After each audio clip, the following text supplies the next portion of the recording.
Good morning, ladies and gentlemen. Welcome to the second day of the 17th World Policy Conference. We are set to begin our morning sessions. We ask that you would please find your seat in the plenary ballroom. We are ready to begin. Thank you very much.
We cannot miss our seat.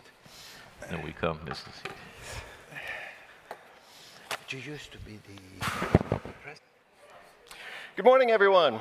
I'm Thierry Martin. I'm a TV news anchor based in Berlin, and I'm delighted to be back here in Abu Dhabi for the World Policy Conference. Welcome to the session on the future of Europe. The full title of our session is The Future of Europe After the Ukraine War and Trump's Election. Well, Trump, of course, has been re-elected, and with all likelihood, he will become president for the second time in January. On January 20th, he's due to be inaugurated. But we need to remind ourselves that the Ukraine war is very much still ongoing, right? There are massive casualties there every day, and nobody really knows how or when it's going to end. We need to be very clear about that. Yesterday, Ukraine reported being hit by over 90 missiles, around 200 drones. It was attacked again overnight, most of that targeting the country's energy infrastructure, with the temperatures dropping below zero. So we're not really after the Ukraine war, and it's a bit premature to talk about it. We will be talking about how that might play out. There is a lot of speculation, of course, in the context of Trump having just been re-elected, because he, of course, says he's going to end it very quickly. In any case, we're gathered here at a pivotal moment in Europe's history. The war in Ukraine has shaken the foundations of Europe's security and redefined the continent's relationships with its neighbors and its allies. Meanwhile, the return of Trump as US president signals a potential recalibration of transatlantic relations with ripple effects across trade relations, defense, and climate cooperation, things we've been talking about here already. Now, Europe faces several pressing challenges. I'm just going to mention three, and then we'll get things going. Number one, I would say, is security. The war in Ukraine has underscored the vital importance of NATO while raising questions about Europe's strategic autonomy. Number two, economic realignment. There's a lot on that yesterday, fascinating discussions. Sanctions, energy diversification, global trade tensions demand a rethinking of Europe's economic strategies. And we got challenges surrounding unity and leadership in Europe as well. That's no secret. The world is growing more polarized. Europe must find a way of navigating its internal divisions if it hopes to retain credibility as a global actor.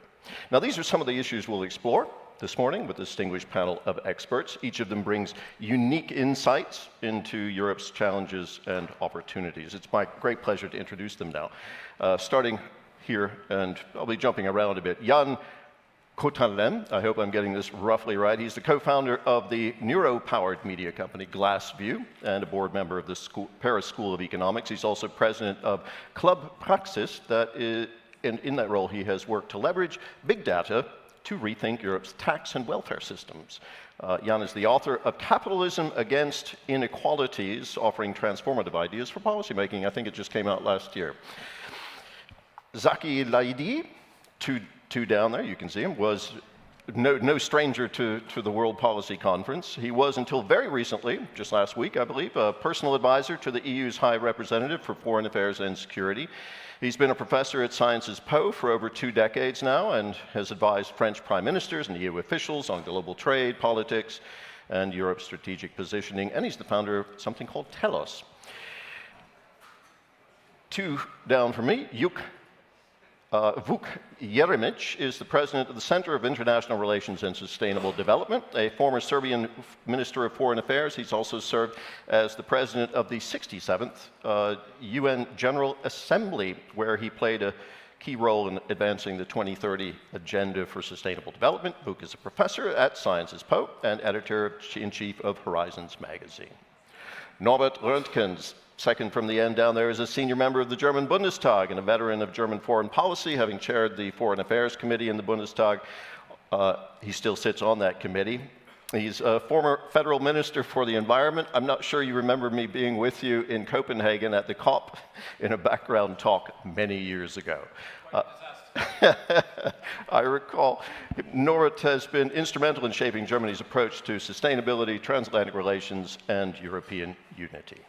And his party may very well end up leading Germany again come February. The polls point to that. In any case, Hubert Védrine, down at the end, is the founder of Hubert Védrine Conseil and France's former Minister of Foreign Affairs. He's played a key role in shaping France's geopolitical strategy and has contributed to reflections on NATO's future as part of the NATO 2030 group. So, we have an extraordinary concentration of expertise on topics hugely relevant to Europe's future, and we're going to hear about that. Each panelist will deliver some opening remarks at the beginning. Following that, I will pose a question or two to each panelist, and then we'll open the floor to questions from all of you. So be thinking about questions as we go along. So let's have our opening statements. We've agreed on 6-7 minutes each. Of course, they don't have to use all that time. Discussion is much more fun. We'll start here with Jan. Thank you very much. Thank you for having me, Thierry. I've been an economist. I'll start with the economy, if you may. It is now widely accepted that Europe cannot retain its prosperity, its standard of living, and its influence on the world if it cannot fix its economy, right? Now, what do we do about it? Well, it seems like an almost impossible task.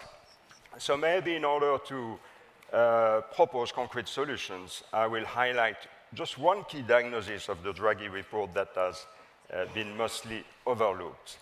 And first, what is the main takeaway of the Draghi report?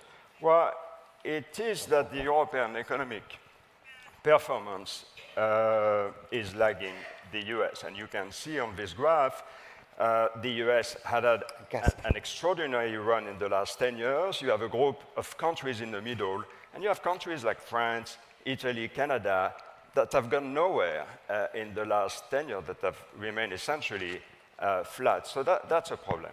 The second takeaway, which I think is even more important, is that most of the gap between the US and Europe comes from actually the technology sector. I think that's something we need to be very well aware of. And that's kind of becomes clearer when you look at this graph, which looks at the level of investment in research and development. C'est pour moi, ça? And if you look at traditional industries outside the tech sector, you see the numbers are comparable, right, on both sides. If you look at public investments, the numbers are also comparable, at least on a relative value. But the big difference is for the tech, high-tech sector, where the US dominates by a factor of 5 to 6. And that's a big takeaway, right? So what is so special about tech? Well, it's the fact that you fail all the time, right? You fail all the time in an industry that changes at a fast pace as well. So imagine yourself, you're a runner, right? You have to go very fast because you have competition, but there are so many obstacles, you fall every few meters as well. What's the solution? The only solution is to get back quickly on your feet. And unfortunately for European companies, that's not something you can do right now. Let me take a very concrete example. If you look at Meta 2 years ago, right? Meta changed their name from Facebook to Meta because of the metaverse. Well, they realized 2 years ago that the metaverse was not going anywhere. So what did they do? They fired 20,000 people, about a quarter of their staff. They rehired in a few months thousands of engineers with a more AI profile, and then invested tens of billions of dollars in physical capital, all the AI equipment that you need. So in terms of duration, it was executed in a few months, and in terms of cost, it was also a few months of the total compensation of the workers that were laid off, right? So big agility here. If you contrast that with the European situation, so take the big tech companies, SAP, Nokia, Ericsson, they announced about the same time significant restructurations, but at the same time they announced accounting provisions over several years, right? So you see a few months on one side, a few years on the other side, you have an order of magnitude difference. And then when you value a company, you're an investor and you value a company, well, obviously the same project that is profitable in the US becomes non-profitable in Europe because of these restructuring costs, right? Oops, sorry. So the conclusion at this stage that employment protection laws choke the profitability of high-risk projects that, again, fail very often. So Mario Draghi says exactly that in his report, and I quote, and you have it here. EU companies face higher restructuring costs compared to their US peers, which places them in a position of huge disadvantage in highly innovative sectors characterized by the winner takes most dynamics. So as a consequence of all that, what do European companies do? Well, they avoid disruptive innovation, right? They avoid to be near the technology frontier.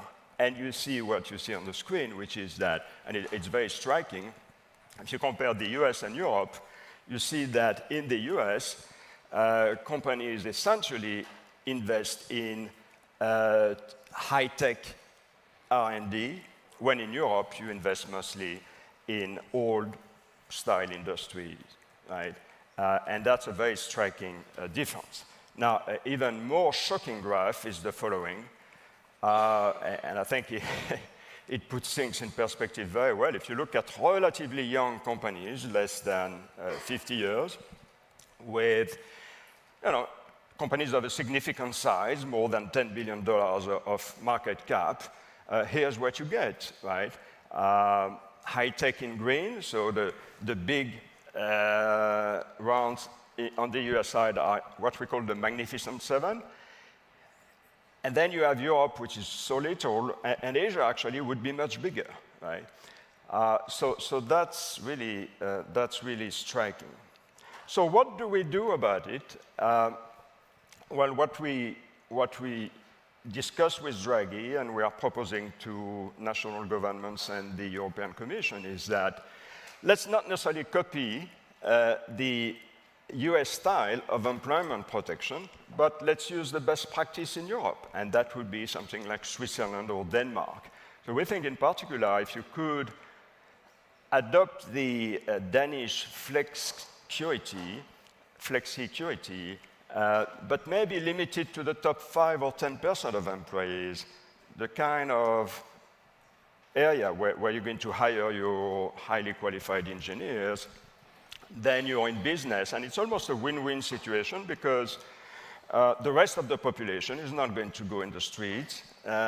In fact, they may be pleased with the idea that the privileged people are going to suffer a bit more. And at the same time, you give European companies more blood and the ability to really regain this agility I was talking about and the ability to really react in a few months and not in years, right? So that's the idea, and I'll stop here. Jan, just to get us kind of back to where we started I'm wondering about the ideas that you just put forth there, and they are really interesting. I love that map that you showed up of blue and white with European versus US companies in terms of going from scratch to public. But I'm just wondering, getting back to our topic with Europe after the Ukraine war and Trump, how do you see Europe's competitiveness moving forward, particularly in the tech sector, being influenced by those two developments? Do you see any changes coming about, or is this going to be business as usual? Well, it's going to make the European situation even more complex, right? Because budgets will be more restricted. So I think governments, as usual, will have to tackle several tasks at the same time, and it's very difficult. Cost of energy clearly is likely to remain high in Europe because of all these conflicts, all these tensions.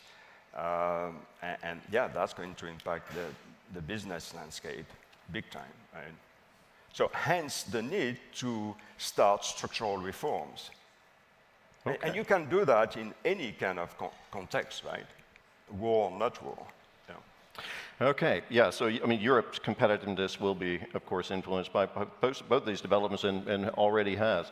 So, okay, let's move on then. Zaki Laidi, would you like to begin?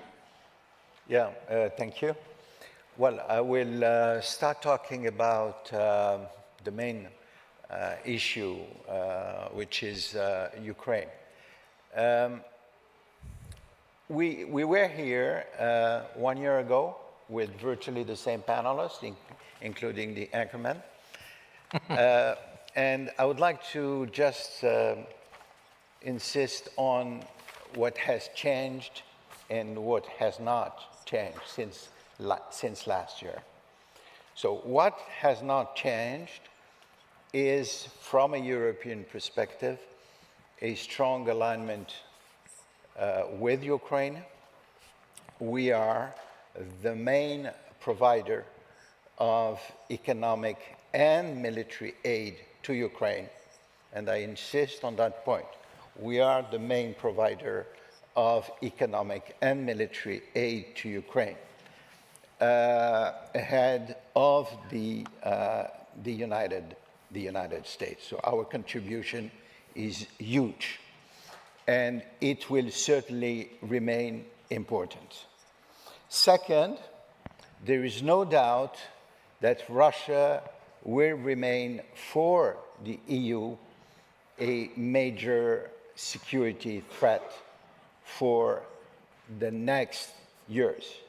And all the assessment made by the military in Europe conclude that Russia will reinforce its military capacity, and therefore the Europeans have, of course, to avoid any kind of military confrontation with Russia. It would be irresponsible, but we need to deter Russia. And in order to deter Russia, we need to ramp up our military effort on a national basis but we have to do it also collectively. Collectively. We are now talking about reaching not simply the 2% target, but the 3% target. But this is not going to be enough if we do not start working seriously together. So there are a lot of discussions, a lot of projects on the table, very huge projects on the table in order to ramp up the military effort of the European Union. At the same time, we all know the obstacles on the way, including bilateral cooperative programs such as the French and the German programs, which are not in a very good shape. So this is what has not changed. What has changed is first the fact that we, of course, have to realize that Russia didn't collapse, that the regime in Russia has adapted itself to a war economy, in spite of the huge problem the Russian economy is facing. So we cannot underestimate those difficulties. They're huge, but at the same time, the Russians have been able to adapt, and the regime is not on the verge of a collapse. It has adapted itself to a war economy. I mean, there are very, very different ways. On the military front, we are facing what I call a sort of bloody stalemate. A bloody stalemate in the sense that the Russians are advancing in the Donetsk very slowly, but they are advancing, and they are advancing at a huge human cost. In October, Russia lost 1,500 soldiers during the month of October. It's the highest casualty since the beginning of the war, which means that the progression has a huge cost. But the Russians have a huge capacity to generate new forces. And if they lose between 1,000 or 1,500 soldiers a day, they are able to generate at least 25,000, 30,000 soldiers a month.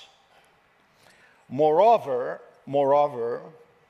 the Russian regime had been able to overcome the political obstacle created by a possible draft. And if you look at the composition of Russian forces in Ukraine, you see that 70% of the soldiers are engaged on the basis of contracts. They are contractors, people who have a contract. You have convicts, 12%, and you have only 7% of people who have been drafted, which means that the political pressure from the population on the regime is lower. Moreover, those who get money to go to war, their life expectancy is limited, around 3 weeks or so, but the families get the money. And there is a very interesting chart which shows the evolution of saving rates in Russia, but also in Tuva and in Buryatia. And you see that the saving rates are skyrocketing in Buryatia and Tuva, whereas on average, the saving rates in the rest of Russia is, increasing, but not that much. Which means that politically, the Russian regime had been able to adapt itself. On the military front, and I mean, I can develop this point, but very quickly, the Russians have been able, and this is something which is not mentioned a lot in the publication and in debate in the press. The Russians have acquired a formidable capacity to master the EW, electronic warfare. Sorry, we need to wrap Yeah. up a little, so we can get everyone. So, yeah. now, for us as Europeans, we all know, and everybody knows, to be frank, that there would be no military solution to the conflict in Ukraine. I think that everybody agrees with this. Now, we need to support the Ukrainians in order to face the Russians in a possible political negotiations. When I was with the High Representative in Kyiv 3 weeks ago, we discussed the different scenario. I would not enter into details, but of course we need to support the Ukrainians to face the possibility of a political negotiations. Thank you very much. You were just in Ukraine, as you mentioned, just a couple of weeks ago. You sat down with Volodymyr Zelensky, the president of Ukraine. I presume Josep Borrell was also there with you at that meeting. Maybe just give us one anecdote from that meeting, very quickly, what you learned. Well, I will not disclose the content, but what I can say is that he was very appreciative of the role of the European Union, and of course they are interested in. But this is on the public record. Joining very quickly NATO. I don't think it's going to happen. Their participation to the European Union is progressing quite well, but it doesn't mean that it's going to take place within 5 years. So very appreciative on the role of the EU in general and in detail. Said like a true veteran diplomat. Very good. Uba Vetri.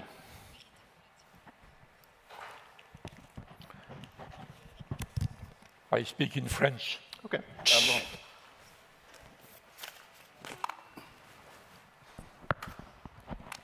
Go ahead, you can begin.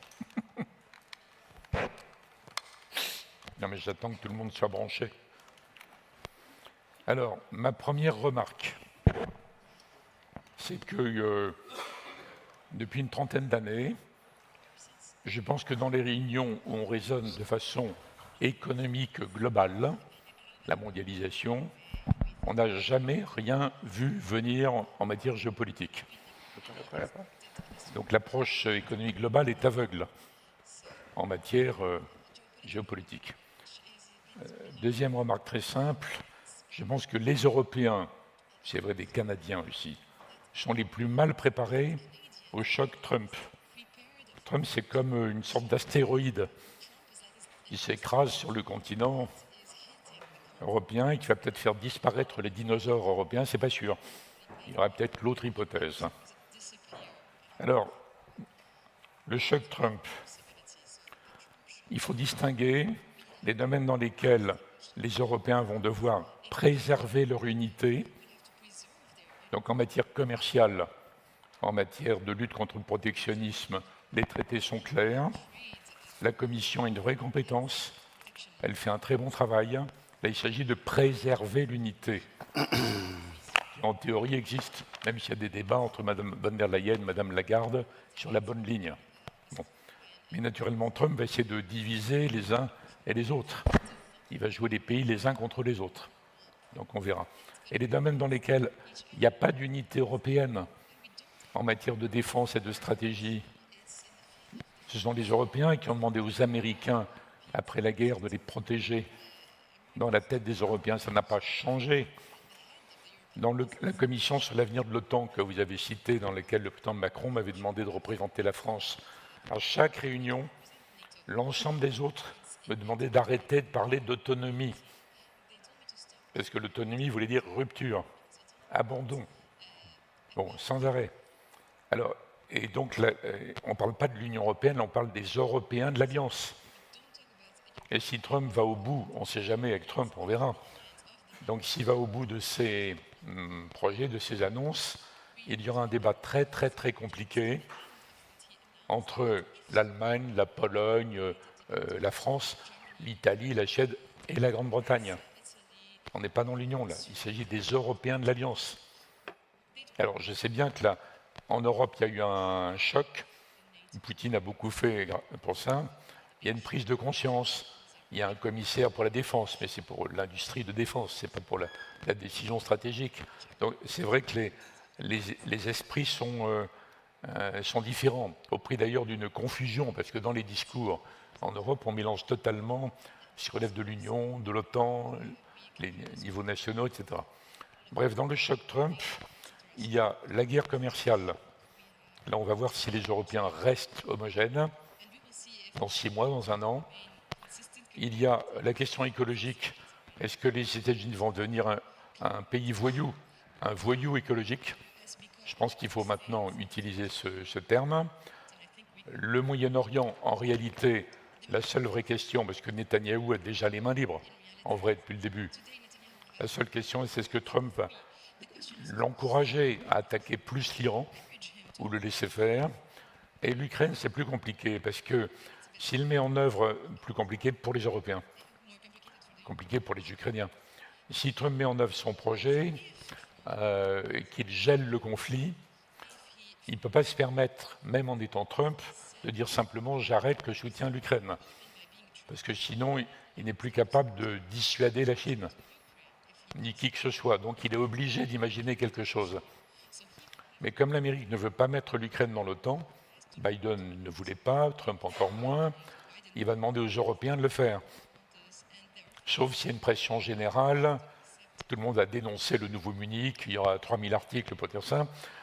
Est-ce qu'ils pourront obtenir de l'Amérique qu'elle s'engage quand même, plus directement? Mais il demandera aussi quelque chose aux Européens. Que vont décider les Européens sur l'entrée de l'Ukraine dans l'Union européenne? À ce moment-là, qu'est-ce qu'ont fait des autres candidats qui attendent depuis des années? Sinon, est-ce qu'on arrive à faire bouger les États-Unis sur l'entrée de l'Ukraine dans l'OTAN?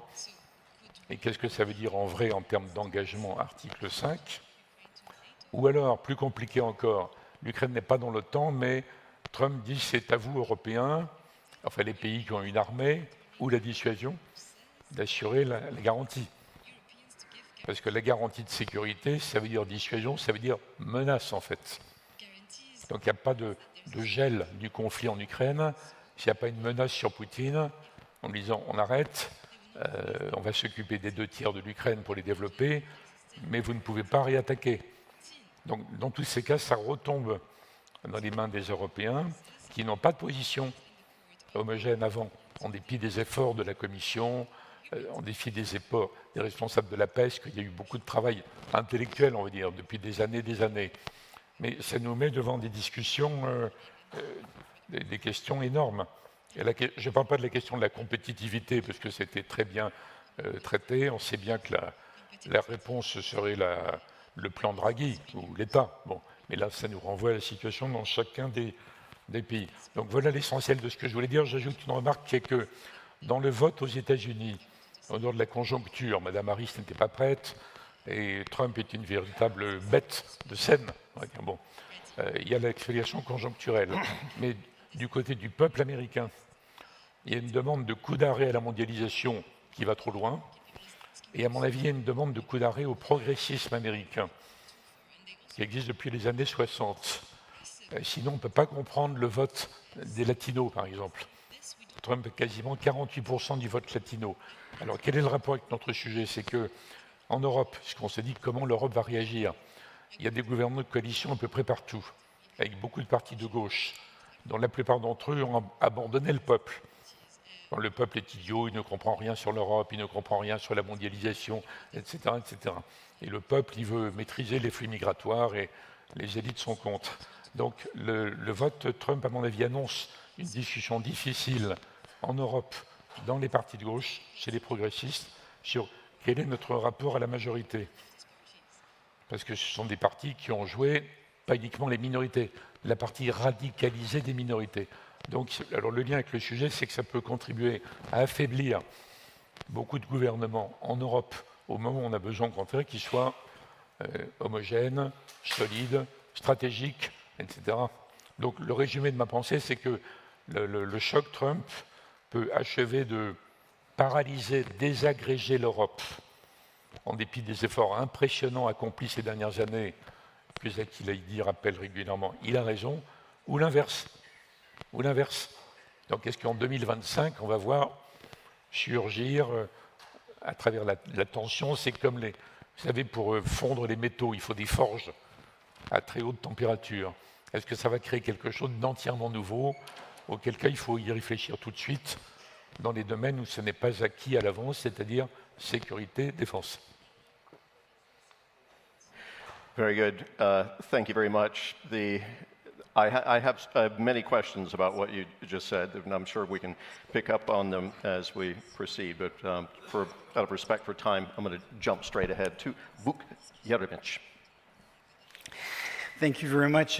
Good morning, everybody. It's a great pleasure to be back at the World Policy Conference. I want to thank Thierry not just for this invitation, but also for all his support and guidance that I have enjoyed throughout these years.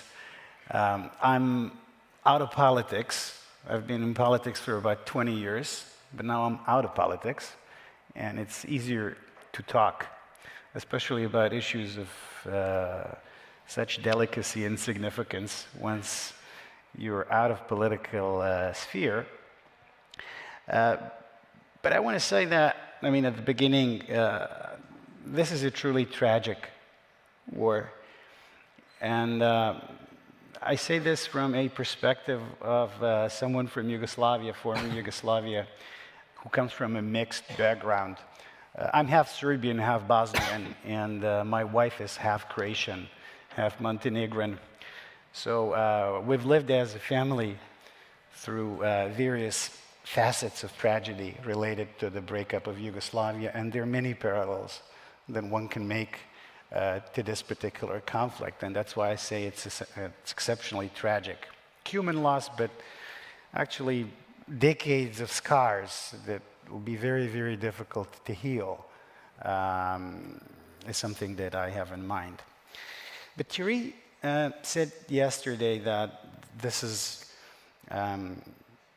reality as it is and reality as it should be communicated directly, that this is the logic of this conference. So I hope everybody will forgive me for saying how I view the reality without like any, or like too many gloves. This war is coming to an end. And this war is coming to an end, in my opinion, soon. I might not be right in a sense that it might not be terribly soon, right? So it could be a little later. It could be that the discussions between Mr. Trump and Mr. Putin and whoever else, I'm actually not aware of anybody else being at this point involved. I know that some messaging is currently going on between Moscow and Washington. I have not heard of anybody else being included in this circle. So it may not be soon, it may take another month or a year. In my opinion, it'd be tragic because the end will be the same. It'll be only just after another 100,000 people die. So I very much hope that it comes to an end sooner rather than later. Of course, for as long as it lasts, and if it, God forbids, escalate, I think it could not be the same. It could be much worse.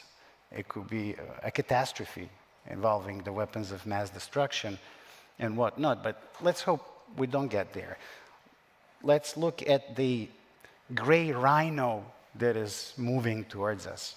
It's not a black swan, It's a gray rhino that is walking relatively slowly but steadily and inevitably towards us. And this is the inauguration of President Trump, and then President Trump acting decisively on what he had said was one of his priorities as he was running for president. Mr. McCarthy yesterday said President Trump was elected to secure the border, to get inflation under control, and to end wars.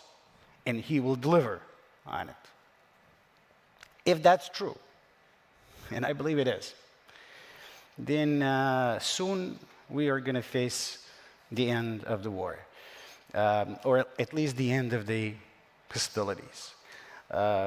Therefore, I'm worried when people talk about, whilst of course I do understand, ramping up defense spending and at the same time talking about how Russia transformed into a war economy.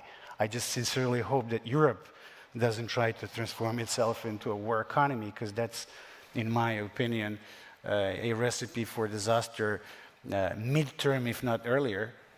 I really hope that there's going to be peace in 2025. And then one thing about the future of Ukraine, I think it is manifestly obvious that Ukraine is not going to be a member of NATO. Biden did not want it, as Mr. Ifri said, and Trump is not going to want that either. But there's EU. And I wholeheartedly hope that the European Union is not going to repeat the same mistake with Ukraine, the mistake that the EU did with regard to us in the Western Balkans. Because European Union is not going to be ever willing to accept Ukraine as a member, as a fully fledged member. And you know what? I have so many friends in Ukraine. I have so many friends in Georgia. I have some friends in Moldova as well. They genuinely believe that they're joining the European Union, and actually soon. So when you say very diplomatically, it's not going to be in the next 5 years. I understand the diplomatic language. I was involved in diplomacy. But I'm talking about the perception in the publics. I think it is extremely important that you set the expectations straight with them, so that a constructive relationship can be forged in the aftermath of this war. When I talk to my friends from Ukraine and Georgia, they say, oh, well, do you think that we're going to join by 2030? I said, no, I don't think it's realistic. I said, like, you know, guys, I think we in the Western Balkans, we're going to join before you. I said, oh, really? When is that going to be? And I say, never. And it's a semi-joke. Because, you know, guys, you know your European stuff better than I do. You know how the European Council works. You know how complicated things are. I just cannot foresee your taking in any new fully fledged members into the European Council before you change certain ways inside the European Union, decision-making rules and this and that. Like, are you going to give Serbia a veto in the European Council? I wouldn't bet my last dollar on it, right? I can recall some conversations with my European friends who were very upset about Hungary under certain, conditions. Serbia must be worse, by definition, right? So I think that a lot of emphasis, in my opinion, ought to be placed on the European political community that was launched with the great support of France and President Macron. I think that ought to be given more effort and more work than currently is, and to please set expectations straight. The new Commissioner Kallas said in her hearing, we are going to make sure that Ukraine wins this war. and von der Leyen said, Ukraine is going to be a member of the European Union. Neither of those two statements, in my opinion, have a very high likelihood of being materialized, of happening. Okay. So I hope that for the sake of future relations between Ukraine and Europe, there is a different diplomatic and political dynamics in that relationship.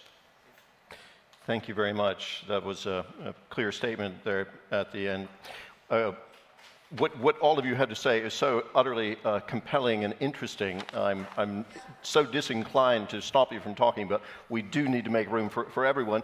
And we will conclude the opening remarks with Norbert Röttgen, and hopefully we will then have some time for discussion among ourselves, because I think there are points already on the table that need discussion among the panel, and we, of course, want to get some input from the audience. So, Norbert. Yes, thank you. And I would like to make a few remarks and try to pick up some of the thoughts and remarks of our colleagues. So we are supposed to talk about the future of Europe and what has changed in February 22 is that the future of Europe, first and foremost, has become a security matter. Before that, we were talking about competitiveness and social inclusion and climate change. This all remains compelling and on the table, but now the future depends on security. What has changed last month, in November this year, is that European security, for the first time since December 1941, has become primarily a European matter. So the future of Europe and the future of European security now, all out of a sudden, depends on us Europeans.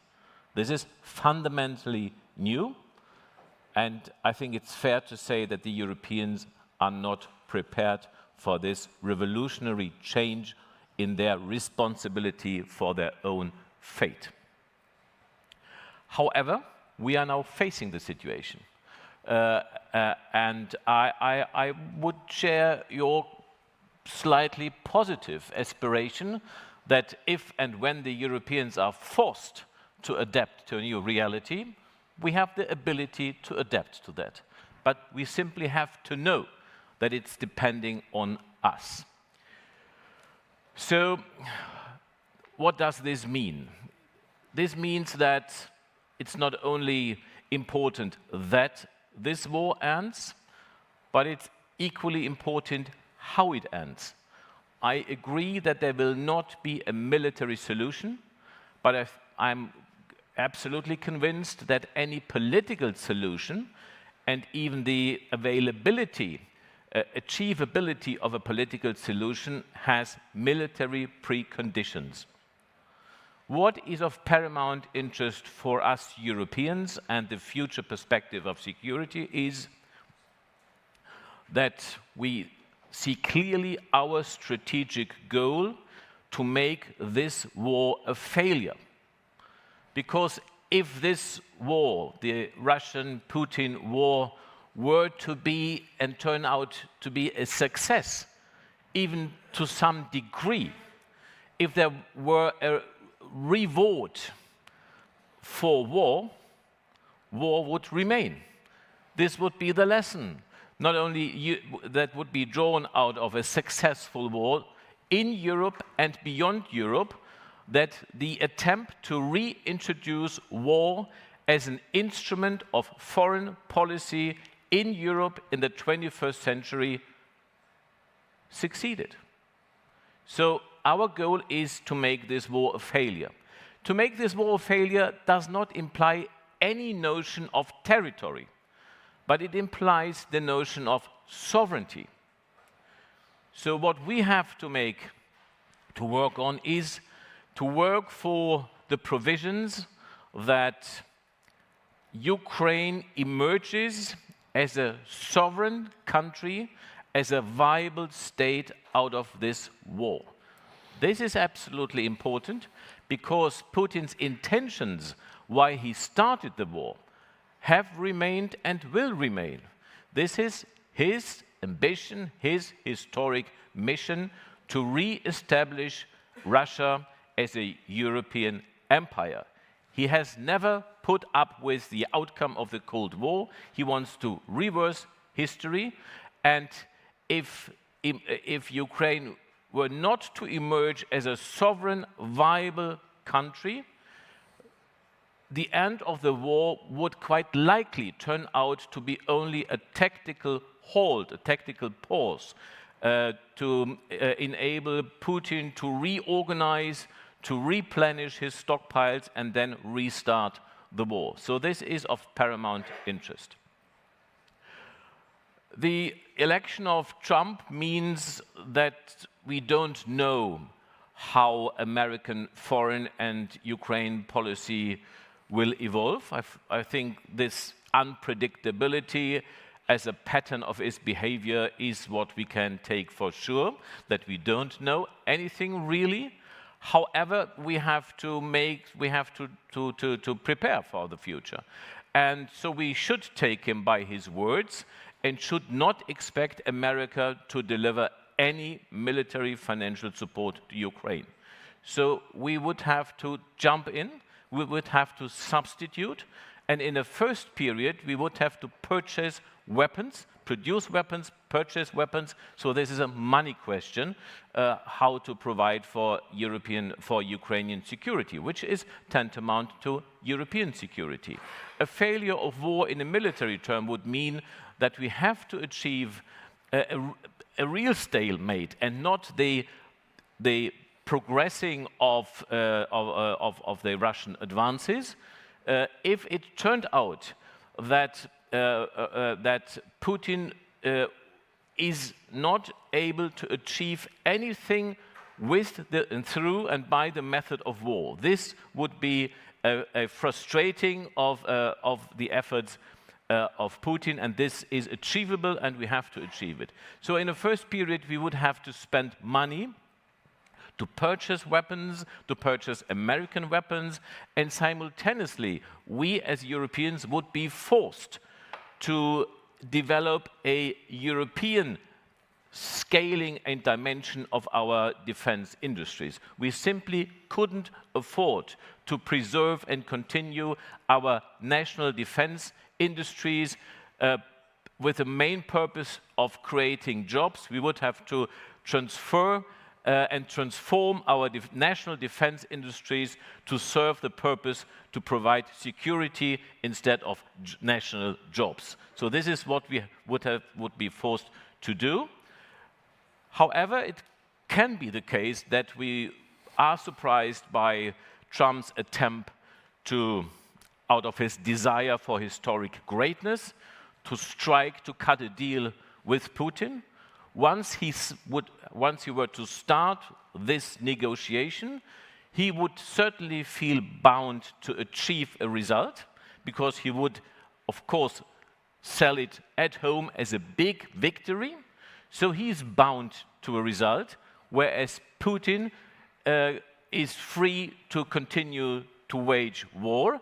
So Trump would be, from the start, in a weaker position to concede the outcome, in major elements of the outcome, to Russians and Putin's favor. So this is a major threat. I would consider this deal approach by Trump as the worst case scenario for the Europeans, because it would accelerate the process of adaptation for the Europeans, perhaps in a way that would be too quick to adapt, and then we could end up leaving with a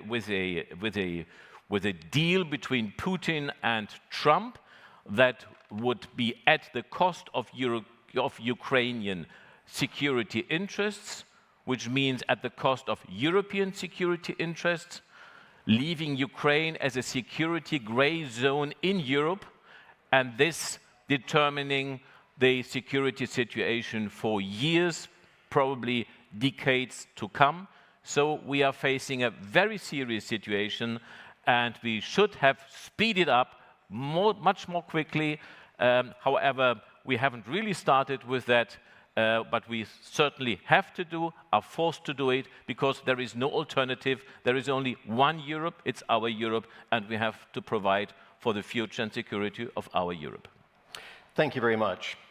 We only have about 19 minutes left for this entire session. So I'm going to compress it very quickly. I'm going to only ask a couple of questions myself, and then I'm going to open the floor. I want to get some discussion going here on the stage. I see each of you kind of raising your fingers. You have points to make.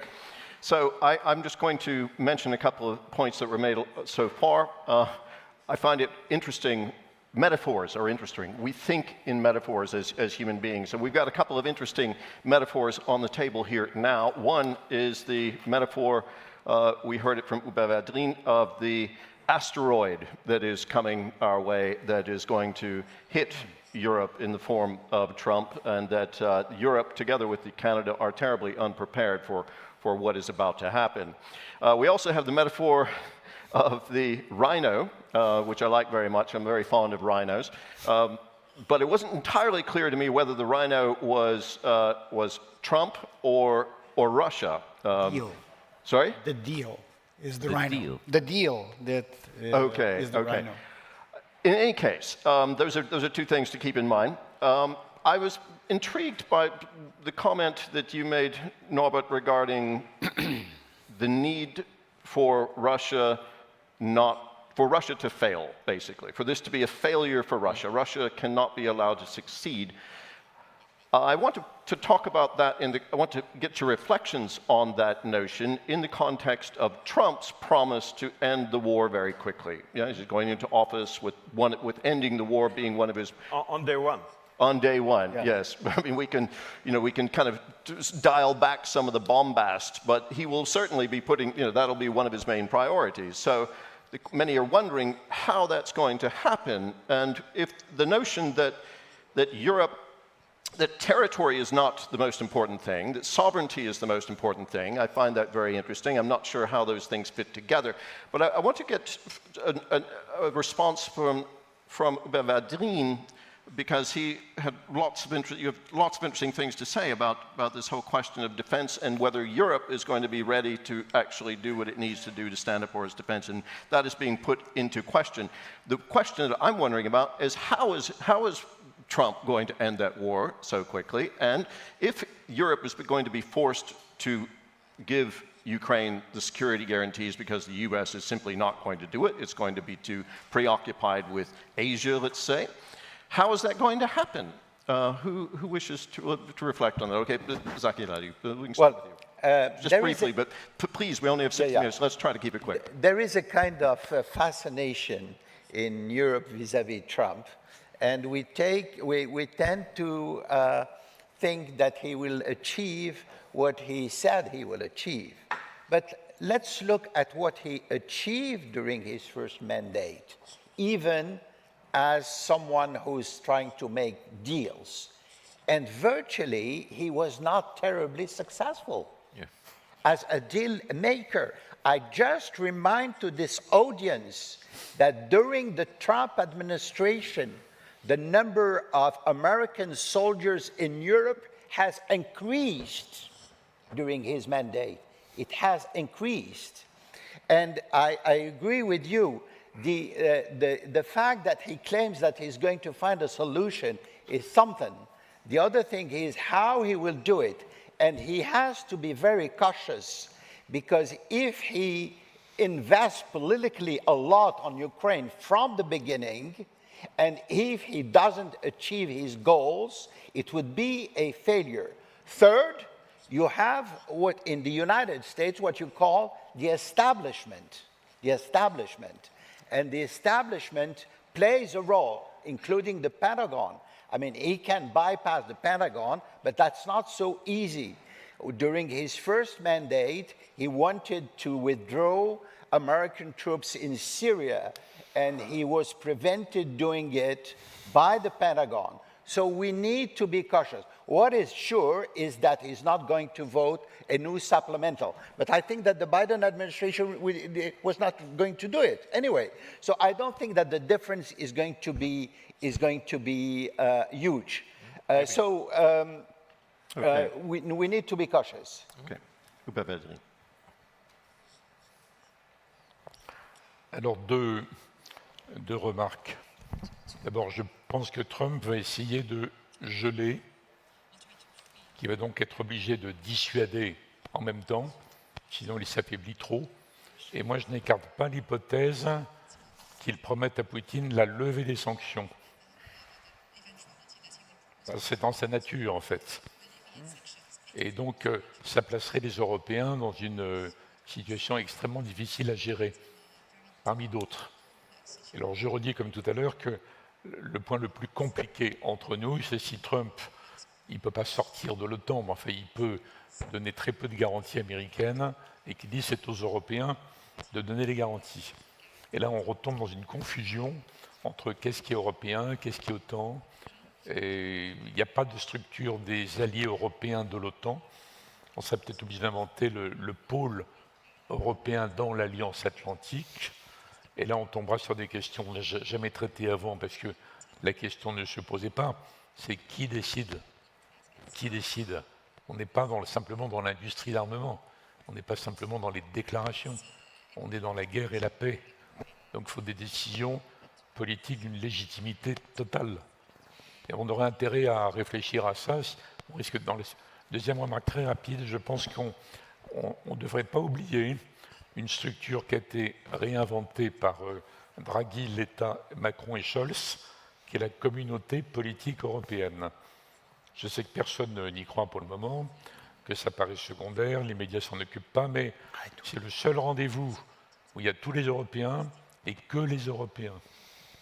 Bon, ça ne va pas remplacer l'Alliance, mais comme on va avoir des questions à décider entre Européens plus difficiles que depuis 70 ans, il ne faut pas négliger cette instance. Dernier point, vous avez parlé de la perspective à donner à l'Ukraine, que c'est totalement décourageant et dangereux s'il n'y a pas de vraie perspective, l'erreur des Balkans. Il y a un Français qui est M. Bourlange, qui présidait la commission des affaires étrangères française, et qui avait dit il y a quelque temps, s'il y a un blocage dans les décisions européennes, s'il faut l'unanimité, il faudrait mettre en avant une perspective par étapes. L'adhésion étant l'aboutissement de l'étape, et ne pas tout subordonner au point d'arrivée. Donc les pays qui seraient dans le processus européen, qu'on veut consolider, pour ne pas les désespérer, pour ne pas donner d'arguments aux autres, que ce soit les Russes ou les autres, donc une entrée par étapes dans les différents programmes. Alors ça n'a pas été complètement concrétisé, mais voilà deux idées dont je pense qu'il ne faut pas les oublier. Communauté politique européenne et entrée par étapes. We have about 11 minutes left. I've developed all sorts of really interesting questions, of course, to put to each of you. But before I open the floor to the audience, I would like to give each of you an opportunity to provide further input if you wish. You've been sitting here next to me very, very quietly and calmly, Jan, but perhaps you wish to reflect from your perspective on what we've just been talking about in terms of security and what the implications are for the private sector, if nothing else. And I'm going to be a naive guy here since I'm not a foreign policy expert, but my question would be around the effectiveness of NATO, and especially in regards to Article 5, and how, which has never been activated, and Yes, once. how that, sorry? But it had been activated once Oh, in once, Afghanistan. 9/11. And how effective it would be even if Ukraine were to join NATO. You know, so that's more. Now, the purpose of Article 5 is to exist in order not to be activated. Absolutely. So it's deterrence. Exactly. And deterrence lives from its credibility.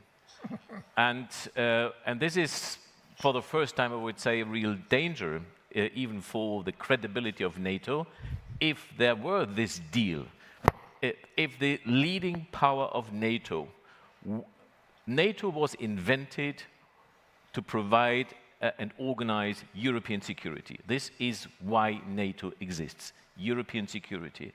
If we now were to witness and experience that the leading power of NATO were to cut a deal with the adversary of Europe at the expense of European security, Article 5 would remain in place, but nevertheless, it would fundamentally damage the credibility of NATO.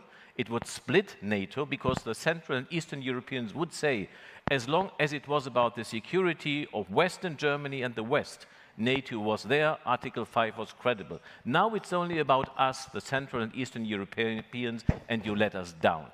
So NATO would not be the same after that deal as it was during the Cold War.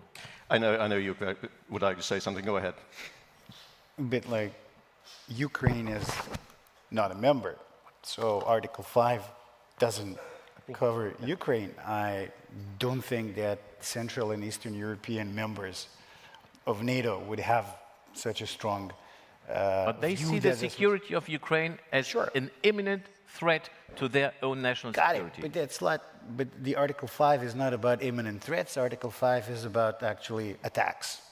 If a member is attacked, I think we generally, as Europeans, because I consider myself a European, despite the fact that I'm not from a country that is in the European Union, I think we should spend, in my opinion, more energy talking to the other side. The other side being? You call it adversary, but they're very much part of the future security situation, be it a catastrophe or not a catastrophe in our continent, right? You're referring to Russia. Because what you said, right? I'm talking about Russia. Yeah. Because you said, like, what we must not do is to let a pause be just like a holdout for another Putin's invasion so that he can replenish the stocks, prepare, and then invade again.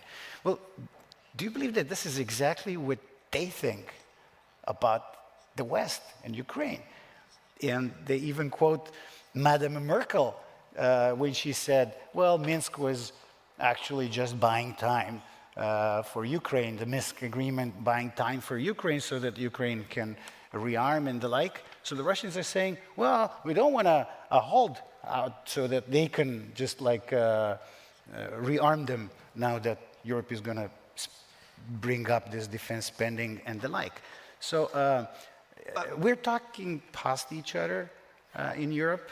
I think we should be talking more to each other. And this is the last thing that I'm going to say. I recently organized a debate between people who have very, very different views. One was Ian Bremmer, and the other one was Sergei Karaganov. So they sat and they talked. They viscerally disagreed about certain things, but then they came up to an understanding that they agree on 90% of things. That's a lot. Yeah. Let's leave it there. We're going to bring in the audience. The questions of what defines success for Ukraine, what defines failure for Russia, what defines success for Europe, all big questions. We have some questions from the floor. We're going to begin here in the second row on the end, and then we're going to go 2 rows back, and then we'll go to the center. Michel Fouché, I have a question for Norbert Röttgen. Just please identify yourself quickly. Michel Fouché. Let's assume that there is a ceasefire in Ukraine. Will the Bundestag accept to send German troops along with French, Polish, British, Italian troops as interposing forces to protect precisely what you said rightly, Ukrainian sovereignty, and to avoid a kind of Minsk III, a stupid agreement? I'm referring to what Hubert Védrine did with Joschka Fischer 20 years ago on Kosovo. Bundestag changed his view on Kosovo. So what do you think?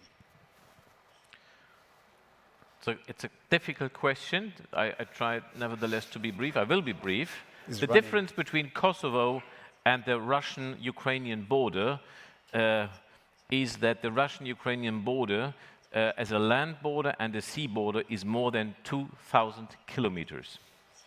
So if we talk about a protective whatever, European United Nations force.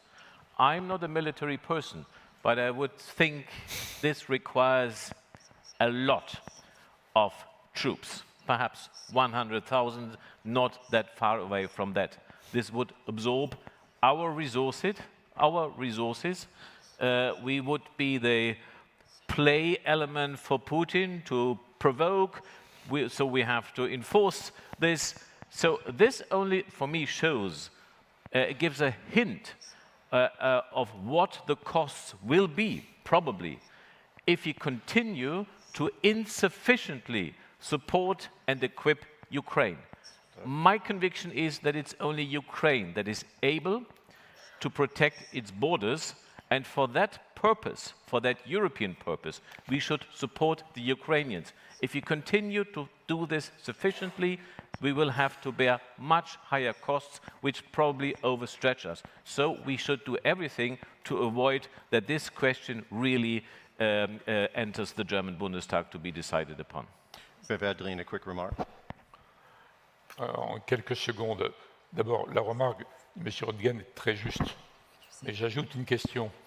Est-ce qu'on peut imaginer qu'on envoie des troupes allemandes, françaises, anglaises, sans un vote des parlements? C'est pas évident. Constitutionnellement, j'en sais rien. Politiquement, c'est impossible. Donc, il faudrait un vote clair dans le cadre d'un... Very difficult to get consensus indeed. So, yes, the microphone there to the lady. Yes, good morning. Daphne Benoit with the AFP, Agence France Presse. First of all, just a quick note, Mr. Jeremich, I greatly appreciated your very honest comments on the perspective of EU adhesions for Ukraine, because frankly, that's what I've been hearing behind closed doors from a lot of European diplomats. I would like to have your perspective, your opinion on the possibility of military aggression by Russia of the Baltic countries, because that would be the ultimate test for the Article 5. Do you think that's a possibility? Even like a quick incursion would be a huge test for NATO. Thank you. Just a quick remark on that, because we are trying to focus on a couple of other things, but go ahead quickly if you like. You're asking me if this is... Yeah, that was directed towards you. It's the question about, I don't have access to information as much as some other people do. I mean, Norbert's like a president of a committee in the German parliament. Is that possible or not? It's a hypothetical, I think, on that question regarding whether Russia, if they were to invade the Balkans, even just briefly, what the consequences. The Balkans? Balkans? I can assure you that they cannot invade the Balkans, but... Baltic. The Baltics. Oh, the Baltics. Les Baltes. Baltics. Les Baltes. Sorry, yeah. The Baltics are covered by the NATO guarantee, so Exactly. no question about this. But if you go to the Baltic countries, it feels very different there. It must be said. But as you know. if you allow me, there was a reference to Ukraine, and you mentioned NATO and the EU membership. There are two things which are really different. I have absolutely no doubt that Ukraine will at some point join the EU, but of course not in the next 5 years, and this is a point we've made clear to President Zelensky on the timeline of joining the European Union. But in my view, the best guarantee the European Union could offer to Ukraine is membership. Okay, But thank you. I must push back on that. 25 years ago, I was one of the founders of the resistance movement as a student that overthrew Milosevic in the year 2000. Mm-hmm. And I really did believe, after we overthrew Milosevic, that we were going to join the European Union. Mm-hmm. And that was 25 years ago. And now I'm not going to get into why and whose fault and was it possible, not possible, never mind. Was it history or doesn't matter. 25 years later, we're not in the European Union. And we are a less complicated place than Ukraine. So we're talking many decades. I think what you said, although I understand what you said because I'm a diplomat, so I understand diplomatic language, Ukrainian public reads what you say as, we are joining by the end of the decade. And that's not going to happen. Absolutely. Okay, Absolutely, let's, but it's let's not leave- because the Ukrainian think this that it's going to happen. But at the same time, we still need to keep the option open. Okay, this is a debate that's going to continue. We have one more question, and then we're going to wrap it up. We've got three hands in the air and no more time, so I'm not sure how to proceed. This was the first person I saw, along with the other two. Stan Cosmo, Capgemini. One comment and one question.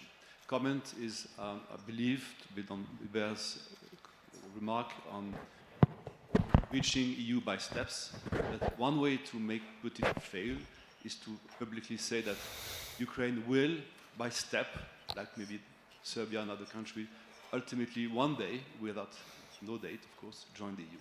Second question is about which countries do you believe are most likely to be ready to invest in military support to the ceasefire, which is likely to happen with Trump? Don't you think that geography plays a key role, such as Poland being very close to Baltic countries, Finland with 1,300 kilometers of border? Don't you think these countries will have a vested interest to make something? Thank you. And one reply from the panel, and then we're going to have to wrap it up. Who would like to respond to that? Hubert Védrine. J'ai pas la réponse, mais ça concerne des pays qui sont motivés politiquement et qui ont des moyens militaires. Il y en a pas 27. Hein. Donc ça concerne un petit nombre de pays. Après, ça dépend du cadre général qui va être créé par Trump. Et après, on tombe sur les remarques de M. Rodgen, très juste, sur le fait que ce sont des cibles toutes désignées. Si on est dans un cadre où Trump n'a pas réussi à dissuader suffisamment Poutine, s'il veut réattaquer, je ne sais pas pourquoi il attaquerait l'ensemble du système, alors que le système est maintenant mobilisé, réarmé, renforcé, et je ne peux pas le démontrer. S'il y a un Polonais, je ne peux pas lui démontrer qu'il n'y a pas d'attaque. Mais on retomberait dans la question de on appelle ça, c'est la chèvre au piquet. Je ne sais pas si ça se traduit bien. Si on envoie les 4-5 pays, envoie des troupes en Ukraine, c'est par là que l'attaque va recommencer, en fait. Pour tester la résistance, non pas de l'article 5, parce qu'on n'est pas dans l'article 5, mais la capacité politique dans chacun des pays concernés, 5 ou 6, à tenir bon. Vous voyez le piège. Donc, il faut trouver une solution. I'm so sorry, we're way out of time, and I've gone over, and I must apologize to our next panel that I've taken more time than I should. But thank you to you all. I'm very sorry we couldn't take any more questions. Thanks very much to our panelists. A warm round of applause.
prendre leur tasse de café.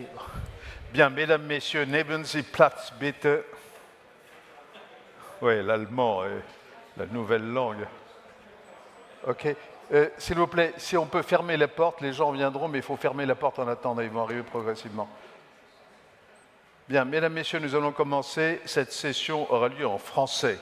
Il faut quand même ne pas nécessairement laisser la technologie uniquement dans la langue anglaise.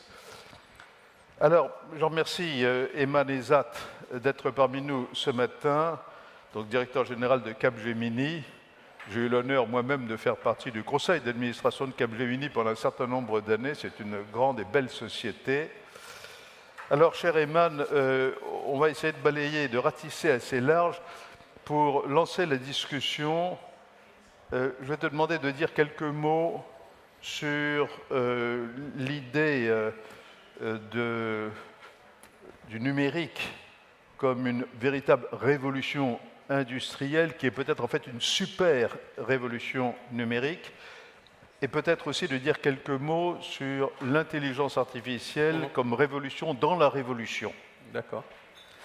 Bonjour, merci de m'accueillir. Donc sur le fait que ce soit une révolution équivalente à la révolution industrielle, oui, on a une révolution numérique.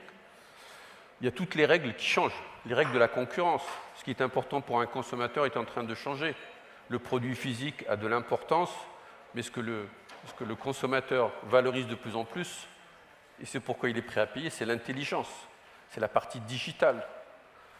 On regarde les valorisations de sociétés aujourd'hui, vous avez les fameuses quelques sociétés aux États-Unis qui représentent plus de 17 ou 20% de la valorisation du S&P. Donc la valeur est de plus en plus créée au niveau du digital.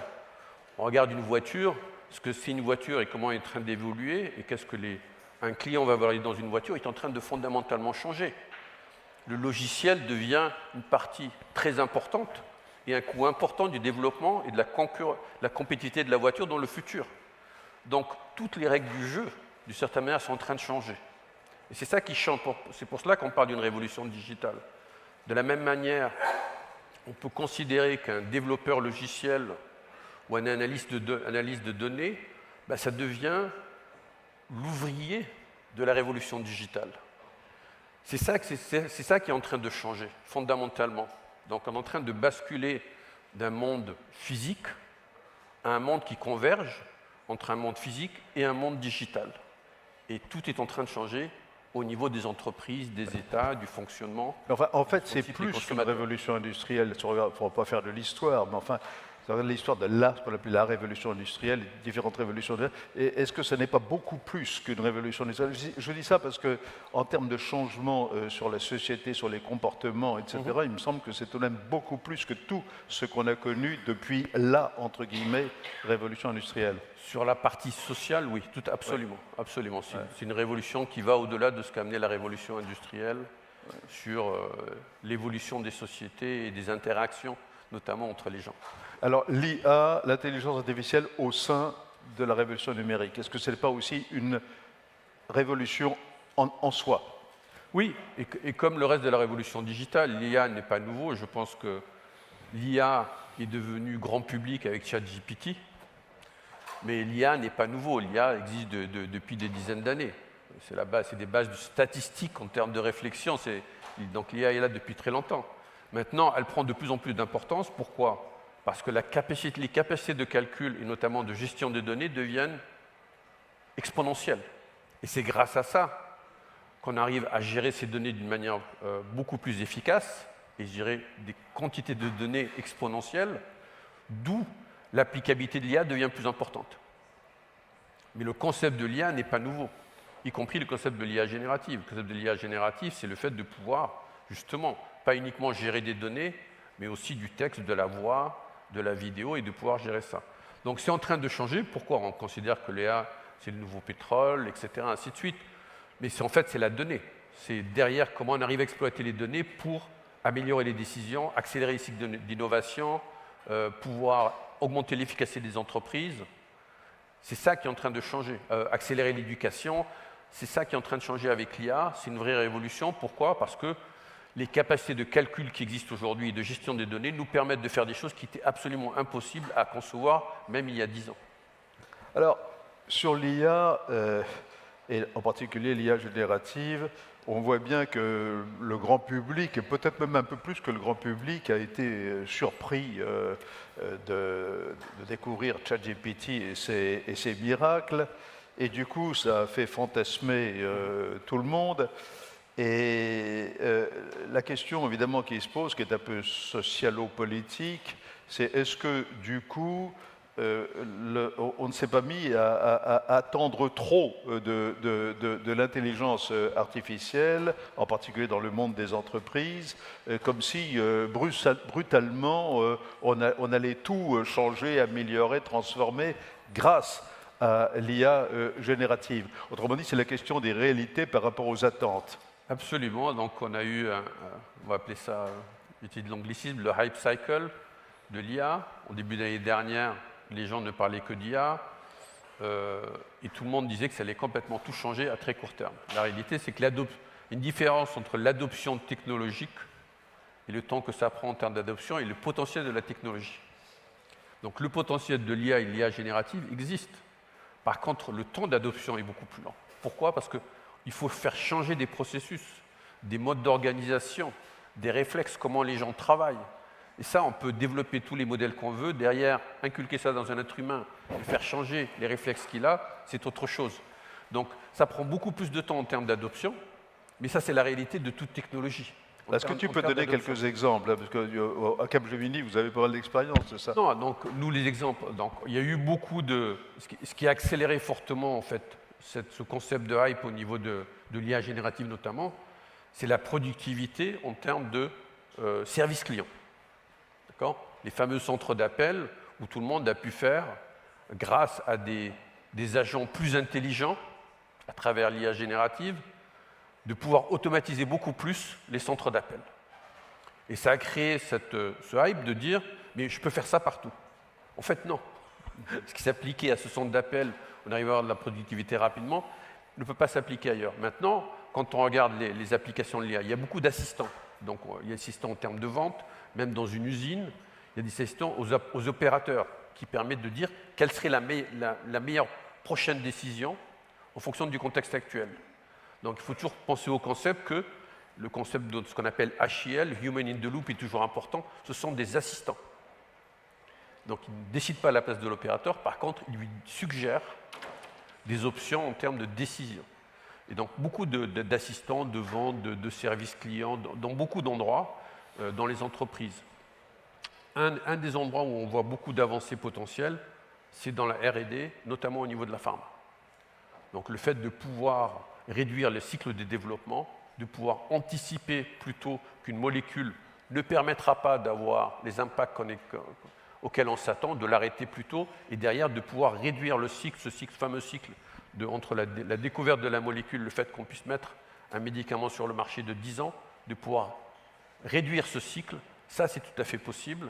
Et là-dessus, l'IA générative et l'IA ont un impact important et on voit des avancées concrètes sur le sujet. Et tu peux donner un exemple aussi, au contraire, d'échec, enfin, c'est-à-dire de fausses pistes? Écoutez, les fausses pistes, c'est tout ce que les gens ont essayé de faire au niveau de productivité. Moi, je pense que les rapports, y compris, pour être franc, le FMI et autres, qui ont mis des rapports absolument dramatiques sur le fait que 400 millions d'emplois allaient disparaître à cause de l'IA générative, etc., c'était complètement alarmiste. Et en fait, ça a un effet très négatif, puisqu'en fait, tous les gens ont eu très peur. Et donc, dans les entreprises, quand les gens parlaient d'IA générative, c'est « je n'en veux pas », parce que ça veut dire que mon job n'existe plus demain. Et tout ça, ça a été beaucoup trop alarmiste en termes d'anticipation. Et évidemment, on voit qu'au bout de 2 ans, on n'a pas du tout les niveaux de productivité anticipés. D'ailleurs, ça c'est très intéressant parce que si on regarde historiquement la question du rapport entre l'emploi et le progrès technologique, il y a toujours eu des alarmes extrêmement précoces.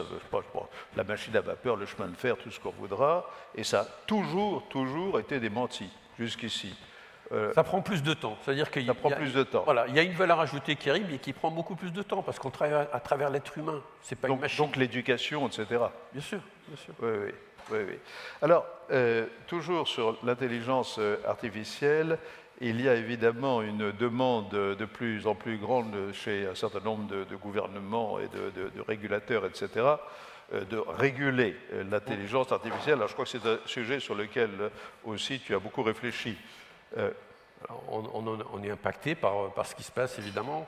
Et en fait, l'idée, il faut trouver le bon équilibre entre protection des citoyens et innovation.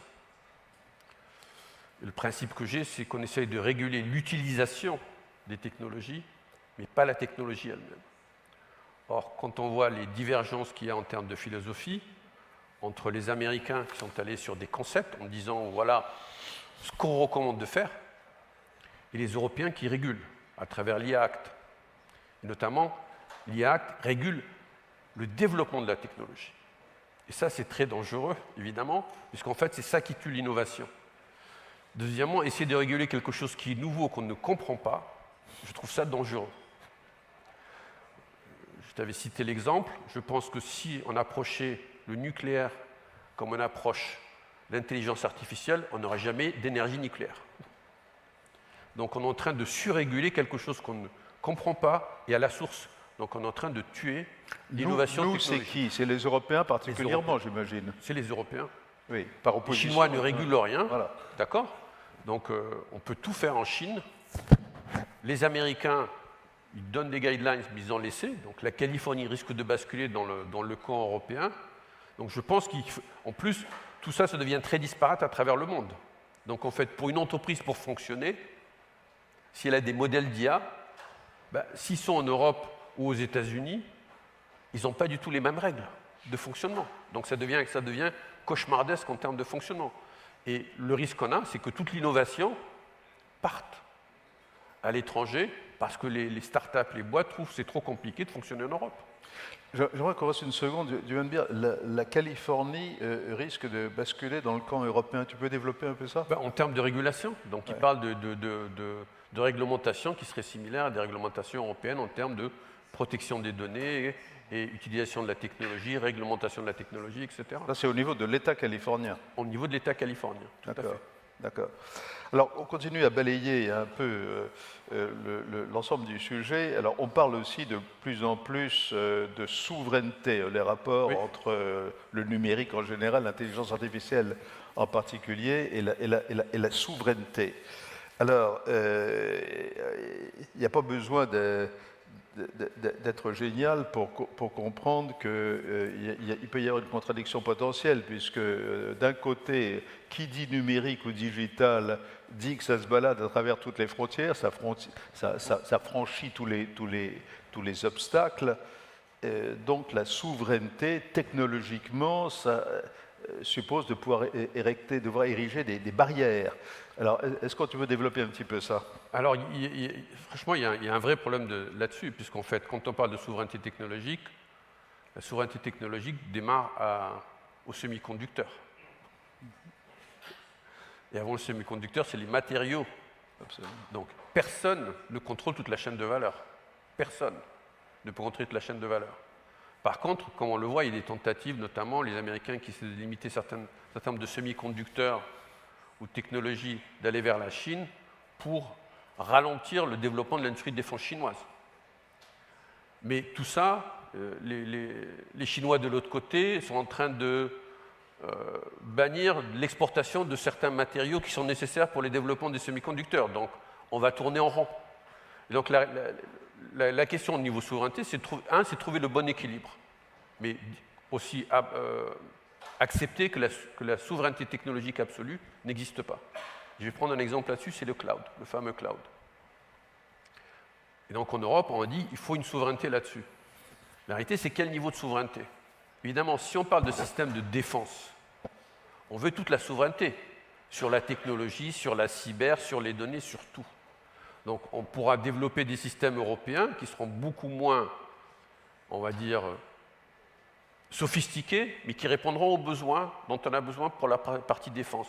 Par contre, pour certaines utilisations publiques, on n'a pas besoin de souveraineté. technologique.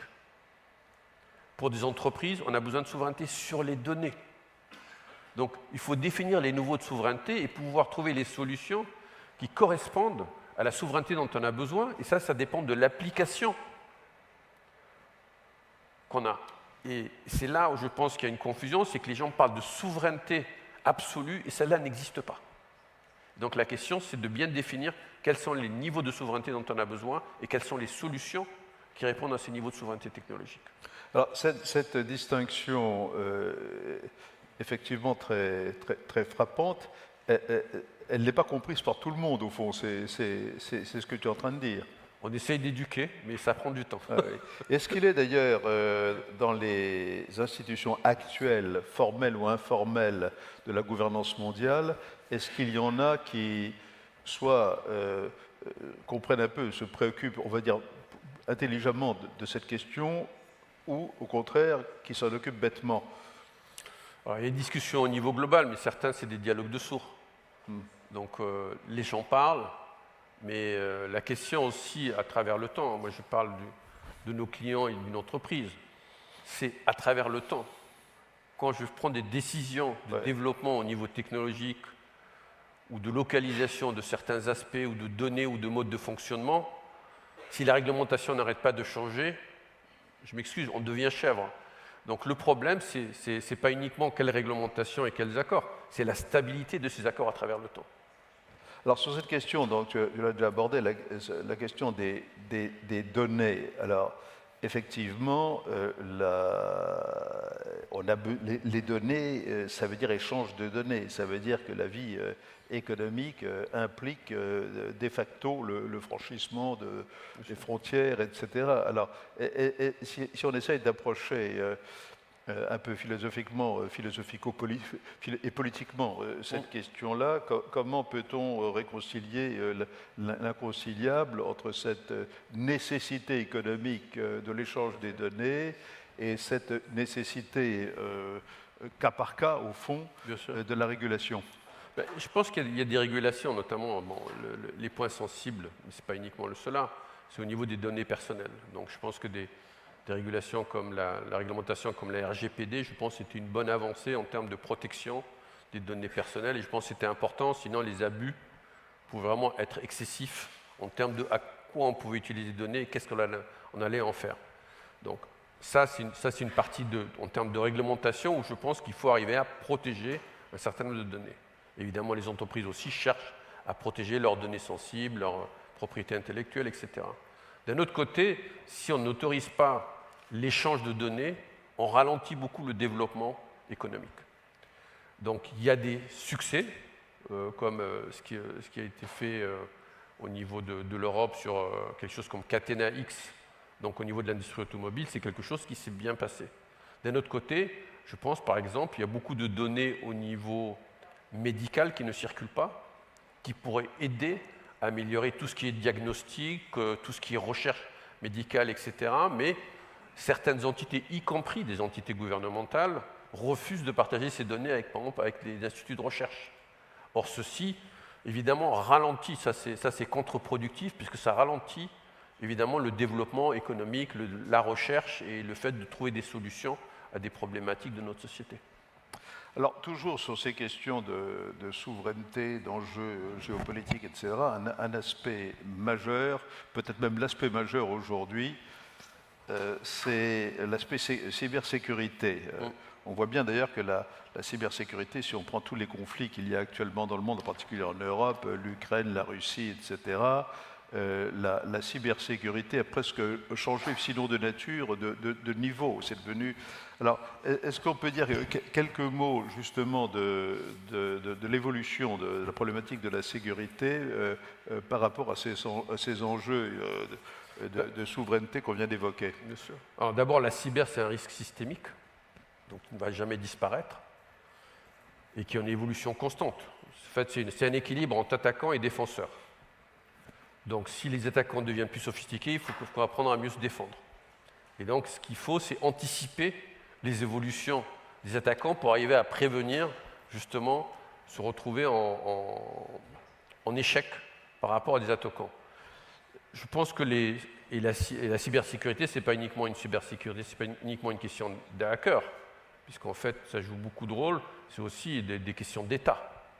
Donc les États s'attaquent les uns les autres en termes de cyber aussi.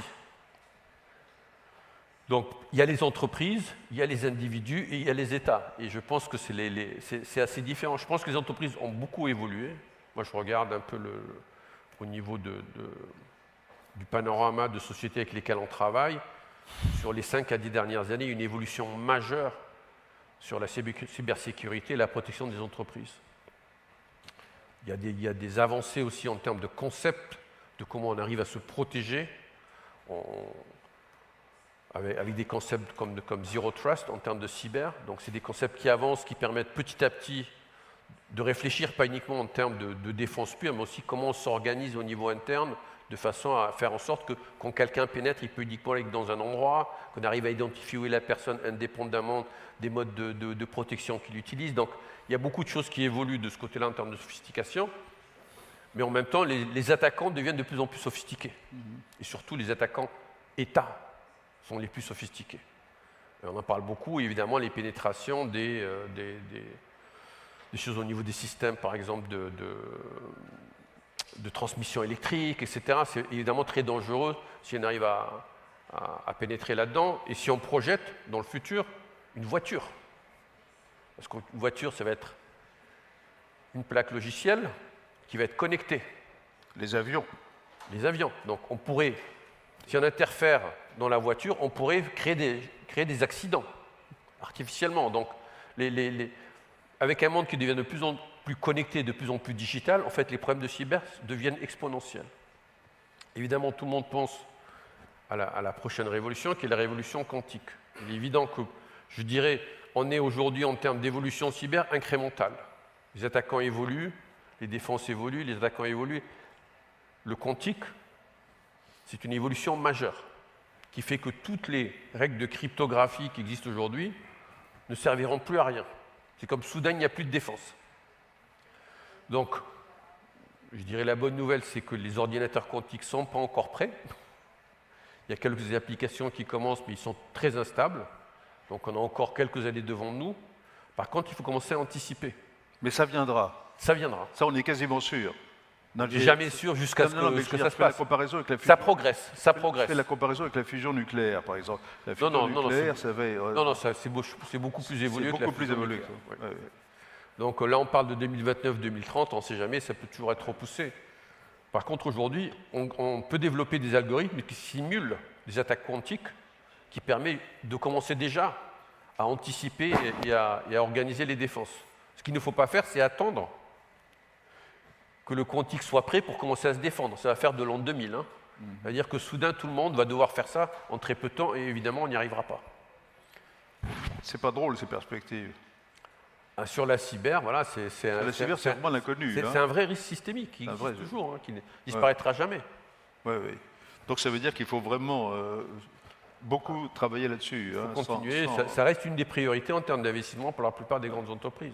Alors je voudrais passer maintenant à une question un peu plus géopolitique. C'est un sujet qui était très cher, on a eu l'occasion d'en discuter plusieurs fois. C'est que quand on parle numérique, industrie numérique. Peut-être d'ailleurs, je fais un tout petit flashback là, après, je reste sur la question cybersécurité, etc. Il y a les États, mais il y a aussi les entreprises, mais aussi le rapport entre les deux. Bon, les États-Unis, de ce point de vue-là, ont toujours été quand même assez forts. Bon, à partir de Eisenhower, on a parlé du complexe militaro-industriel. Aujourd'hui, on peut parler quand même d'un complexe militaro-numérico ou digitalo-industriel. Alors, il y a des États qui sont très forts. Les États-Unis sont très forts pour ce genre de choses, mais il y a des États moins importants qui le sont aussi. On peut imaginer Israël, par exemple. Et Israël est un État extrêmement avancé sur ces questions. Mais je pense intelligence artificielle. Pardon ? En cybersécurité et en intelligence artificielle. Et dans l'intelligence artificielle, mais on peut dire aussi, par exemple, la Russie ou l'Ukraine. D'ailleurs, ce sont la Russie, l'Ukraine, l'Iran. Voilà, sans offenser personne, les Ukrainiens et et les Russes ont en commun d'avoir été soviétiques, donc ils ont un peu les mêmes pratiques et les mêmes manières de se débrouiller, etc. Et effectivement, l'Iran, etc. Alors, cet aspect justement numérico-militaro-industriel, est-ce que nous, en Europe, on a fait des progrès? On est plutôt bon. On est plutôt bon. Je pense qu'il y a déjà au niveau de la plupart des États, il y a des entités comme l'ANSSI, déjà pour la défense des sociétés. Il y a aussi évidemment toute la partie État et militaire qui existe. Et là, les gens se parlent. Donc, en Europe en général? Oui, bien sûr. Mais y compris entre les entreprises. Il y a des systèmes comme le CERT, d'alerte entre les entreprises. C'est-à-dire quand quelqu'un est attaqué, il fait passer l'information sur le type d'attaque qu'il a reçu, si elles sont nouvelles, etc. Donc l'information circule à la fois entre les entreprises et entre les États. Donc, de ce côté-là, je pense que c'est plutôt bien. Est-ce qu'on est les plus sophistiqués? Je ne sais pas, mais en tout cas, je pense qu'on a un bon système de fonctionnement y compris sur le plan inter-État. y compris sur le plan du soutien financier, etc. Alors, soutien financier, là, c'est un peu différent. Là, c'est par État. Il y a des choses au niveau européen. Par contre, sur la communication, sur les attaques et les défenses et qu'est-ce qui se passe et échanger l'information, ça se passe plutôt bien. Alors, je reviens à la question sur laquelle je suis revenu en arrière. Bon, on parle toujours, quand on parle du numérique, digital, etc., au sens large, on dit toujours, bon, il y a deux géants, les États-Unis, la Chine, et assez curieusement, on ne parle pas tellement de l'Inde. Et l'Inde, évidemment, d'un côté, apparaît comme le pays du numérique, dans le sens très large. Bon, Capgemini a un engagement considérable en Inde. Est-ce que tu peux nous en dire un peu plus sur l'Inde? L'Inde n'est pas le plus évolué en termes de technologie numérique, c'est-à-dire en termes d'innovation. La Chine et les États-Unis sont beaucoup plus évolués de ce côté-là. Par contre, la capacité en termes de travailleurs numériques est en Inde. Juste pour avoir des chiffres en tête, l'Inde produit 1,5 million d'ingénieurs par an. Donc plus que la Chine. Juste pour avoir des idées en termes de comparaison, les États-Unis, c'est 250 000, la France, c'est 37 000. La seule ville de Chennai, en Inde, produit plus d'ingénieurs que la France, le Royaume-Uni et l'Allemagne réunis.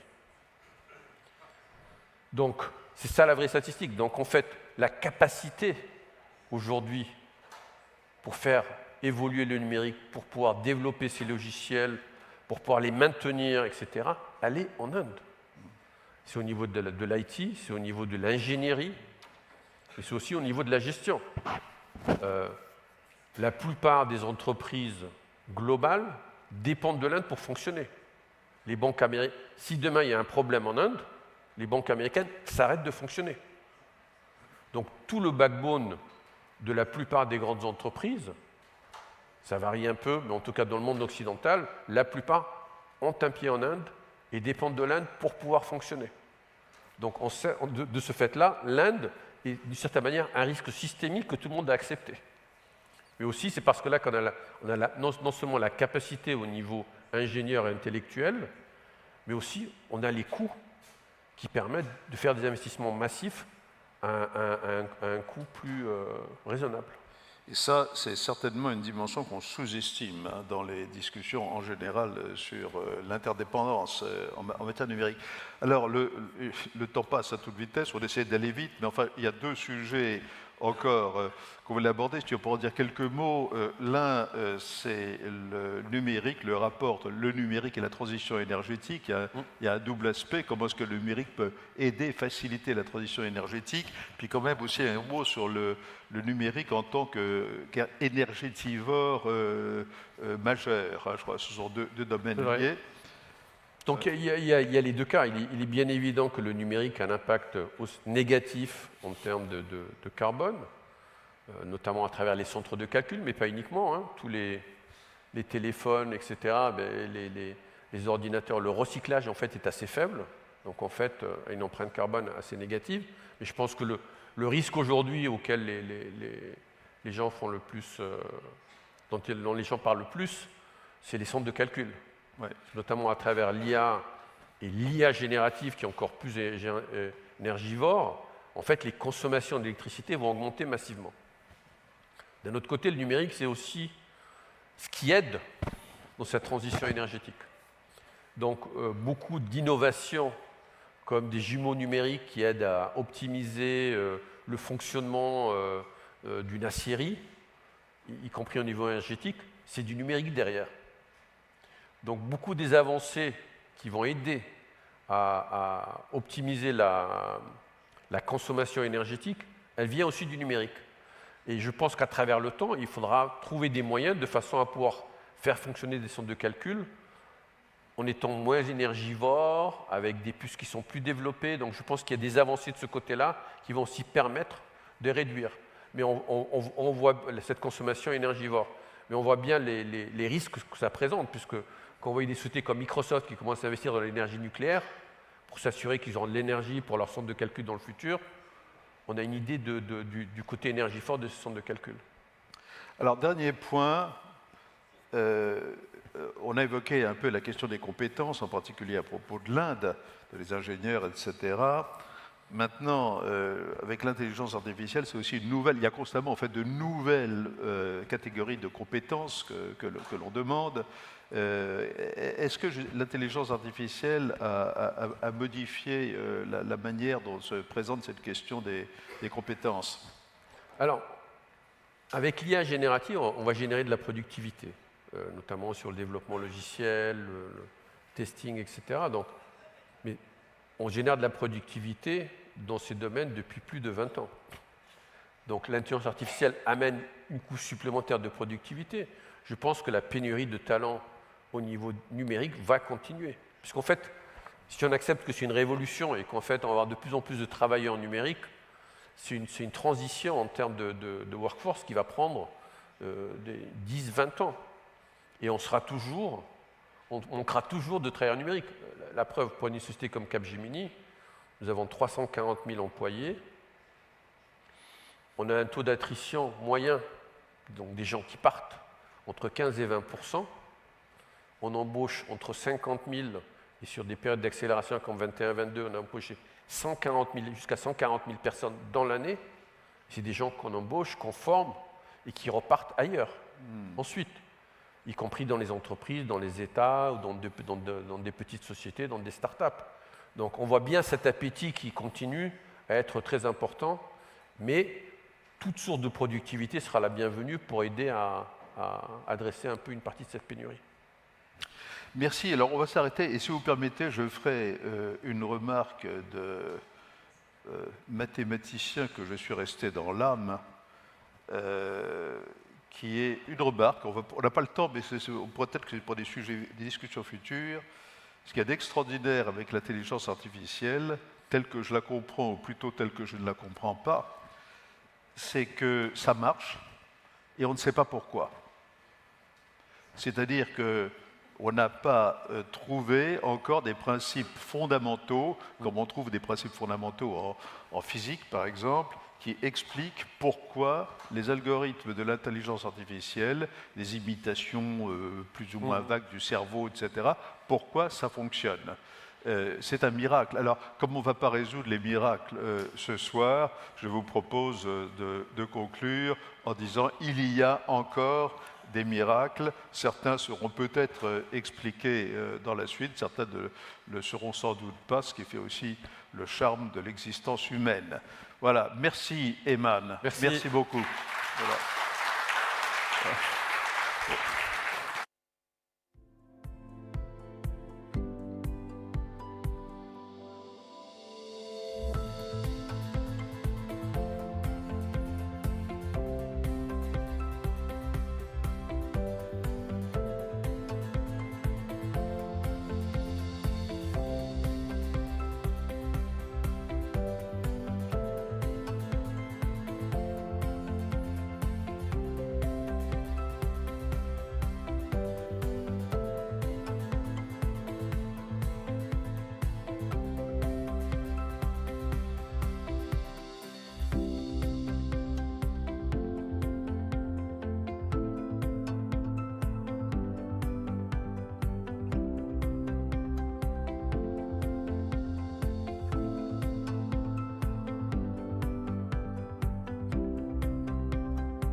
So, welcome to the second session on AI today.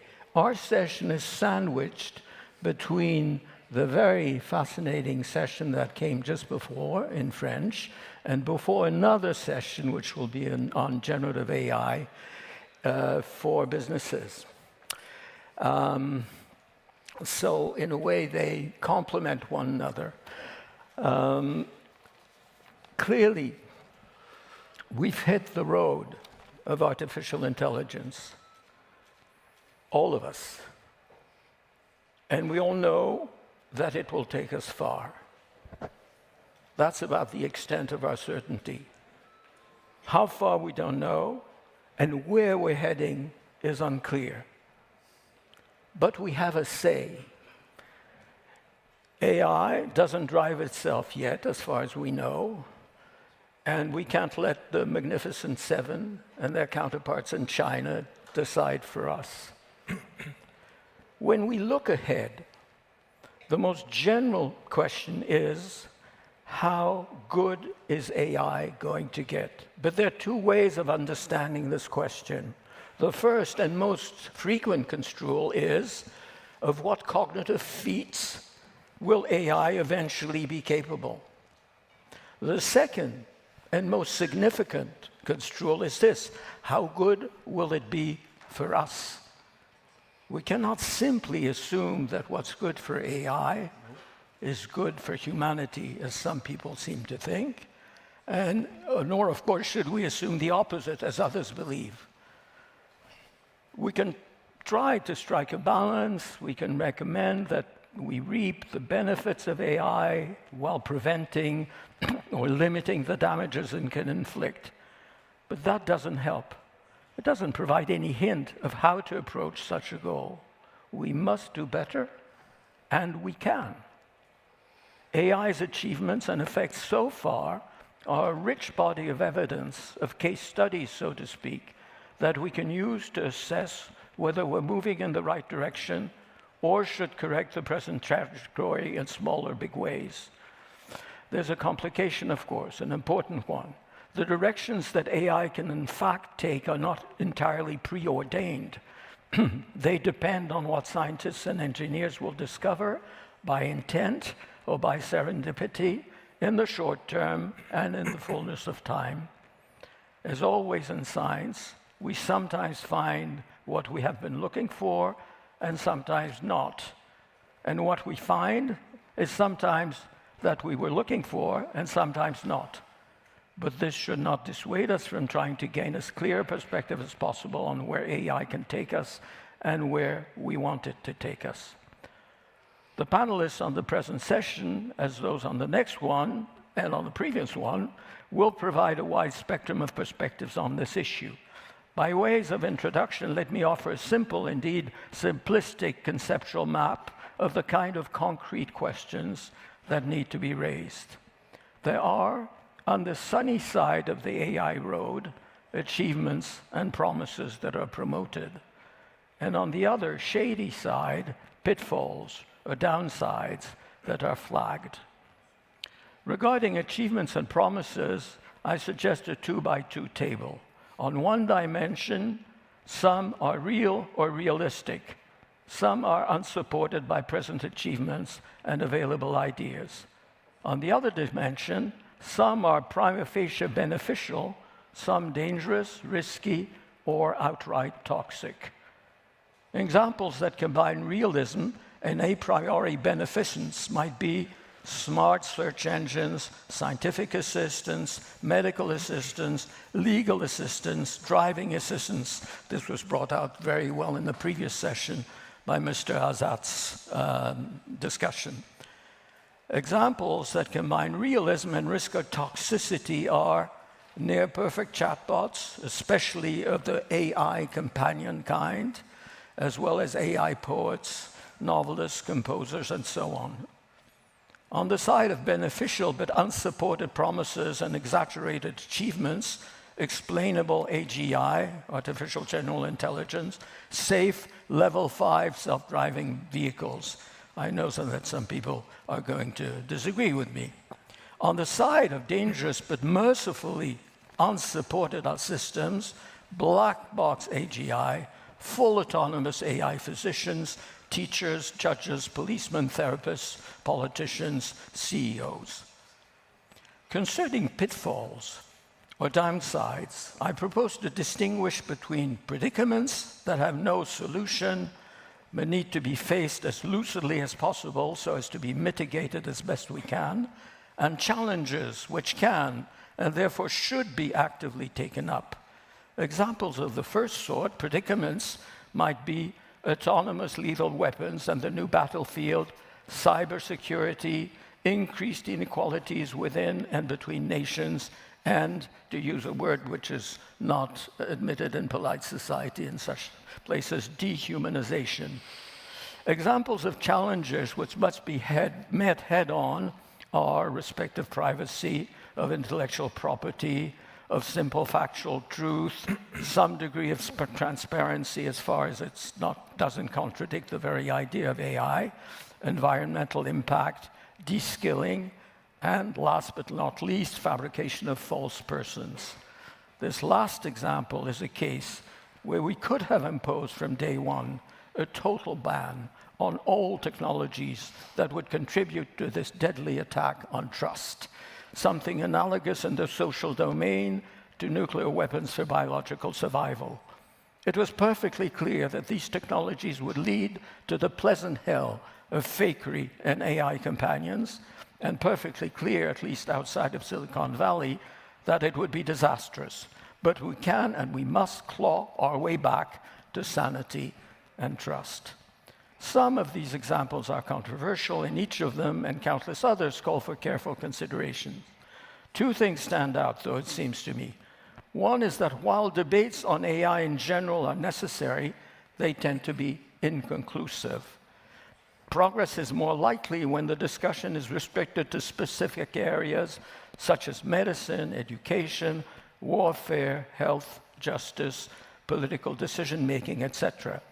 And the other is that innovation per se is not a sovereign good, and therefore it need not be protected regardless of cost. Regulation may slow it down, but good regulation does it for a reason. When innovation and regulation work hand in hand, humanity benefits. So with that, those introductory remarks, we'll now move on to the panel. I will not introduce the speakers. You have their bios on in the brochure, and we'll go in the order in which people are seated, actually, and they each have about 6 or 7 minutes.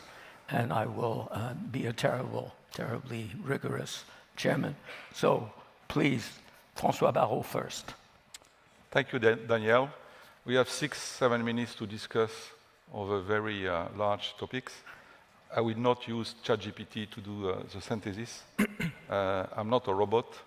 I'm not a chatbot. I'm just a human looking at life. First of all, I'd like to thank Thierry and Montbrial, because this year, I've been to 20 forums like that, and we had 3 days on AI and 3 panels on things other than AI. This time we have 3 panels on AI, and the rest are things that matters, you know, what's going on in the world. So Thierry, thank you for resisting on this wave so that we can enrich our thinking process.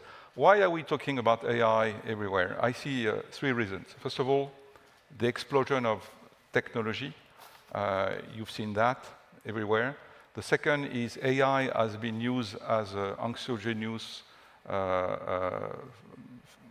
themes for all the people going on TV. You know, when the world is fine, nobody watches TV.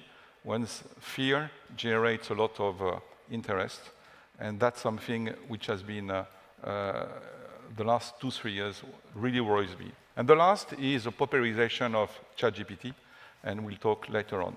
On the first factor, when you look at what's going on in technology, it's really what we call an ecosystem. Ecosystem now is used everywhere. As soon as you have a group of 10 people, we call this ecosystem, which is as a I'm a scientist, so I like precising. Ecosystem is when you have nodes or community. If you take one out, the group collapses. So technology is three things. The first one is hardware. The second is transmission, telecoms. And the third is software. When you look at hardware, there is new Moore's law.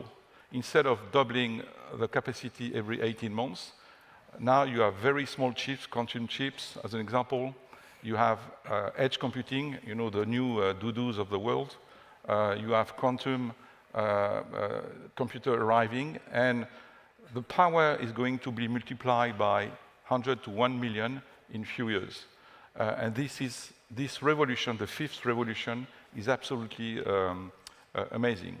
Second, transmission with the 5G plus, the 6G, with the fiber and satellite, will have a total coverage in the world in 3-4 years with a very, very high speed and very small latency. And last, the software. So you create data, you transmit data, and you compute the data with all the new algorithm, with the new LLMs, large language models, or new LQM, large quantitative models. There is a huge transformation of the treatment. So the combination of those three pillars make the technology absolutely amazing. The second part of why we talk about AI, a lot of things has been said about AI. Personally, I do AI since 1982, so I'm a kind of veteran. During 40 years, my diploma was in my cupboard. The last 2 years, I've been very popular because we tried with few colleagues, including in our institute, to educate. So AI has been used by some people to go on TV and fear, you know, the Cold War is back, the robots will take over. I like to say never. It will never, never, never happen. And then the last piece is ChatGPT. Who has not used ChatGPT in the room? We need to talk then. ChatGPT is quite new. It appears in 2018. Now we are on ChatGPT 4. So ChatGPT 1 was a 3-year-old kid, 2 a teen, 3 was a college student, and now is more a PhD. I was lucky enough to see ChatGPT N+1 and N+2, and let me tell you a story. A few weeks ago, a US friend came to Paris.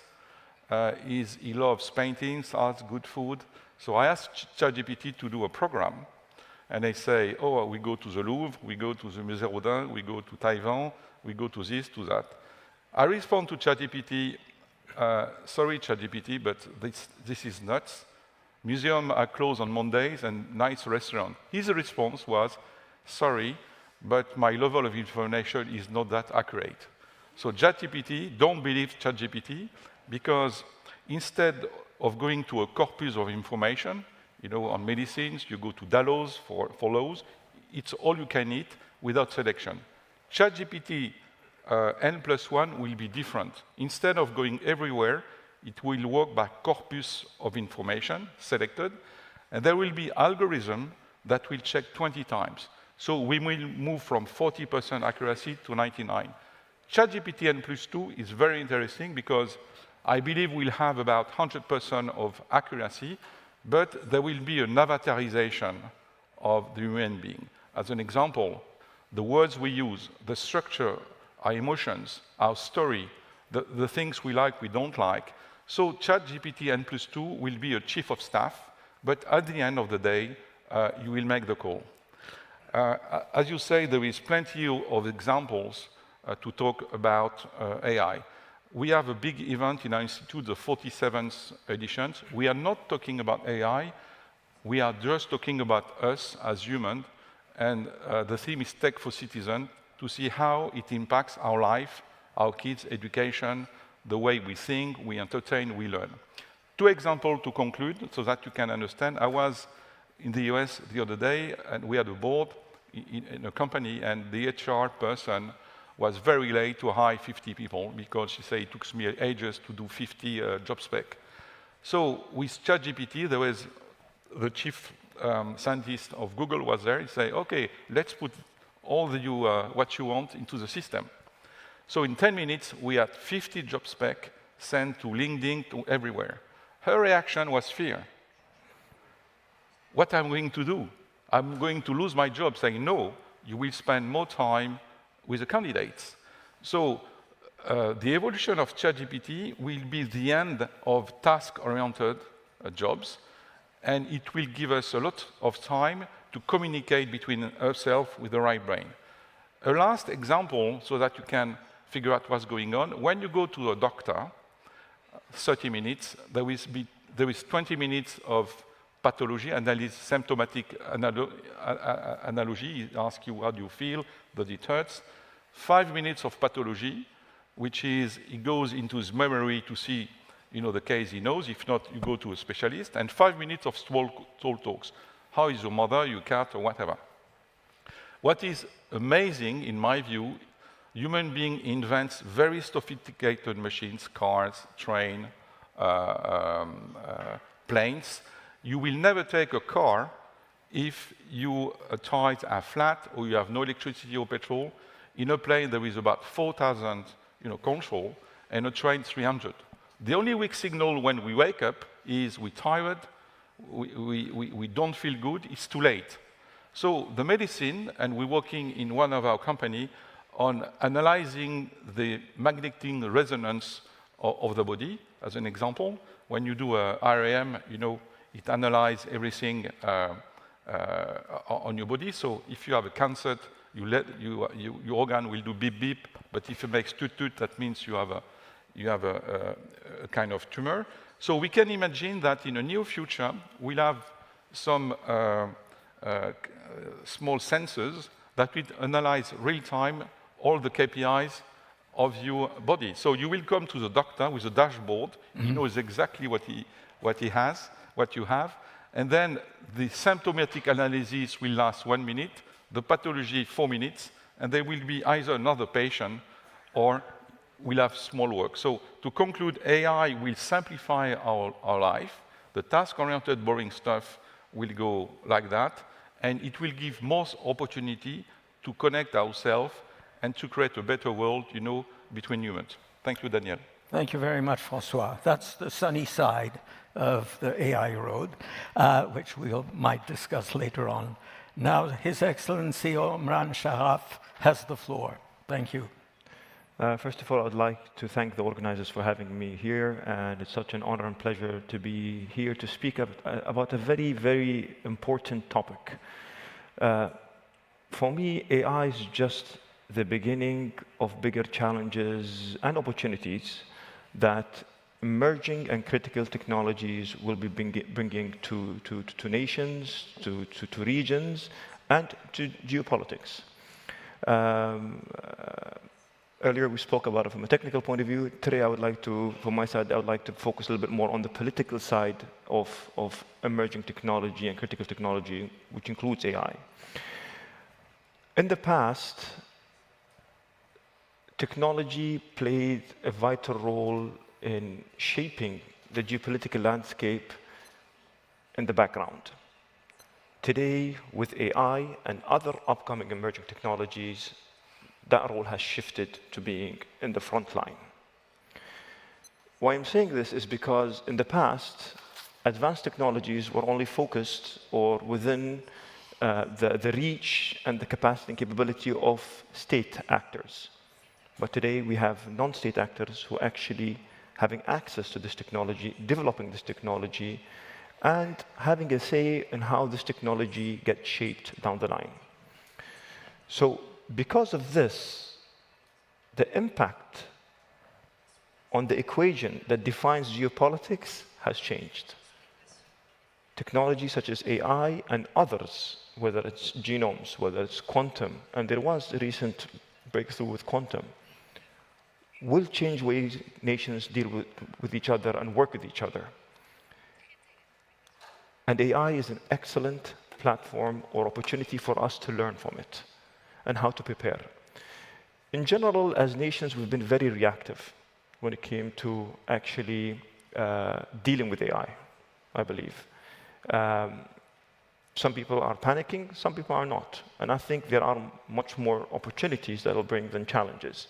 The question is, how do we govern it? Do we regulate it, or do we nurture it for it to go in the right direction? And these debates need to happen at, I guess, multilateral platforms and bilateral discussions, in which nations have to be discussing this, but at the same time not hinder or stop the progress of development in this important field that brings a lot of benefits to humanity. That takes me to the next point. When it comes to also nations working together, collaborating, and the relationship that being established between them, countries will have to revise their approach in establishing relationships with countries, with blocs, or even working with countries that they might not see eye to eye with because of AI and other emerging technologies. The way that these technologies get applied and used are getting more complicated.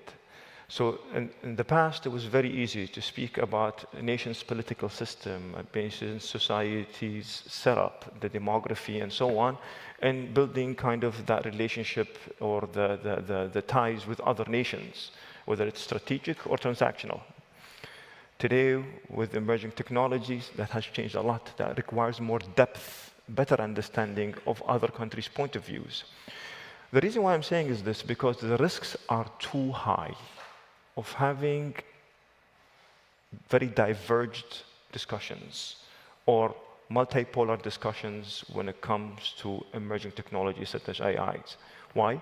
Because you'll have different set of code of ethics coming up, different guidelines, different blocks not working together.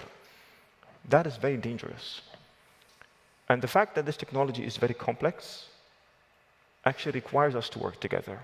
Because actually, from an efficiency point of view, it's more efficient and effective for us to collaborate rather than to have different blocks not working together on this important and critical capability. So this is just my intervention that I'd like to start with, and I think I'd like to give the opportunity for us to have more focus on the questions that will be upcoming. And with that, thank you. Thank you very much. Thank you very much, Your Excellency. So you raised the issue of emerging technologies. We haven't yet talked about converging technologies, but it's in the background, and we may go back to that. But first, we will hear Professor Lee Tiedrich. Lee, please. Thank you, and I want to thank the organizers for inviting me here. And I have to say at the outset, I wear a lot of different hats, and today I'm expressing my personal views and not speaking on behalf of the US government or any other institution. To pick up on the comments of some of my colleagues, I really want to kind of hone in on the governance issues with respect to AI.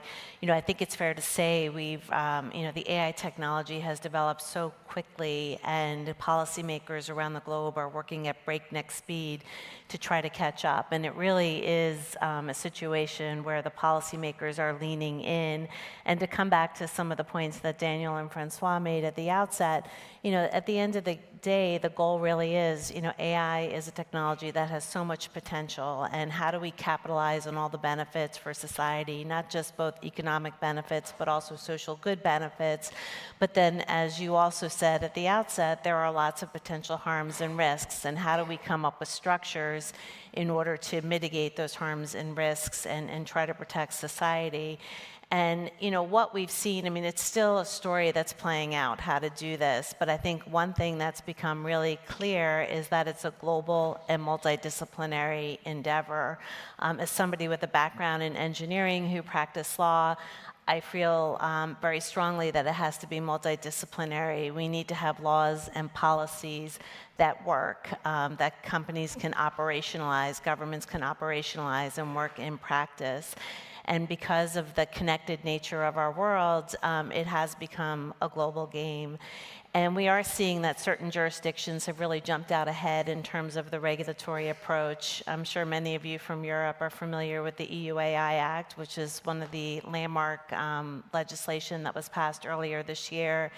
And it's a very comprehensive set of legislation. The EU AI Office and CENCENELAC, the European Standards Organizations, are working on trying to implement this. China has actually been pretty proactive in terms of adopting AI regulation. Other jurisdictions, including the United States, the UK, many Asian countries have taken a more deregulatory approach. In the US, about a year ago, President Biden had signed the AI executive order. We're going to have to wait and see what President Trump decides to do. And because of the need to create some level of harmonization, what I've seen through my work in the last couple years is that the multilateral organizations are playing a really important role in trying to create some level of harmonization. I think where we are today is different countries are going to have different laws, which is their prerogative. They need to adopt laws that fit their cultures and society, but we want to have some level of harmonization. And just to give you some examples of what we're seeing, I mean, the G7 has played a really important role with the Hiroshima AI process. They adopted principles, they've adopted a code of conduct. Now they're working at setting up a voluntary monitoring scheme, and they're working very closely with the OECD, who you'll hear from on the next panel. We've also seen a series of safety summits that have been held, starting with the UK at Bletchley Park, and China attended that, as well as Western countries, so it's another basis of collaboration. And through that, under the leadership of Yoshua Bengio, there is a scientific committee that is working on scientific reports to try to come up with some consensus around the science. Different countries have adopted different safety institutes, and unsurprisingly, the UN has really stepped in to play an important role. UNESCO adopted an agreement in 2021 around AI with, recently with the Global Digital Compact. The UN AI High-Level Advisory Board and others are going to be working toward establishing a scientific panel, and also be working on trying to coordinate governance. So, I think really has evolved into a global and multidisciplinary game. And I think part of what this also means for companies is, I always say to people, I can't tell you what the legal landscape is going to look like a year from now, but what I do feel comfortable saying is that it's going to change. So I think companies need to also have very much of a global multidisciplinary approach. At the design phase, you need to have your design and your engineers talking to the law, policy people, ethics people, and it has to be a continuous process to account for change. One of the issues that I've been working on, wearing my Global Partnership on AI OECD hat, is the impact of AI on the environment. And again, this also presents a lot of challenges and opportunities. Through the work that we've done through GPAY OECD, we've produced reports on how AI can be an agent to help abate some of the climate issues that we've been encountering, as well as biodiversity loss. Examples are using AI to try to improve the electric grid, try to optimize the use of renewables, smart agriculture. There are lots of great examples, but all you have to do is pick up the papers, and there are reports about the extreme energy demands of AI systems. So again, how do we optimize the benefits, mitigate the risks? And I think it all comes down to science. One of the things that we need are better measurement techniques, so we can both measure the benefits, measure the impacts. Thank you so much, Lee. So perhaps we should have a short discussion among the panelists before we open the floor. So maybe how about the following idea? I mean, does everyone in the panel agree with my idea and the idea of the previous speaker too in session before, that what AI is good at is providing assistance to all sorts of tasks? While I think, at least it's my opinion, and I'd like you to say if you agree, whether the ideal of creating an entirely autonomous thinking machine is both unreachable and undesirable. And people in the industry who talk about AGI, most of them very clearly have this goal in sight. They think that what AI is heading for is creating essentially fully autonomous cognitive machines equivalent to, if not better than, us. And I disagree. I think it's first unfeasible. I don't think we have anything like the ideas to reach that goal, and it's undesirable. So with this provocative statement, I would like to invite you to react. Do you want to go first? Yeah, I think one thing, I think I said this last year, the competition is very unfair. When you look at the speed of treatment of information is speed light, 300 kilometers per second. If I touch my iPhone, I did this last year, so I'm not going to repeat it. I have sensors here.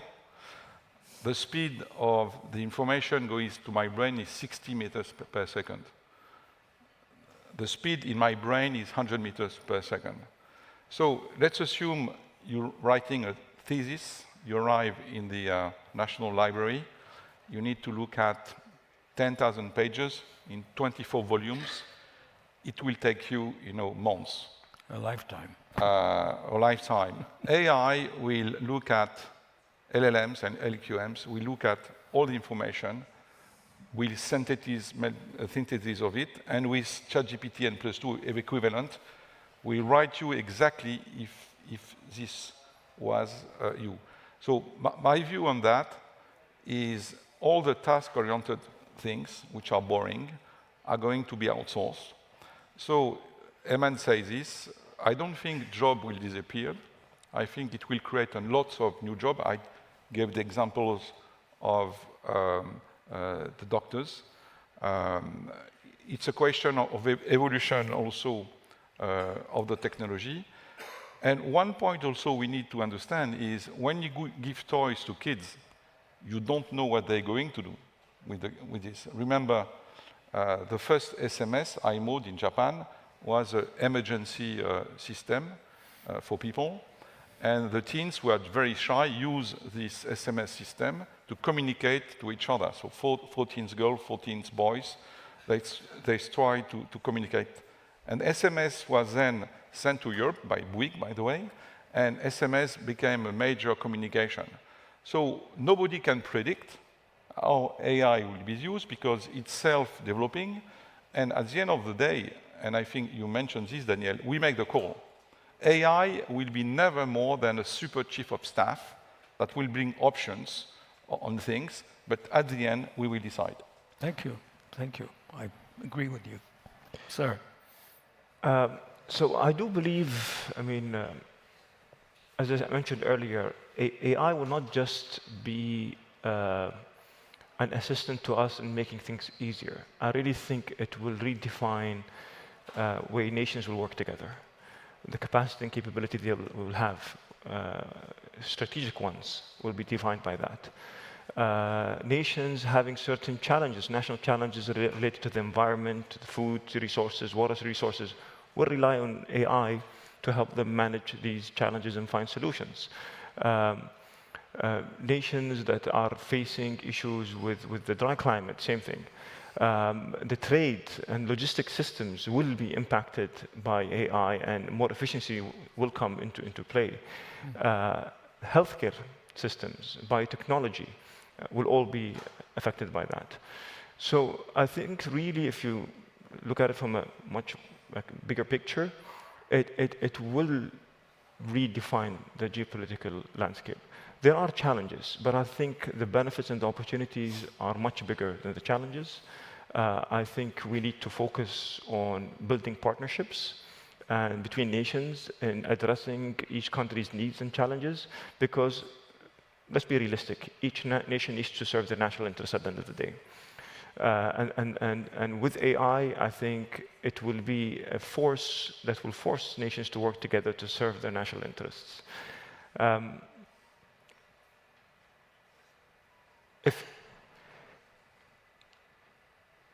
If you look at it also from a responsible behavior point of view, countries will have different definitions initially. How do we define responsible behavior in AI? Why? Because countries interpret things slightly differently. The thresholds are different. And one example, for example, when it comes to defining, let's say, extremism.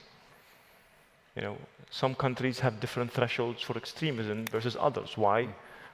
Because their demography, their system, their societal structure is very different than other nations. In a country that has more than 200 nationalities, living together, working together, different cultures, different background, will have different tolerance level to extremism than a country that has less diverse combination of people. How do I translate that into technology and applications? At the same time, make sure that I work with partnering nations and understanding that difference. And then, again, bringing transparency into it, bringing responsible behavior into it, and putting the safeguards for that responsible behavior.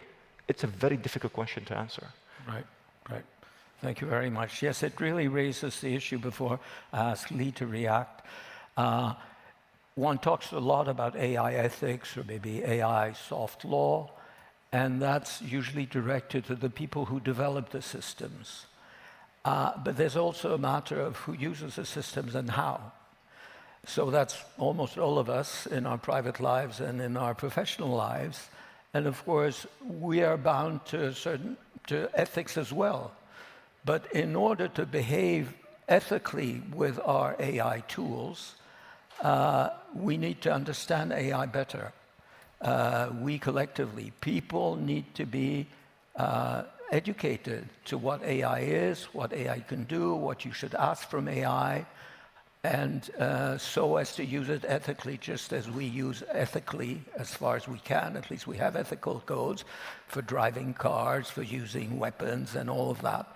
It's the same for AI, and that aspect, that dimension of AI ethics by the user, by the end user, is, I think, underdeveloped. It's one of the challenges that I think we have to meet. Please, Lee. Yeah, I think building on those comments, it's important to keep in mind people use the term AI and it doesn't refer to one thing. From a technological standpoint, there are lots of different types of technology that can be considered AI. You've got natural language processing, machine learning. So there's a variety of different technologies, and every day it seems like new technology is developing. And then also kind of building on this conversation, there are lots of different use cases. Some of the more benign use cases are personal assistants that help with scheduling. Obviously, as you start moving it into the criminal justice system or granting loans to people or using it in the medical context, the risks get higher. And I think it's really important to sort of break it down. I call it ethics and compliance by design, both at the policy level as well as at the individual company level, and make really good choices informed by ethics on how do we want to use this, looking at the tools that we have today and the tools that we'll continue to develop in terms of standards, risk management frameworks on if we're going to use this tool, how can we mitigate against the risks? Human oversight, testing, validation are really important ways that we, tools that we can use to mitigate risks. And I think one of the things that we'll need to develop and is in the process of developing is standards. So that I think will also help give people more comfort on using a certain tool for certain purposes should not be as risky. And I think these are all things we're going to see develop over the next couple of years. Wonderful. I think we seem to converge on this idea of we need a lot of human intelligence in order to make intelligent use of AI. That's one way of summing up what we've just, I think, agreed upon. Now, we've left, thanks to the excellent chairmanship, we have 15 minutes for the general discussion. So you first, yes, and then you, and then others, and you. Please, sir. No, the one before. Behind you. No, you're, yes, yes. Please identify yourselves and wait for the mic to show up. Microphone, microphone, no? Yes?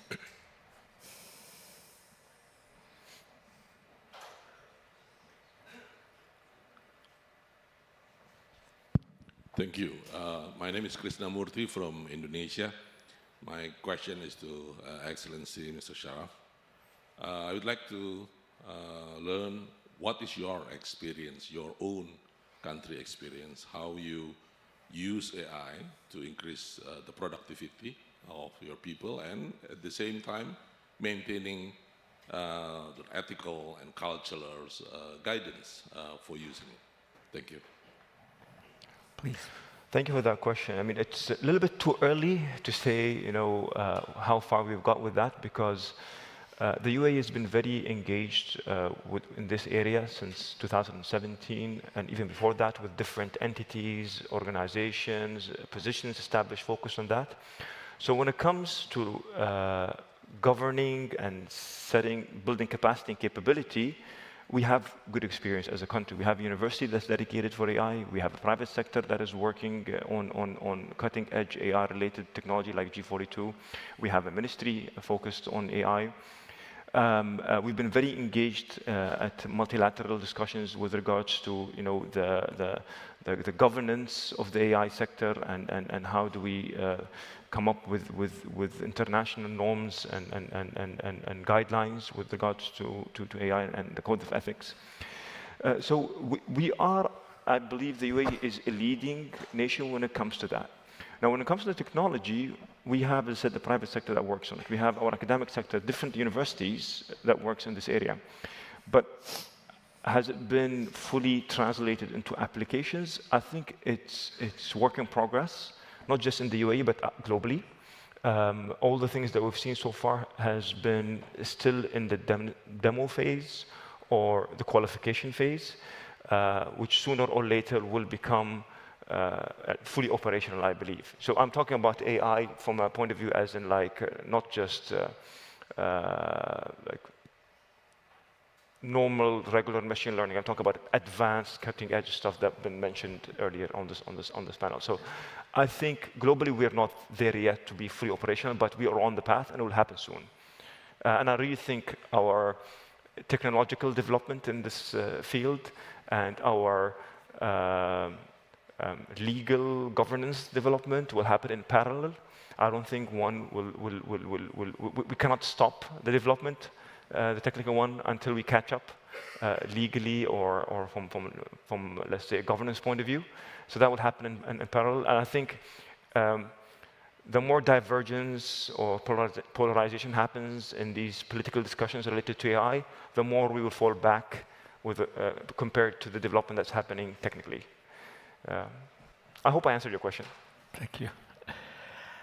Next, you, sir.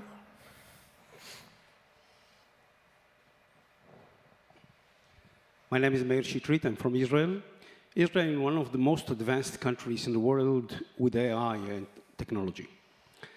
I know that AI creates a lot of opportunities and possibilities in the future, which are totally unbelievable. Israel, for example, was the country in which all the new artificial intelligence of Apple had been developed in Israel, all of it. So I know many people in Israel who deal with AI. It creates a lot of possibilities for the human being. But on the other side, it creates a very high risk to the human beings. Think Stephen Hawking, Bill Gates, Elon Musk. Three of them said that AI is representing a danger to the existence of the human being in the future. And they're right, in my opinion, because there is the possibilities and to act with AI are so huge and so unbelievable, because I've seen some, which I believe that we have to take steps how to control it. Today, there is no control over the AI. The companies which operated the AI didn't have any control over them. They do whatever they want. And I think the governments, which, I'm sorry to say, most of the politicians do not understand high-tech and AI. Of course, artificial technology. It has a lot of advantages, but we have to put some limits. What they can do, what they cannot do. Because the possibilities are so huge. It's really unbelievable what you could do with AI. And there is a danger, in my opinion, there is a real danger if people will not control it. Therefore, I'm asking, what do you think should we do in order really to control that that the people who are operating the AI in the world would not pass the border, which is supposed not to pass? Thank you. Yes, there's a lot of discussion on so-called existential risks, and I have my own opinion, but I'm only the chairman, not the panelist, so perhaps one of you would like to discuss this issue of control and existential risk. Well, I think, the policy, the global policy arena is looking at this issue, and people are divided on kind of the existential risk issue and how imminent that is. But what we are seeing is a lot of attention on the safety issues. For example, the EU AI Act bans certain type of AI within the EU, and that impacts any business, whether they're located in the EU or not, if they're doing business in the EU, for what they call high-risk AI systems. There's a lot of regulations, and all the standards are being adopted right now on data governance, risk governance, testing. Even in countries that are less regulated than the EU is, we're seeing the safety institutes being stood up. There was a summit in November in San Francisco hosted by the US Safety Institute, and part of what they're trying to do is figure out, how they can do testing of large language models. So it's a work in progress, and I think everyone is aware that there are risks here that need to be managed. I have a lot to say. I must shut up. Sir, the question is yours, and then you, and then you. Yes, please. There's a lady there who wants to... There's a lady there. Yeah. Okay, so that'll be Gotta give the opportunities last for the ladies fourth also. one. Yeah. Thank you very much, Volker Pertes from Germany. My question is triggered by Omran's presentation, and thank you for that and for all the others. I think you laid out that AI needs multilateral regulation because, as you said, we cannot discuss it in a multipolar setting, but also that it has to serve national interests. And you're working in a foreign ministry. So I wonder how AI actually does serve national foreign policies. For what I know about AI, and it is working on patterns, on regularities and irregularities, it should make foreign policies better in predictions, in foresight. But if I look at the reality in your region or any others, it doesn't seem we have become better in foresight. So do you think AI is already helping you, is useless, or will help you better? Thank you. Good question. Very good question. Well, I think, saying the very biased Emirati, that UAE has been very quite accurate in its assessment of what's happening in the region with regards to its foreign policy, I think, in general. Having said that, I do think, yes, AI will help us generate more accurate scenarios. There's no one scenario, when it comes to actually trying to foresight or assess what would happen in the future. Usually you come up with scenarios, multiple scenarios. So the accuracy of that scenario, of those scenarios that will be considered by policymakers will probably be more accurate, given that you'll be able to have access to more data and will be able to analyze more data faster. So this is kind of a natural way that it will come with it. But again, when I mentioned it from a political point of view, I didn't mention it just as it being applied in foreign policy, but I meant actually in the actual geopolitics and the landscape of that. And this is the big challenge. As I said, the reality is nations need to serve their national interest.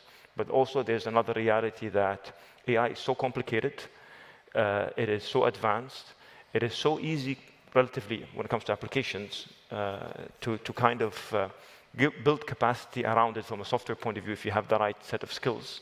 It's not like building a nuclear reactor. You have to have facilities, like huge facilities. So it brings that complexity that sort of forces nations to put their differences aside and start working together. Yeah. If I may add, the human mind is also a very complex machine, and it's not only a matter of computing power or speed. And as long as we don't entirely know how the human mind works, and we're very far from it, it'll be very hard to predict to what extent AI can approach human intelligence.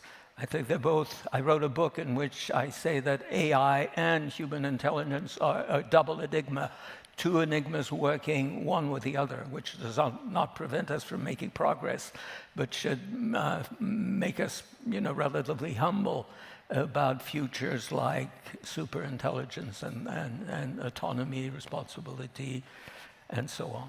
But let's move on to, yes, this gentleman and this gentleman and the lady in the back, and that'll be it. We have 4 minutes left, so let's be brief. I'll be brief. This person is Steve Erlanger from the New York Times, and I wonder what artificial intelligence will tell us about the future of HTS in Syria. That's a bit of a joke, particularly for the UAE. But we haven't talked about the military applications of AI, which I think are the most serious right now. You see it in Ukraine. You see Russians using it. You see drones that can smell. You see an entirely different form of warfare. We're talking about autonomous torpedoes, naval ships, et cetera, et cetera. Yes. I know we don't have much time, but I mean, this is a topic I think that interests quite a lot of people, particularly people looking toward the next 5 or 6 years and the dangers to European security. Thank you.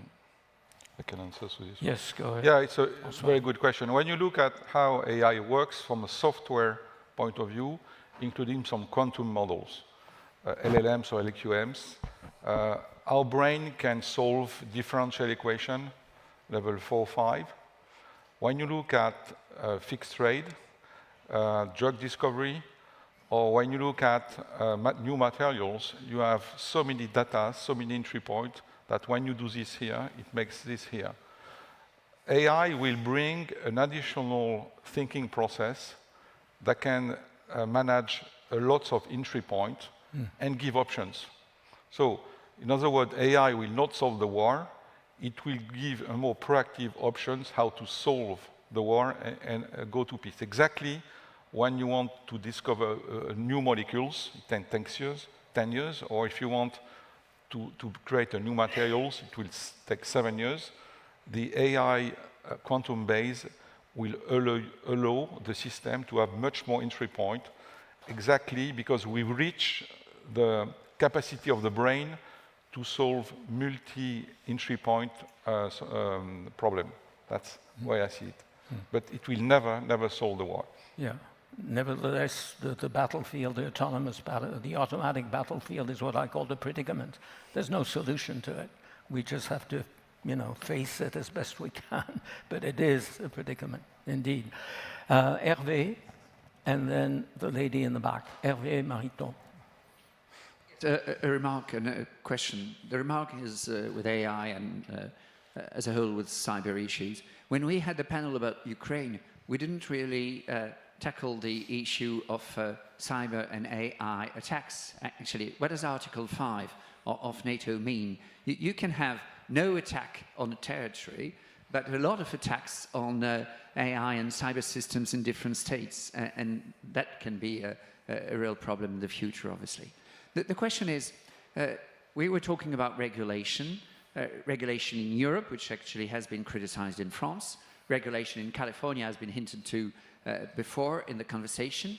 And we're in a movement today where obviously with the Trump administration, we're hearing a lot against regulation. So how do you answer to the fact that we're at a moment where we're asking more regulation, multilateral regulation and effort on regulation on AI, with obviously a tendency on the American administration, but obviously this also has consequences in Europe. We read a lot in France, with companies saying against regulation as a whole, not particularly on AI, but we're in an anti-regulatory movement as a whole, coming from the States, but having also influence in Europe, and at a time when we need something on AI. So how do you imagine making progress on regulation in AI at a time when there's an overall feeling against regulation? Lee, it's for you. Well, I think we need to, we need to give the Trump administration an opportunity to get in and see what they're going to do. When during Trump's first term, he also had a couple AI executive orders President Biden has used AI executive orders, so we're going to have to see how that plays out. I think coming back to something Daniel had said earlier, you know, regulation laws, policies can come in a lot of different ways. You can have what they call hard law, which is the EU approach. They passed the EU AI Act, which is law. You can also have soft law approach in terms of standards. Something even the Biden administration has relied upon have been voluntary commitments from companies. You know, I think one thing that's going to be really important that will help with global harmonization is, you know, the global process working together to come up with common standards. And if we have that, countries that may prefer a more voluntary approach can leave it voluntary. Countries, jurisdictions such as the EU that prefer to have more hard regulation can rely upon that. I think in talking to companies, even having standards, you know, gives them a guideline on what they should do. It would help courts from a U.S. perspective help interpret what's reasonable. So, you know, I think as we wait to see what the future holds in terms of whether we're going to have more regulation or not, continuing to work on the standards and establishing the common baseline is going to be really important. So, I'm sorry, we're over time, but I did promise the lady out there that she asked a question, and Omar has something to say briefly. Go ahead. Just on this point about, very quickly, just to add on what I said earlier, there's no anti-regulation kind of mindset or approach to AI, I believe. I think the mindset is more of a, we cannot fully regulate something that we don't fully understand. I think that's kind of the philosophy approaching it. And earlier, there's something was mentioned about the usage of AI in military. Whatever we're seeing today, this is nothing. This is like literally, this is not really the usage of AI for me. This is not like the AI that we actually are talking about. So I think there's much more that needs to be discussed at the military domain when it comes to the application of it. But then we need to keep in mind that the distinction between civilian and military technology is kind of fading away. Today we're seeing literally commercially off-the-shelf technologies or component being utilized by violent non-state actors and by violent states sometimes, and deploying it in the field to cause negative disruption. So with that mindset, we need to keep in mind it's very difficult for us to just come and put a regulation, because it's much more complicated than we think it is. Sorry, I hope I didn't take too much. Thank you very much. Last question, the lady out there. Very sorry to be I am the late. lady up there. I'm Sylvie Ouziel, and I'm deploying AI agents and assistants at scale for corporations. So I'm all on the sunny side of AI. But I wanted to come back to your matrix, you know, plotting opportunities in terms of technology readiness and dangerousness. And I see a lot of discussions about corporations being cautious, explainable AI, possible bias, possible mistakes, and so on. But I would like to come back to the military use cases. And we know the US are now developing autonomous drones, which is a reality. It's called Terminator, as we all know. And some other countries like France ruled out autonomous drones, but the very valid argument is that some countries will end up developing them. So what do we think about regulating such military use cases, which seem much more interesting to me than the corporate issues we could be facing? Thank you. J'ai pas compris. Who wants to? Yeah, we're talking about drones, no? Yeah, autonomous fight drones, yeah. Yeah, it's like autonomous car, you know, they program by software, but autonomous drone is like rockets, you know. If you want to go to A to B, you can say nuclear bombs, you can say drones and whatever. There is nothing to, it's not related to AI.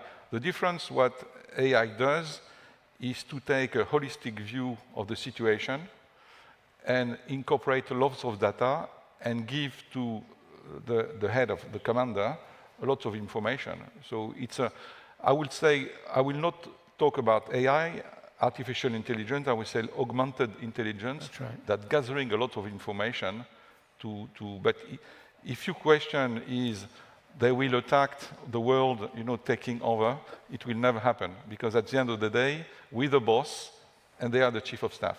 Yes, thank you very much. That's a very good conclusion. Thank you, everyone. Thank you for the audience. Thank you for our panelists. And let's give a round of applause.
Hello, everybody. Welcome to this last panel before lunch, devoted to AI, artificial intelligence, but more from a business transformation perspective. So since OpenAI went public with ChatGPT precisely 2 years back, the world discovered the power of generative AI. Machines can now understand and interact in natural language, sound and images, getting closer than ever to human intelligence. With 250 million users worldwide today, ChatGPT turns out to be the fastest adopted application ever. Last October, 2 Nobel Prizes have been awarded, one in physics to the pioneers scientific of machine learning and deep learning and machine learning, actually, and one in chemistry to 3 scientists that have been involved in also a breakthrough innovation of AI modeling of proteins. This is clearly the utmost recognition of how these steps are absolutely paramount in the artificial intelligence journey. Since then, I must say, things have been accelerating massively. And this is due also to private capital pouring into that new technology. To take an example, and solely in the enterprise software space, AI and Gen AI segment has been attracting in 2024 $27 billion of VC, venture capital, and private equity funding, which is exactly 6 times more than 2 years back, and 30% of the entire segment. On that front of private capital supporting this new technology, as we've seen in the last 2 panels, the GAFAM are definitely leading the way. OpenAI is the famous example, backed by Microsoft, raised $14 billion. In the last round, $6.6 billion, and is valued $157 billion. The second one in row is Anthropic, supported by Amazon, raised $8 billion and is valued $40.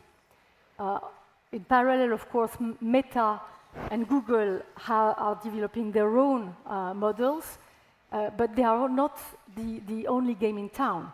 Just on the US front, 44 startups in 2024 have raised more than $100 million, which gives a sense of how buoyant this segment and this space is. These record fundings are underpinned by an unprecedented expectation of value creation. Bloomberg analysts are predicting that artificial intelligence market would be worth $1,300 billion by 2032, about half of French GDP and 3 times more than the luxury market, 3 times as big, I must say. So for sure, and we had examples over the last 2 panels, generative AI is transforming our lives, the way we work, warfare, but also across the board, research and development. It's boosting research and development, which is a factor acceleration of innovation itself. To take the example that is the most promising, I mentioned the AI modeling of proteins before, but on the new therapies, generative AI is opening new ways and promising for personalized medicine, which is one of the hopes, okay? For business leaders, generative AI is expected to bring the next frontier of automation and productivity. No doubt that, and no surprise, that in our Capgemini Research Institute latest survey, Gen AI appeared as being an item on board agenda for 96% of respondents.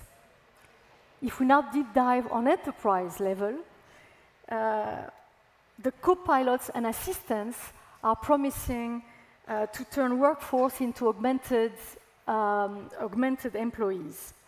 And in this session, we'll take a look at precisely 3 examples illustrating that factor. Along these expected benefits, we can't ignore that generative AI is also raising some fundamental concerns. A few examples. The fact that scientists signed an open letter in 2023 urging for a pause on AI research and the development of ethics and regulation resonates with an unprecedented fear about tech singularity. An hypothetical point where computers would transcend human intelligence. Nobel Prize Geoffrey Hinton himself alerting on AI-related risk for humanity the day after he received the Nobel Prize. Or Davos 2024 summit pointing to disinformation risk. All this explains why Gen AI is also a hot topic on political agendas, and that was very well detailed by Lee Tidrich in the previous session.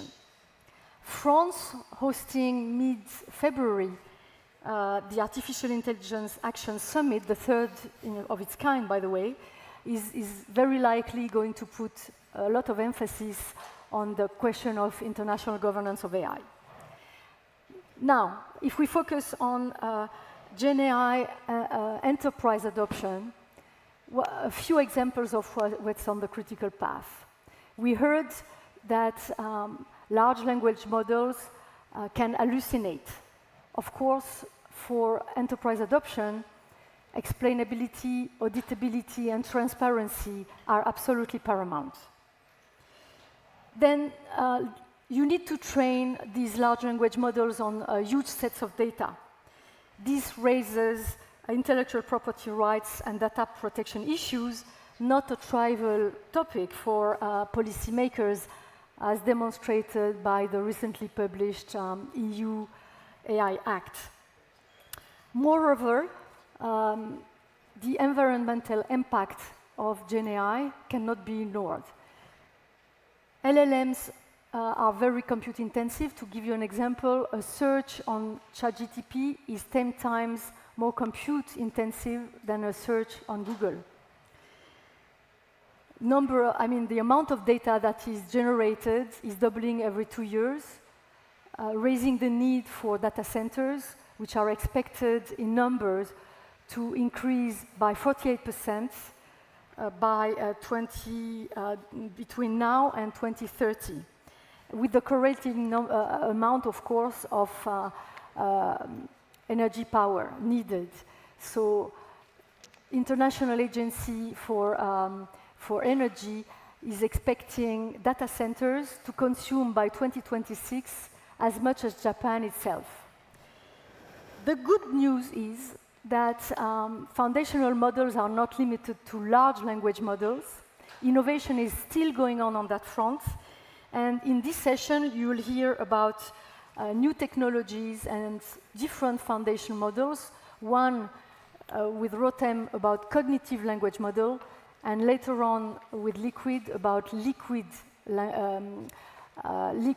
foundation models. So on this panel, it is my pleasure to welcome on stage today Lucia Russo, economist and policy analyst in the Artificial Intelligence and Digital Emerging Technologies Division of OECD, Rotem Alalouf, Chief Executive Officer of One.ai, Aizo Kent, co-founder and Chief Technology Officer of Poolside, who is joining us, thank you Aizo, through Visio, as well as Felix Nazar, Chief Operating Officer at Liquid AI, through a recorded video. So, Lucia, we heard about policymakers, but we heard also about the hopes of competitive gains, and OECD is working on all that. Could you tell us a little bit about OECD perspective on Gen AI promise for productivity? Thank you, Lucia, and first of all, thank you to the organizers for inviting me to this very insightful event. So I will give a bit of background of the OECD role in the international AI governance landscape. At the OECD, we have been deeply involved in international AI governance for some years now.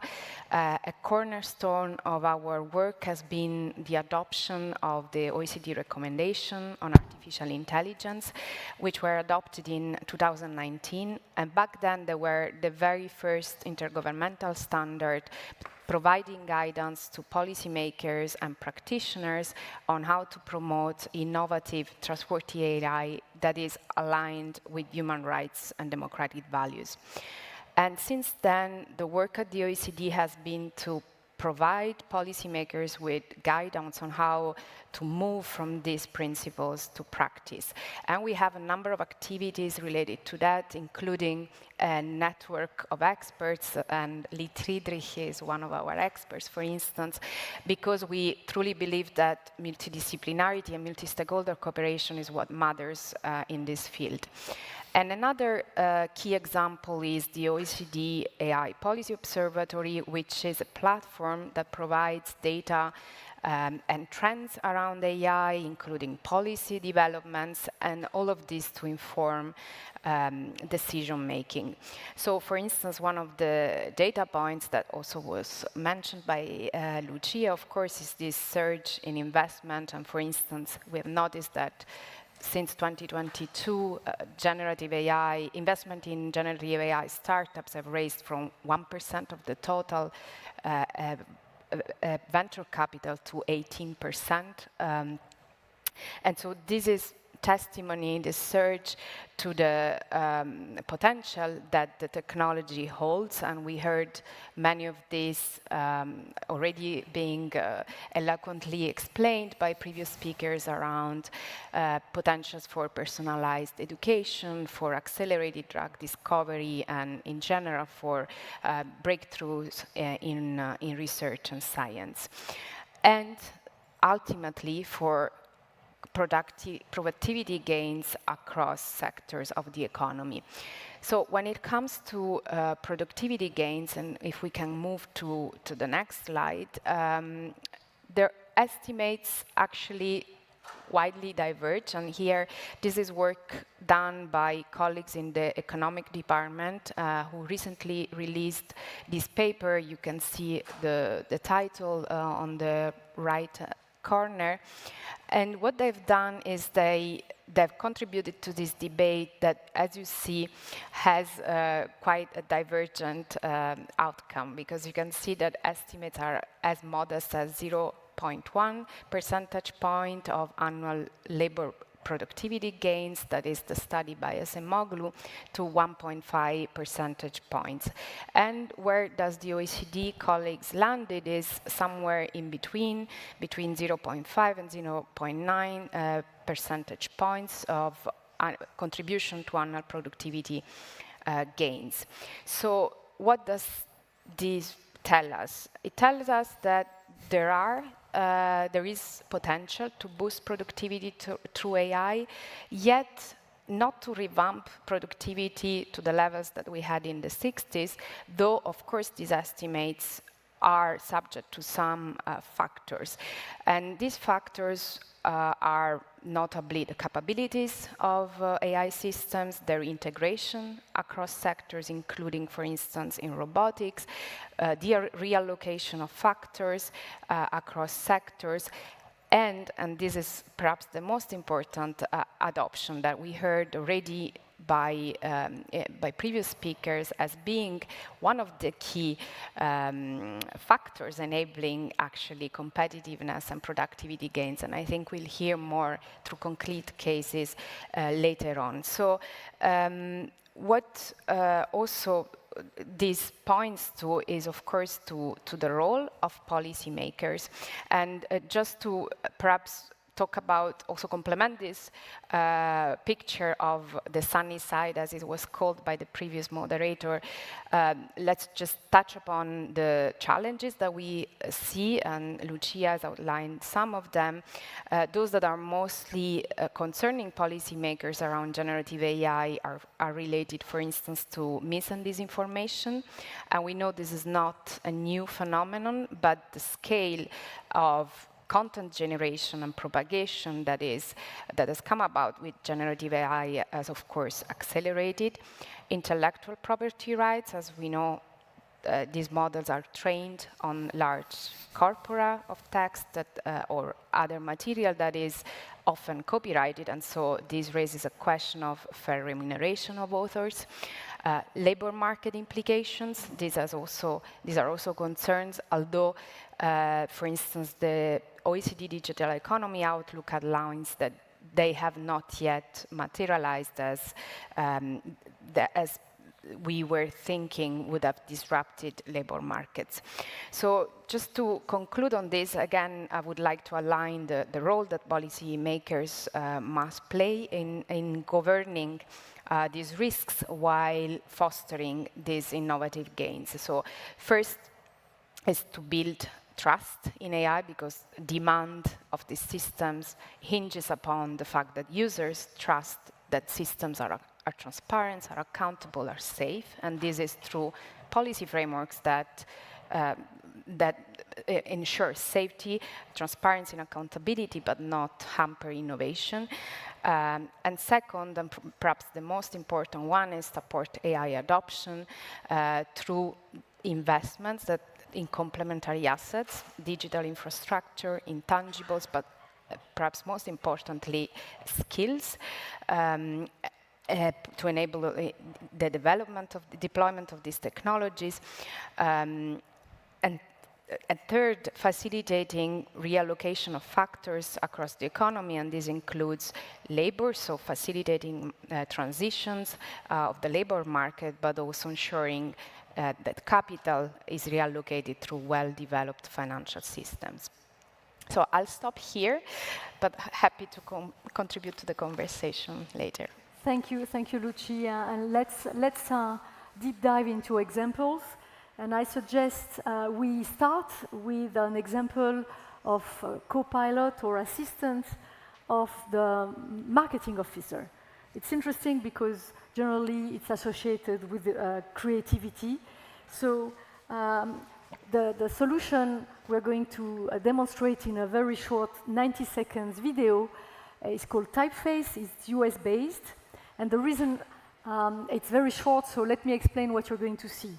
You're going to see how out of a simple question expressed as a prompt, the solution is suggesting to the marketing officer a number of ideas, so it's ideating itself, that the marketing officer can pick and choose to then decide what channel is going to use, SMS, mails, or social medias, and the marketing campaign can then adapt and be customized to the targeted segments that the marketing officer wants to touch. So let's look at the video.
But a perfect illustration of an assistant in one very specific role, the marketing officer.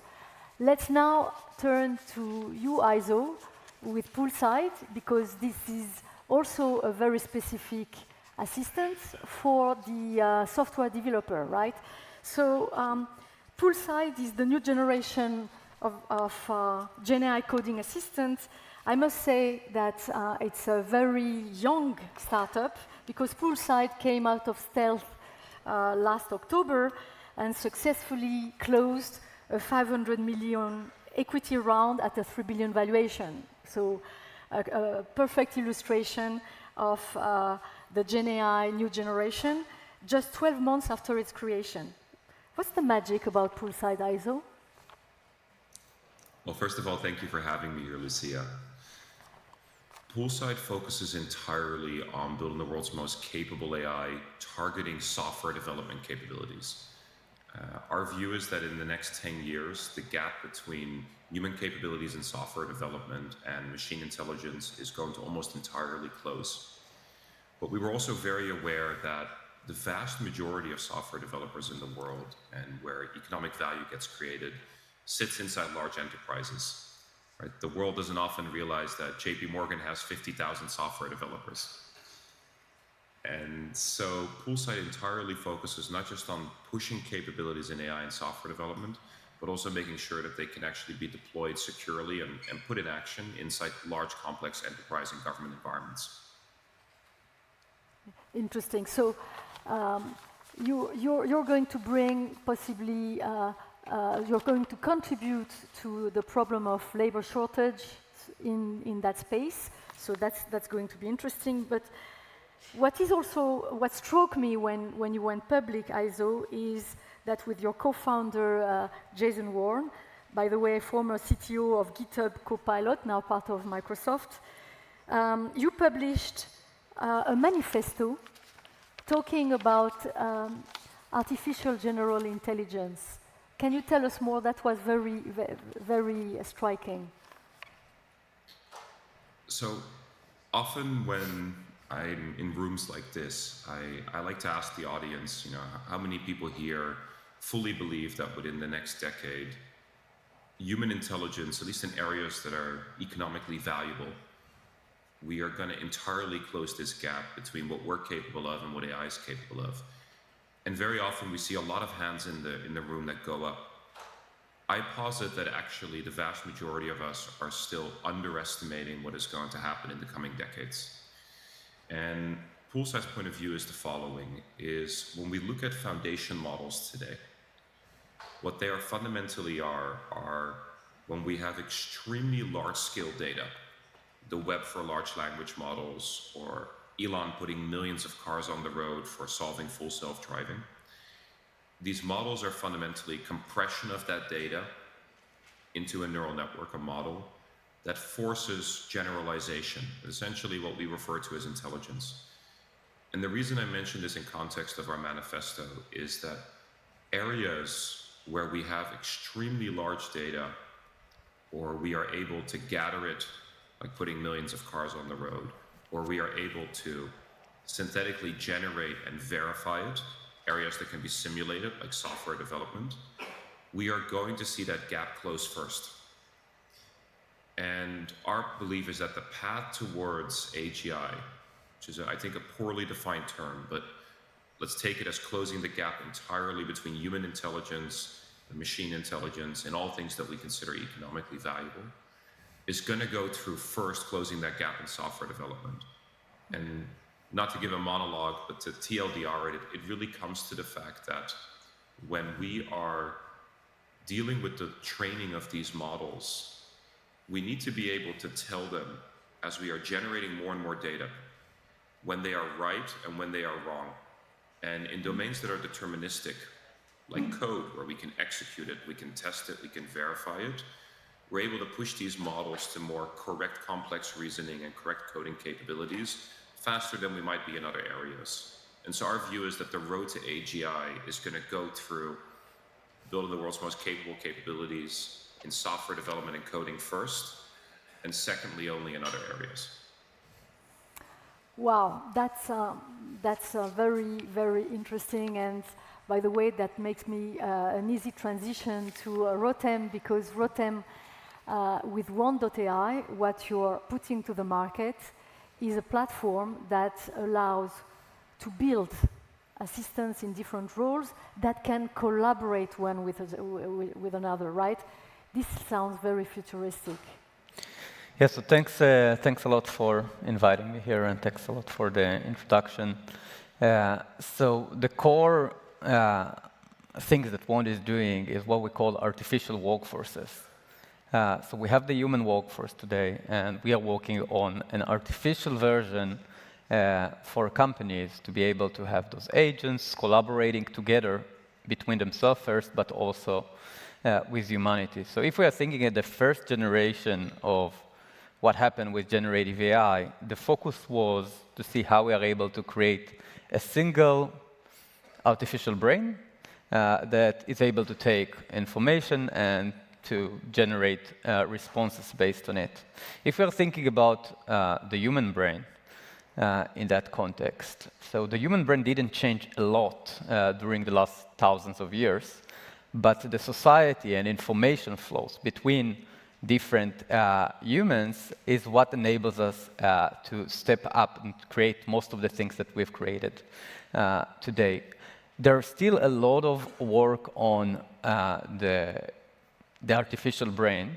We call it, what we are working on, we are calling it cognitive language models, with improved reasoning capabilities and planning capabilities and self-awareness capabilities that are working a bit differently than transformers today, that have several gaps. One of them is the need to have a lot of data, and as mentioned before, it's much easier to get to human capabilities when you have these execution capabilities after that you are able to get feedback into the system. And actually, coding is one of those, because you can run the program and see if it's working, get the output of it back to the models and have this feedback loop. But there are also other ways to get to those points. So there are still a lot of work in how we are creating this artificial brain. But as humanity evolved based on society interactions and working together, the next generation of the technology, we believe, is going to go to build a society of agents, a group of agents that are able to collaborate together and able to evolve over time. So let's take an example of a company today. Let's say Capgemini in that case. They are running and executing a lot of tasks. And when they understand that they have gaps in the executions, they will hire new people in order to execute the tasks in a better way next time. We want to enable agents in a similar processes. So they are able to execute the tasks that they have, that they are tasked from the human's part.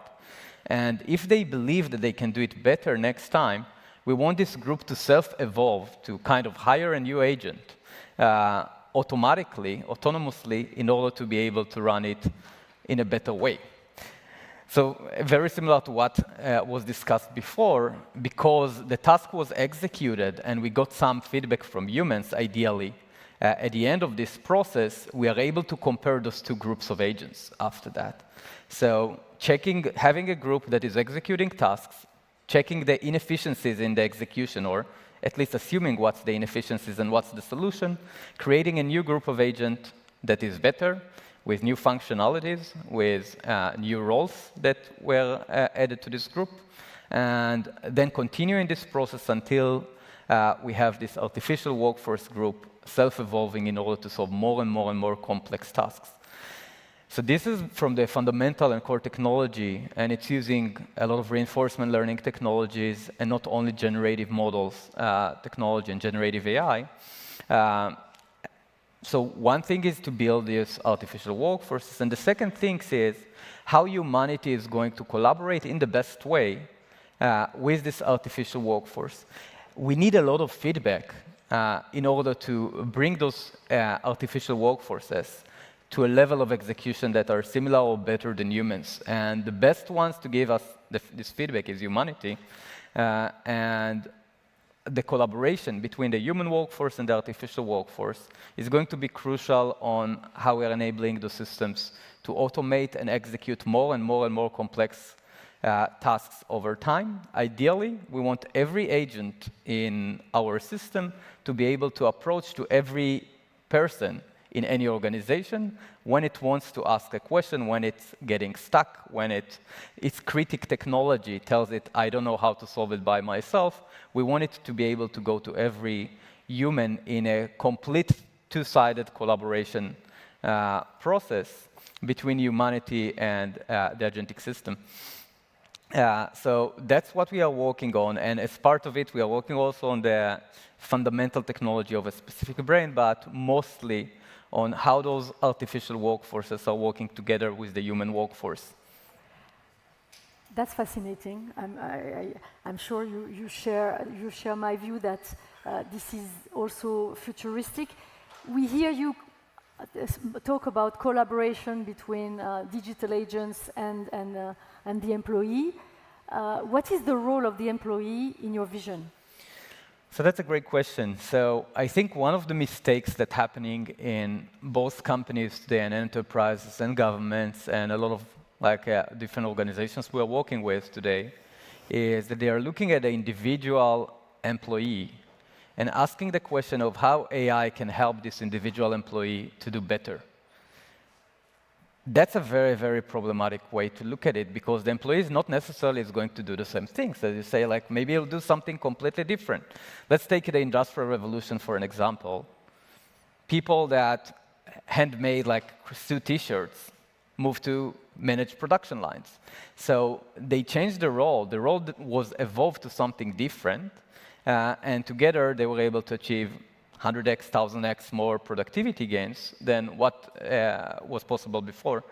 We believe that we'll see a similar process. So first of all, in the first 5, 10, 20 years, we are going to see a lot of the feedback loops coming from humans. We want the agents to be proactive, to ask for feedback when they don't know how to solve a problem, and humans to help them to execute a problem. Agents will learn and will be able to do more and more things. But eventually, people, we believe, will evolve to the strategy, creativity processes, the things that are more random and requires and has less data. So again, connecting to what was told before, has a bit less data on how to take the decisions, what to do in those types of situations. So humans will focus more on those things, but most of the execution problems, we believe that will be transitions to agents eventually, especially first of all, in places that we have a lot of data, but after that, with the human feedback that is going to get to this loop, also with things that currently we don't have enough data, but we are going to collect it. Thank you, thank you. That's so the more impact we expect from these solutions, the more it's important that at enterprise level, it's about trusted AI. So I will start with you, Aizo, because again, software development is at the core of this additional digital transformation. How do we ensure that trusted AI space in your solution? So in our solution, we really take the premise that as models are going to get increasingly more capable, we're going to want to provide them with increasingly more information and access to the data inside our enterprise. And as you mentioned, code is one of the most valuable and often also one of the most secured assets inside most large enterprises. And so what we do today with Poolside is that we deploy our system entirely behind the firewall of the customer. This includes the model, this includes the data layer, the intelligence layer, and it also includes the applications.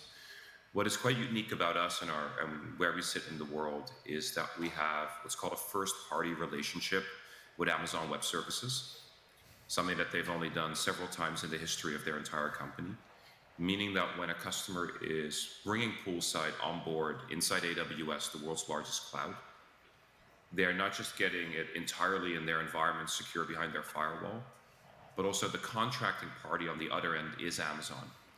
And this allows for an additional layer of security and trust that actually has more to do not just with the boundary of the firewall, but also in terms of support, in terms of contractual guarantees. Because like you said at the beginning, we're a young company.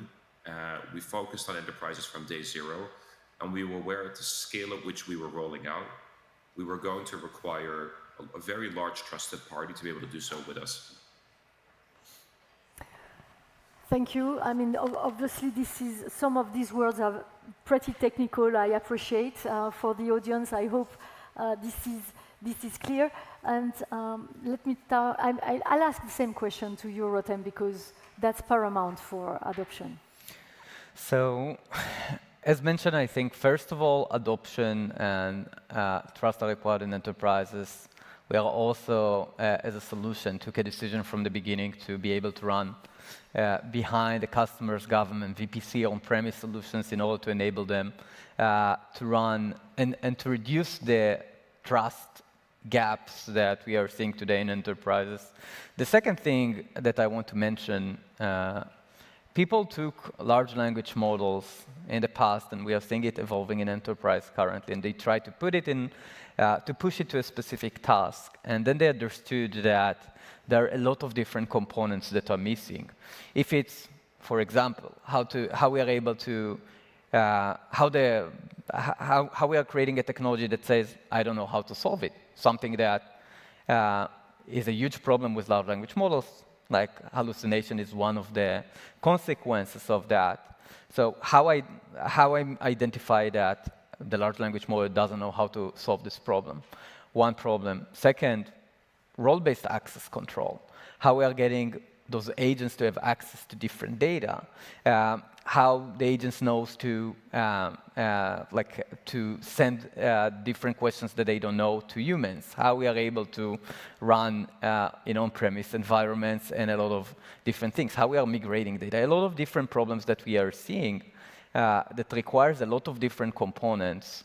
And that's why large language model, you can think about it as an engine of a car, but it's not a car. And enterprises not necessarily needs to deal with how to take an engine and build a car if they are not a car manufacturer in that case. And we want them to be able to take a car and customize it a bit, or even better in the case of artificial workforces, that the car will evolve automatically based on the enterprise needs and the enterprise questions in order to be able to execute in the best way. So in summary, AI, and especially when we are going to enterprise government mission-critical systems, it's not a one-component language model or any other foundational model. It's a much more complex platform that requires dozens of different components, and not necessarily, or even I'm always recommending not to do it, enterprise needs to build everything end-to-end. Tech companies need to do that. They need to push more in creating enterprise-grade solutions that providing this trust, providing all the different components needed for the enterprise to be able to use the system in a better way. The last thing that I want to say, the tech is difficult. The tech is difficult, but it will be solved. There are a lot of very smart people that are working in order to solve the tech barriers today. And in my opinion, we'll get to human capabilities in almost every task that we are thinking about in the next 5 to 10 years. What is difficult today, even more than the tech, is the change management, is how we are bringing the technology to the people, how we are creating this trust. There is a lot of work there for the consulting firms, for different companies to see how we are able to close this gap between the current situation, we can call it the old software situation, to this new world of AI workforce that is collaborating together with humanity. And I would say that it's even more difficult than the tech part today. Yeah, and that's definitely explaining the pace of adoption.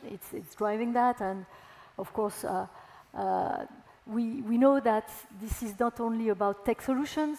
At Capgemini, we're well placed, that this is about also training people, a cultural change, processes, it's about organization, so it's a transformation across the board. So one last question, which is a little bit more provocative possibly, at least for the tech industry. We start hearing that Gen AI solutions have the potential with agents to replace vertical solutions in given industries, so ISO, and disrupt the software as a solution, as a service industry itself, which is today the bulk of what we see used by our clients. So ISO, what do you think about that? Is this going to happen? Is that possible? I think software is going to continue to play a role, particularly in areas where we trust them to be systems of record.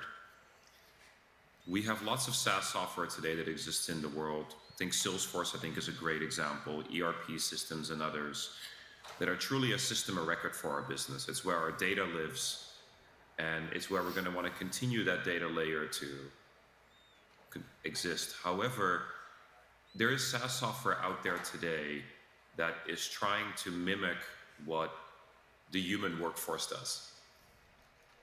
And those pieces of software are going to those companies are either going to grow with AI and move towards a world where they are offering agents that are going to be able to actually take on more and more of those tasks at a higher level of abstraction or objectives that are being given to them, or they're going to fall behind. I think to say that the entirety of SaaS software goes away is unlikely.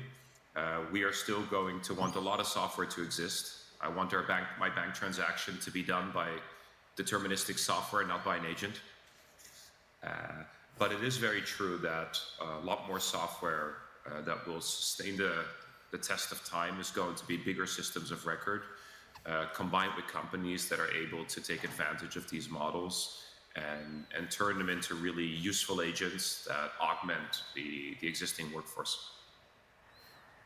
So to some extent, Gen AI is also expected to disrupt the tech space itself and the software space in particular. So you see, nobody is immune from disruption, including the winners of today's market. So to end this part, I would like to introduce you to Liquid.ai, which is a startup, a spin-off from Massachusetts Institute of Technology that was created late 2023 and made public in last November, actually, a Gen AI model based on liquid neural networks.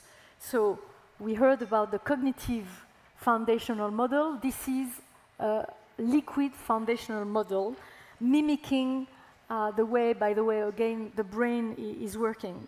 Unfortunately, Felix Nazar, the co-founder and CEO, could not be with us today, but for a very good reason. He's in Vancouver, and they just closed and announced a $250 million equity fundraising for their Series B. So again, from inception, from day one, they joined the unicorn space. But Felix was nice enough to record a video that I suggest we watch. Hello, everyone. Super happy to be here today. Thanks for inviting us to the World Policy Conference. I'm Felix Nazar, the current COO at Liquid AI.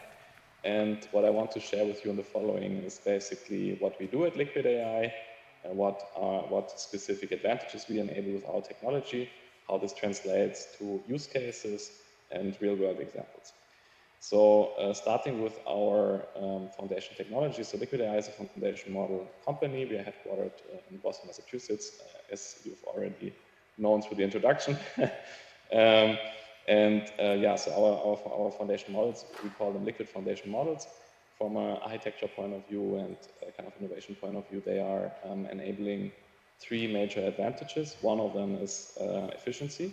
So in comparison to what was possible before, especially based on transformer architectures, we are really enabling a step function in terms of efficiency, but also increased expandability. So we can really look into why the model is making which decision, and then based on that also take corresponding action and improve either data quality and or alignment with the human preference and what we want to make sure that the model is actually behaving in a way that is correct.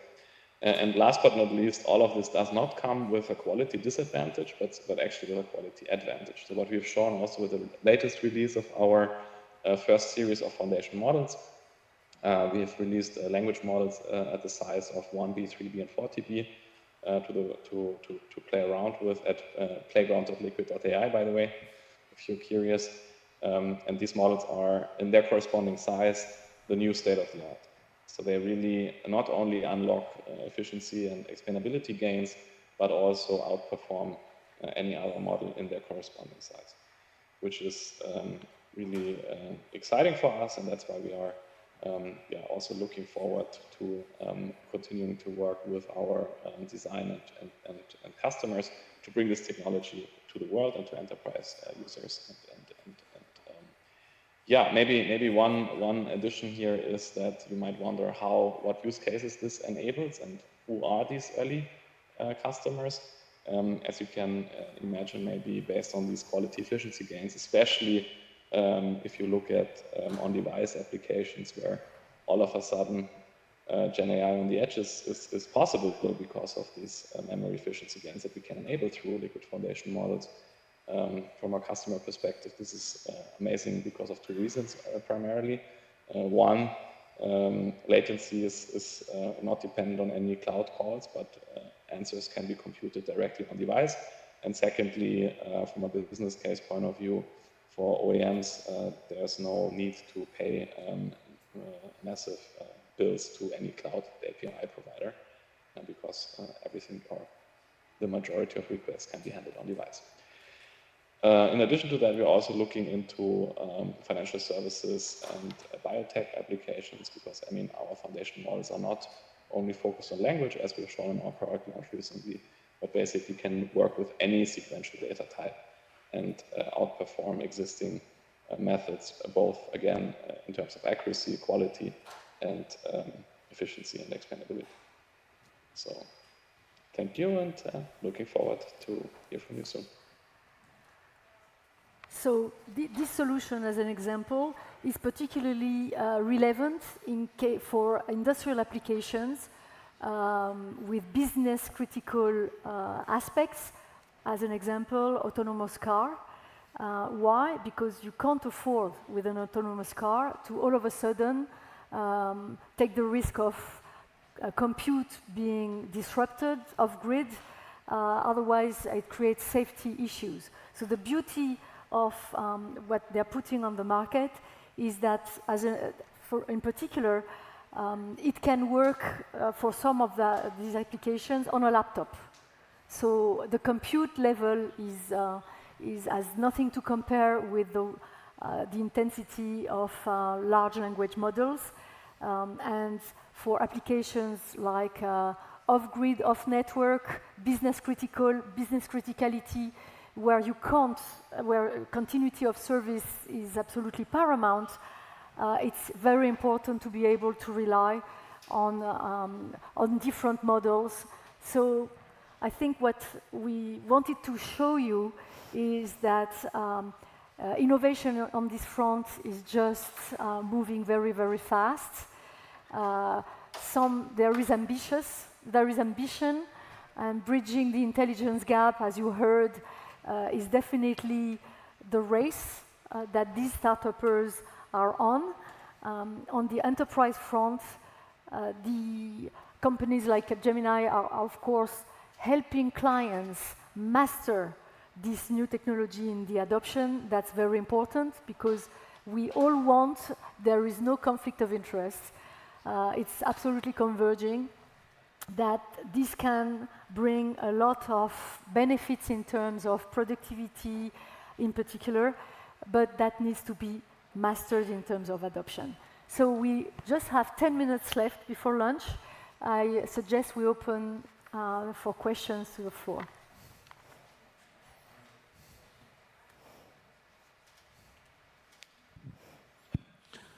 Thank you. My name is Krishnamurthy from Indonesia. I take the benefit of this panel to probably raise questions related to tomorrow's panel, which is food security and hunger.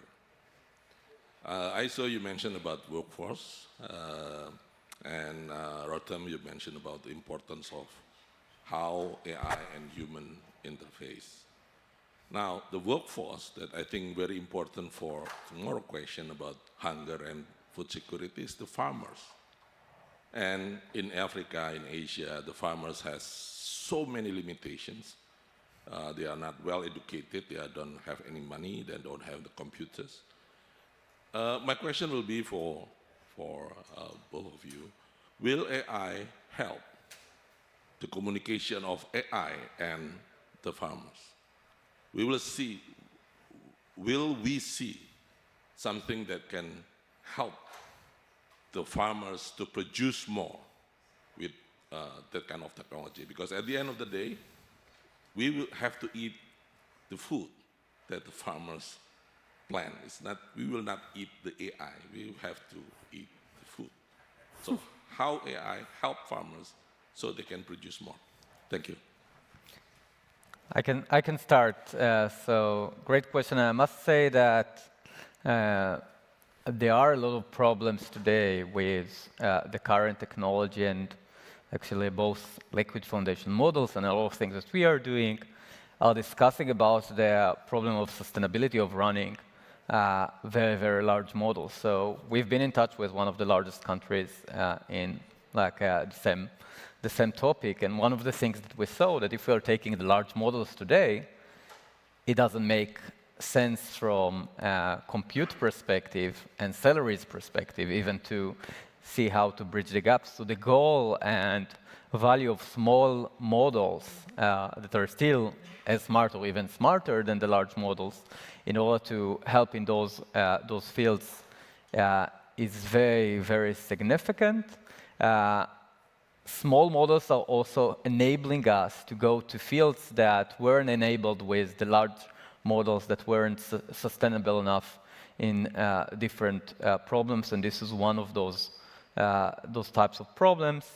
And from a farmer's perspective, I would say that so how we are able to optimize crop management, how we are able to know different insights about soils, different places, how like weather's problems, alerts, things like that. Agents are able to do a lot of things that would enable to create like more, to be more productive, to create more crop eventually that is in less efforts, less and less waste also. One of the biggest problems today is waste because of data or missing data that is difficult in that specific scenario to get. It's like some potential weather changes, some potential like ideal way of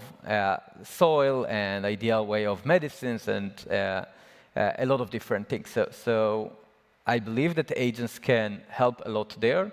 We need to do a lot of work in order to make those models small, more efficient, more sustainable, in order that it will be also economical, feasible to go to those places. This is something that we are working and a lot of other companies are working on. It's hugely important. There are countries with more than $100 million farmers. So it's a huge, huge, huge opportunity, and of course, what feeds us eventually. So this is something that I believe that we need to push to. We are seeing also a lot of advancements in this field. Aizo, would you like to add anything? I would happily to. And first of all, terima kasih. I personally spent some of the early part of my career in Jakarta, in Indonesia. For me, I think we need to separate what we see as progress on AI that really is closing that human capability gap versus the underlying technology that is already doing things that humans today can't do. Predict the weather, use satellite images to be able to understand patterns in crops, etc. And I think what we have seen so far in the United States and in Western Europe is that technology is almost forcing any type of small-scale farming to consolidate into extremely large-scale industrial farming. And I would say one of the most successful artificial intelligence technology companies of all time is John Deere. John Deere in the United States and in other areas of the world has allowed for incredible yield and return on farming. But at the same time, because technology became one of the largest underpinning costs of farming in the West, it meant that small-scale subsistence farming or even small producers, farmers, frankly, barely exist anymore. And so to me, I think there's a broader question that gets accelerated with AI, but already was there in the last 15 years before, which is in countries like Indonesia, where there is not only the dominance of large-scale industrial farming. How will that play out? And frankly, there are much smarter people than myself who can answer that. Thank you, Aizo. I think we are reaching the end of the panel, and I'd like first to thank the panelists, because that's been demanding, and we had several formats. I hope it was instructive for you, and we all wish you a nice lunch.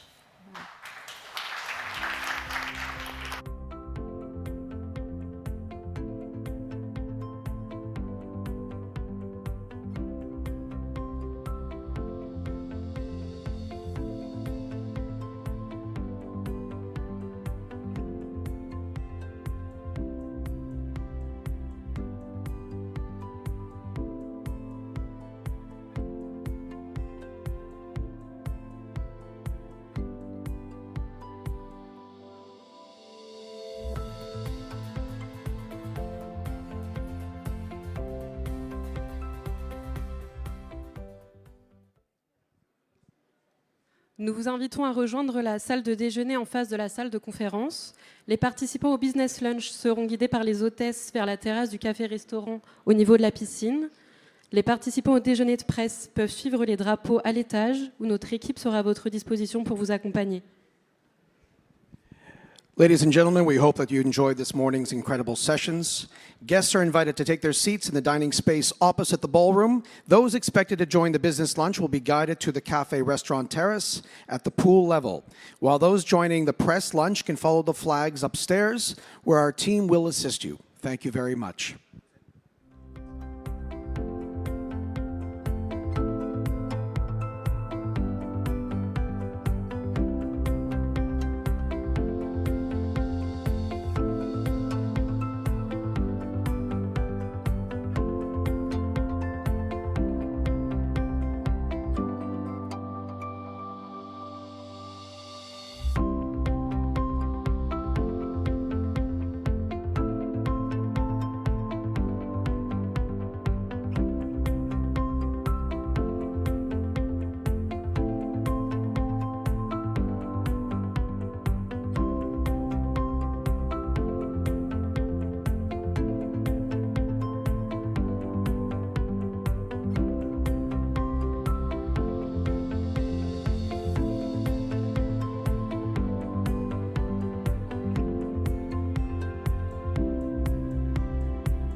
Ladies and gentlemen, if you are attending the press lunch or the business lunch, please follow the flags until you reach upstairs, where our hostesses will guide you to your locations for lunch. Thank you very much.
Good afternoon. It's a great pleasure to be back here at World Policy Conference to share with you our perspective on the BRICS expansion, and its impact on the world order. I'm being joined by an outstanding panel, which I'll be introducing in detail in a few minutes, after having had the possibility to frame the discussion we will have over the next hour. We want to talk about the implications of the BRICS expansion for the future global order. And the question is BRICS a new reality? Is it a myth? How will it impact businesses around the world? Well, for those people who were doubting about the impact of BRICS, I think this picture says it all. The BRICS meeting 6 weeks ago in Kazan, bringing together the 5 original BRICS countries, plus the 4 new additions, showing the world that in 2024, 9 leading economies of the world meet in Russia and define the future of their economies, potentially together. When we talk to CEOs, executive committees, and boards around the world, many topics are on the corporate agenda, and especially the impact that they have on the development of economies. There is the shift of trade to Asia. There's the question around China deceleration. There is the impact of the ultimate election year, given that 2024 was the year where 73 countries had elections. There's a question around the impact of conflicts in the Middle East, of conflicts in Ukraine on business. There is, of course, the whole question around the geopolitics of AI and the control of countries over AI. There is the rise of green industrial policies. Of course, the challenges of a demographic devolution and fast aging societies, and there is the competition for talent, where, by the way, our host country is very successful in attracting and retaining top talent. But you see also one of these 9 forces that are shaping global business landscape is the BRICS expansion. And that's the reason why we want to talk about this today. Well, if you look at the overall geopolitics and the overall geopolitics of global alliances, you see that BRICS is actually a very interesting addition to the big global alliances in the world. And it is actually an interesting counterpart to G7. If you look at the huge amount of population, the impact on GDP, and also trade, BRICS is an important entity going forward, which is, of course, also straddling the G20 world. Now, the 9 official BRICS countries, and we all know that the position of Saudi Arabia is still open after its invitation, has an impact on different areas. BRICS will have impact on, from our side, 5 areas. 5 areas that are critical for corporations. First, energy. Second, trade.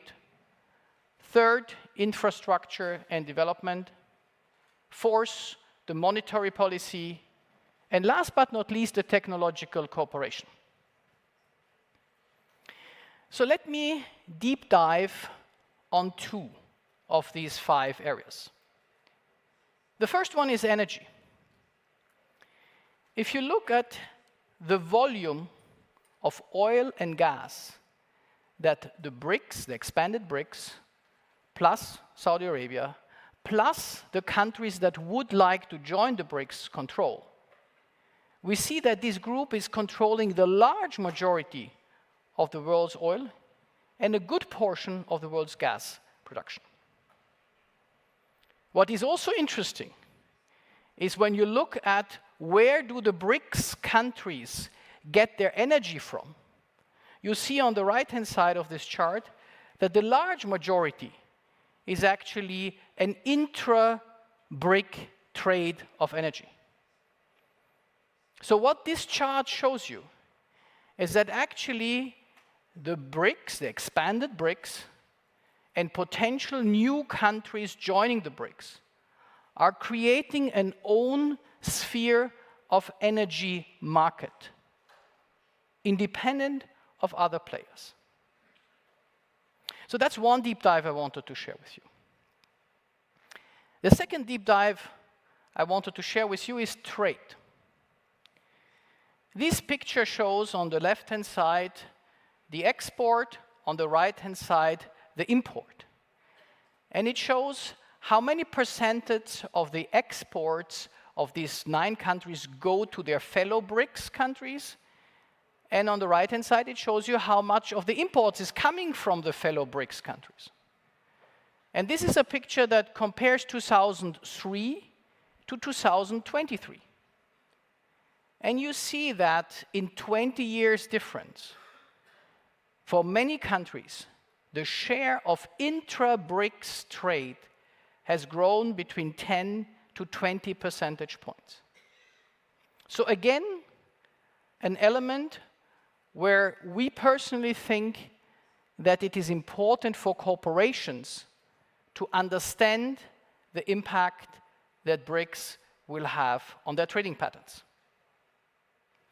Let me conclude with the last slide to frame our discussions. And we were asked here to have a business perspective. So we see that there are implications for companies in this new BRICS world. And I think it's actually implications for companies that are BRICS-based, but also companies that are non-BRICS-based.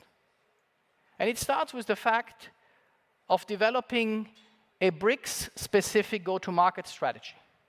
How do you approach these countries? I think we've seen it here, and we see it here around. BRICS is a concentration of countries with massive infrastructure investments. And the question is, how can you tap into the infrastructure boom in these markets? It is also important in a world where we have learned that pandemic, war, and tariff can disrupt overnight trade lanes. BRICS can be a formidable base for resilient supply chains.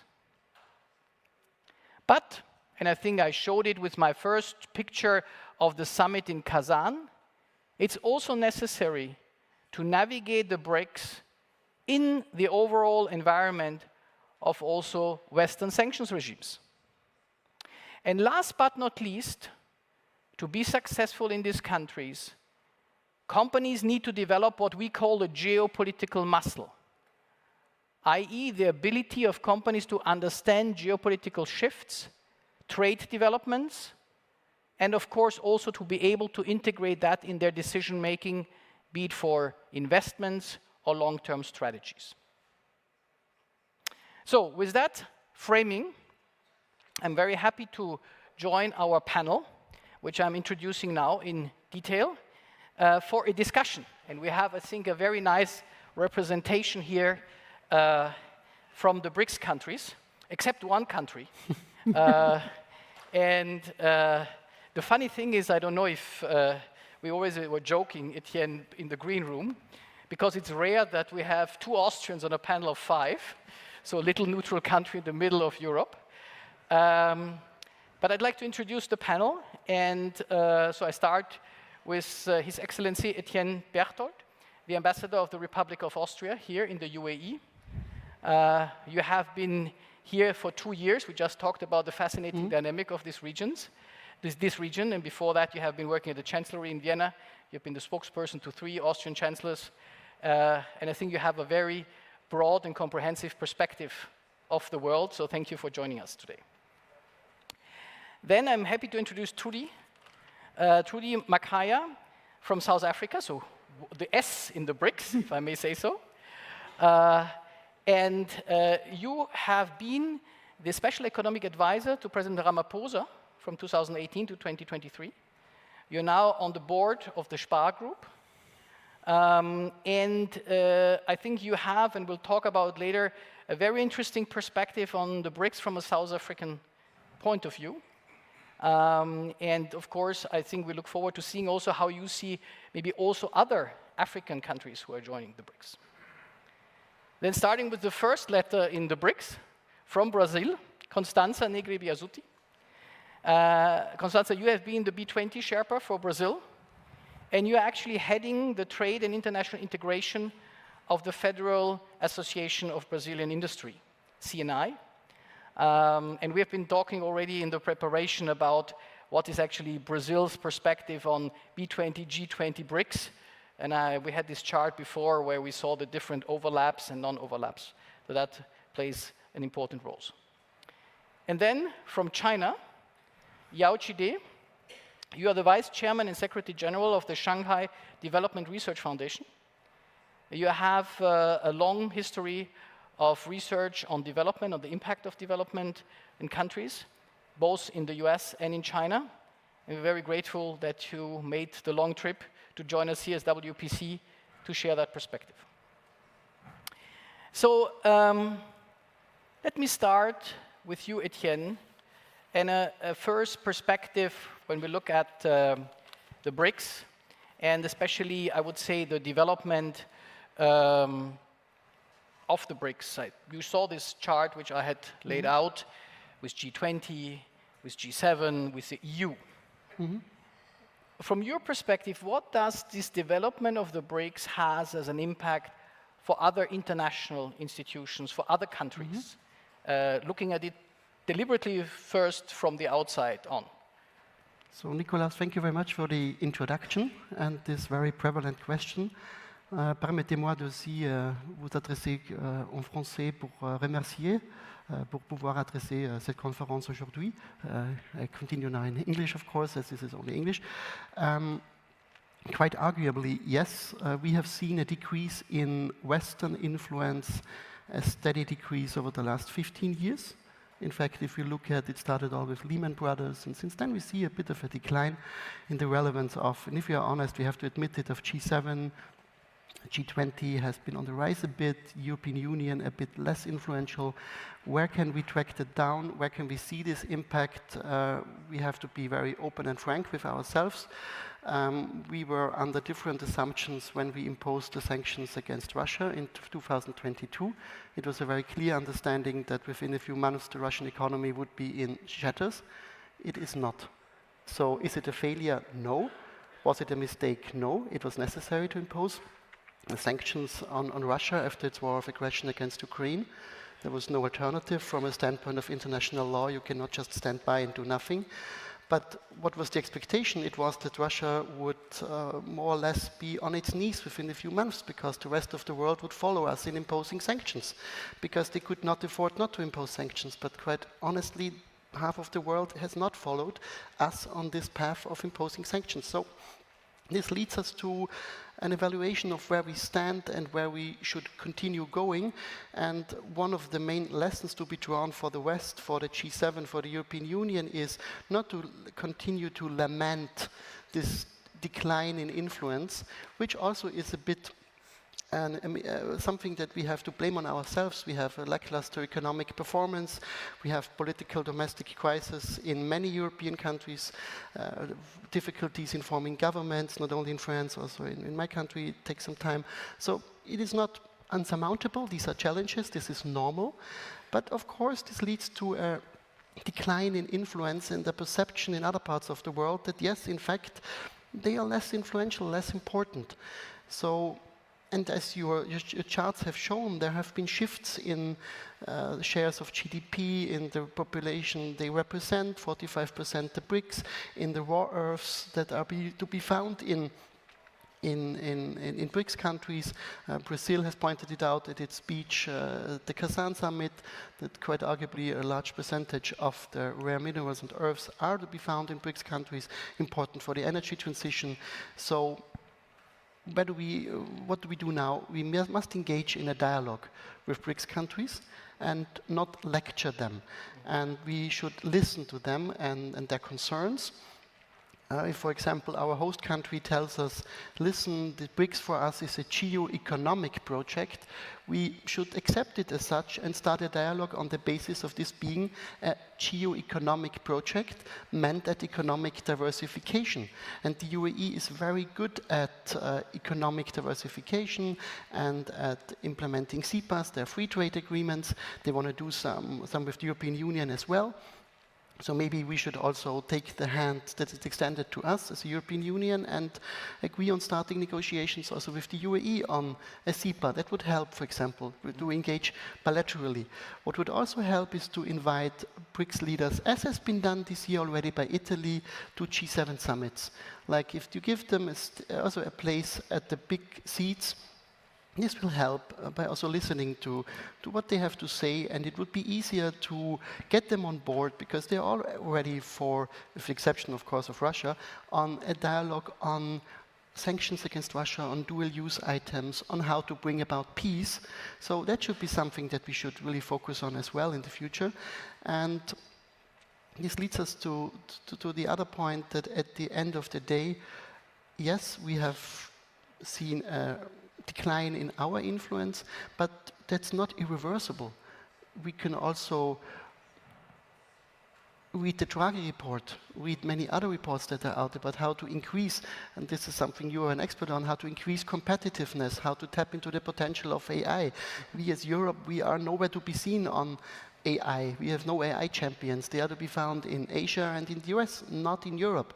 That is a problem. We can solve that. We can do that. If we are successful in that, we will be of more relevance and more importance. The EU is seeking an alliance with the US on AI, not so much with Europe. There is a reason for that. And at the end, we should be a bit careful with threats issued against the BRICS, as President-elect Trump has made clear a week ago on Twitter or on X, that if ever they should implement an alternative to the dollar, there will be 100% tariffs. So far, there haven't been any concrete plans to implement a currency on the BRICS level. But if we continue to threaten them, maybe we will give them the idea that they should do that and even trade more among the BRICS, as you have outlined, and create their own financial system to immunize themselves from sanctions. Yes. So we should be careful that it doesn't backfire. And I will stop here. Yeah. No, but I think it's very interesting what you say in terms of having this dialogue with the BRICS countries. I think, you mentioned the 100% tariff threat, which I think was, again, part of a tactical policy, but I think it's definitely not an example of a dialogue. I think the question of how to join forces with the BRICS countries plays an important role. Thank you for your first intervention. So Trudy, over to you. So what does BRIC mean for Africa? And from your experience also in South Africa, what are the benefits countries can take from there? What do you see as key contributions going forward? Thank you for that, and thank you for inviting me to this panel. I think looking at it from a South African and African perspective, our economies have integrated into the world economy in difficult and sometimes complicated ways. I mean, Africa has been a marginalized continent in terms of contribution to trade, in terms of investment flows. And so I think when BRICS came along, it promised the possibility of having a different kind of global economic cooperation that didn't have the legacy of the historical relationship that African economies have had with the global economy typically. I mean, I think we all know the history in terms of being a continent that has been extracted from, a continent that is dependent in many ways on the global economy, and a continent that also had very difficult relationships with Bretton Woods institutions like the World Bank, IMF. If you think back to the 80s, a lot of the debates around structural adjustment, a lot of the debates about the world dictating to African economies economic policy without fully understanding African realities. So I think the idea of an alternative to that and a different way of trading and investment has been very attractive. Of course, South Africa was the first country that benefited from Brics expansion in terms of being invited to join the bloc a year after BRIC formed to become Brics. And at the time, so quite soon after the global financial crisis, it also promised a way to recover with a different set of economies. I think if we look at the experience since then in terms of that promise, the BRICS has grown to be quite sophisticated. You see it in their communiques, lots of ambition around trading amongst each other, investing in each other's economies. Now, if I become very specific to the South African experience, if we look at the trade perspective, we export mostly, in the BRICS configuration, mostly to China, but also to a certain extent we enjoy good relations with Brazil, India, less so in terms of exports and trade with Russia, but still quite present. And we find that the trade balance on the whole has been against South Africa, so we're running a deficit against the BRICS nations, in particular the main trading partner there being China. And we also find that a lot of the exports that we send to the BRICS bloc remain commodities with very low value added, and they also tend to have very cyclical price cycles. So then the question becomes, have we really changed the quality fundamentally of the trade? So you'd have seen in recent times a lot of the advocacy from South Africa to the BRICS nations has been, how do we close the trade gap and try to move towards a more balanced trade to narrow the deficit in essence?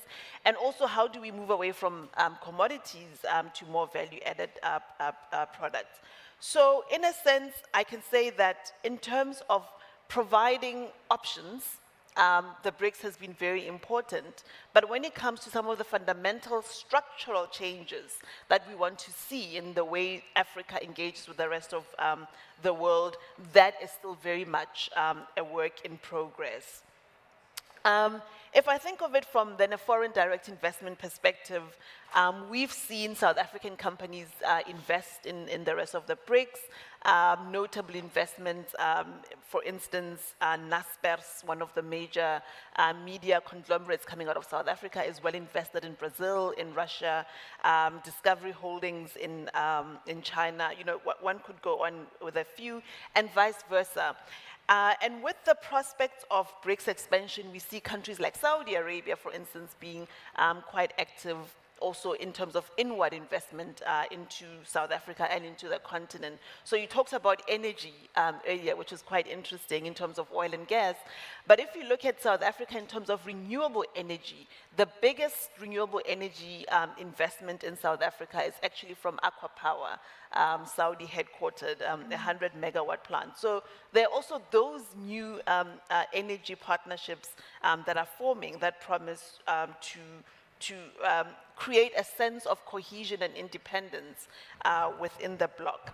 From a development finance perspective, if we think about the new development bank and what it means for infrastructure, or the BRICS Bank, as it often called, it has really been one of the successes of the BRICS in terms of creating a new institution from scratch, and an institution that can hold its own, much smaller still than the World Bank, but can hold its own in terms of advancing loans to African countries and other countries for infrastructure. So if I had to summarize, I would say BRICS is giving options. Expansion is deepening those options, but it's important that this is constructive optionality that really changes the structure of how Africa is integrated into the rest of the economy. Yeah, thank you very much, Trudy. And I think this perspective of optionality, I think, plays an important role, not only for South Africa, but also for Brazil. And Constanza, Brazil is in a very interesting position. You have had G20 now, just in Rio in November. You'll have the presidency of Brics next year.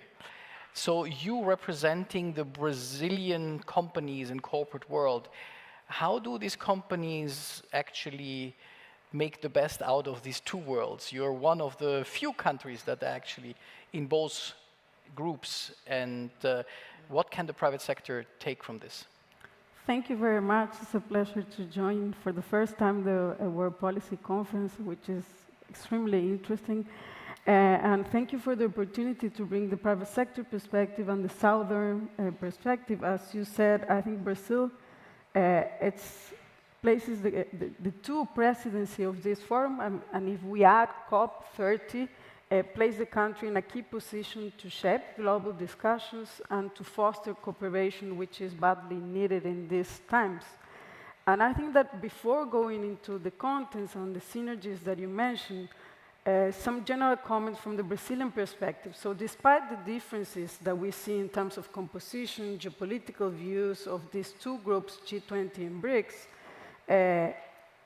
they should be seen as complementary, as Trudy was saying. And this is particularly more true for Brazil, a country which pursues equidistance in terms of foreign policy.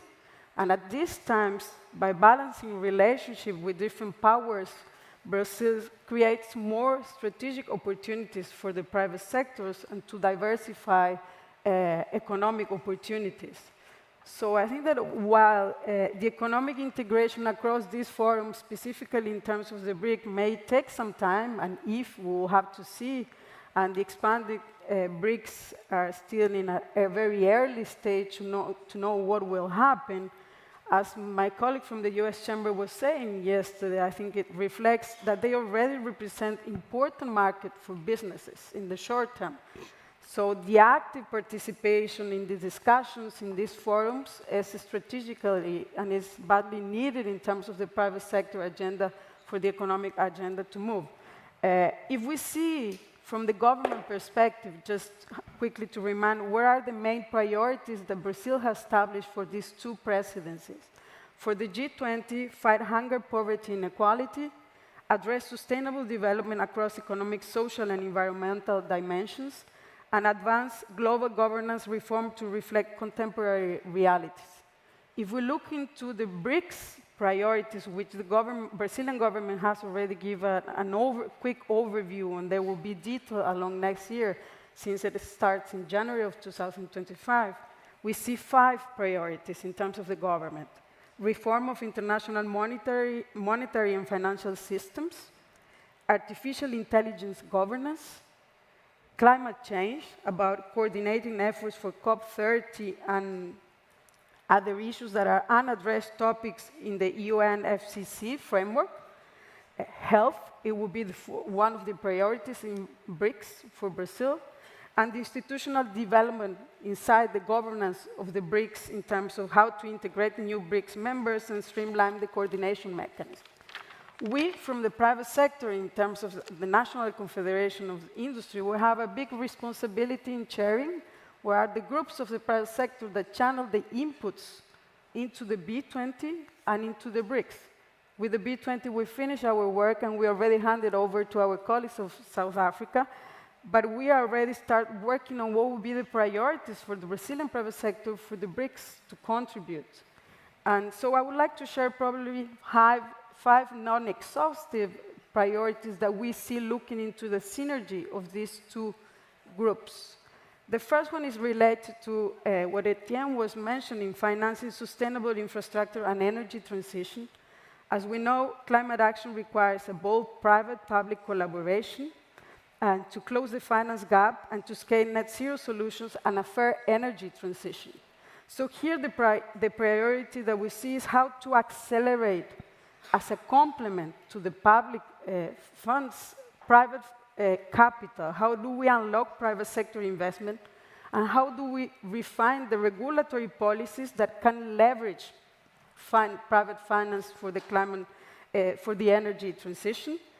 Also here, the new development bank, as it was mentioned, has a key role to play in this area.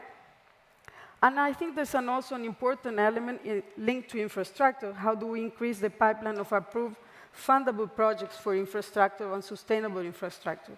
Our second priority, it was very much linked to what you were mentioning, Nicholas, fostering trade and global value chains. And you already put it very well. International trade and investment are critical drivers for economic development and technological progress of companies. But we know that trade growth has slowed over the past 5 years. So here the priorities that we do see for the BRICS is how do we enhance trade governance? How do we advance digitalization process of trade to reduce cost and time and cost? And also one more innovative element that we see for that agenda is how do we promote regulatory practice and interoperable taxonomies for environmental sustainability? For instance, how do we work on internationally accepted methodologies for carbon footprints, which is extremely relevant for companies? The third priority is linked to global governance of artificial intelligence. As we know, artificial intelligence has emerged as one of the most transformative technologies of this century, with global investment projected to surpass 630 billion by 2028. But it also has poses a lot of challenges. So here the priorities that we are establishing is how do we unlock the artificial intelligence potential responsibly, fostering innovation and ensuring that it benefits as shared and equitable across societies. And three main aspects are related to this priority. Global convergence. We need to foster international collaboration with harmonized terminologies and risk-based governance frameworks. Currently, this is one of the main areas in which Brazil is moving ahead in terms of the regulatory aspects. Pro-innovation regulations. How do we scale up frameworks that support responsible AI? And last but not least, what is about ethical implementation of AI? How do we promote unbiased AI through the public-private coalitions? And another priority that we see connected very much with the artificial intelligence is about building a resilient and productive workforce, the other side of the coin. How do we, the future of work is being reshaped, as we know, by environmental, technological, and economic trends. So we need to think about priorities to expand digital education. How do we address these skill gaps connected with reskilling, upskilling, and how do we modernize the curriculum to align with artificial intelligence and technological advancement of the workforce? And last but not least, another priority that we're putting in terms of the BRICS agenda, and then you also work on the B20, is sustainable food system and agriculture, especially for Brazil. Agriculture faces challenges that are related to climate change, food insecurity, greenhouse gas emissions. So here the idea is how do we put priorities, policy priorities in the groups and agenda that foster sustainable productivity growth through biotechnologies and digital agriculture, while we strengthen at the same time a priority that is connected with trade, the multilateral trade system. How do we eliminate trade barriers, which are extremely important to addressing the food security agenda? So quite in a nutshell, those are the main 5 areas that we're going to work in the BRICS Business Council next year. And of course, this will be discussed with the several private sector from all the countries, the expanded countries, and we hope to make consensus along those lines. Thank you very much. Great, Constanza, thank you very much. I think it's fascinating to see that what sometimes some people see as antagonistic organizations or groupings are actually quite complementary when you see it from a Brazilian perspective or from the private sector perspective. So really interesting, and also all the best for next year. I think having G20 and BRICS within 12 months is quite an achievement. So, Thierry, thank you for joining us.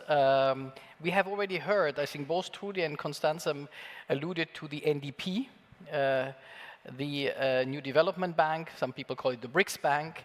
So from your unique also research vantage point, how do you see NDB in this new development? What will be its impact and its future role? Okay. Let me start with very briefly introduce the general picture of the NDB. It was established 10 years ago. headquarters in Shanghai, my hometown. It was located in very nice modern building, which was donated by Shanghai municipal government. Its required equity is 100 billion US dollar, while initial capital is 50 billion US dollars. By the end of November last year, they approved the loan more than 35 billion US dollars. Among them, 7.2 billion in their own currencies. Total together, the project is almost 100 projects approved. These investments focus in clean energy, transportation infrastructure, water and health facilities, environment protection. The